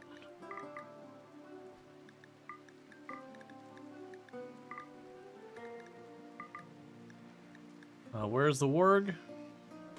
Yeah, the warg and the cougar are way down there.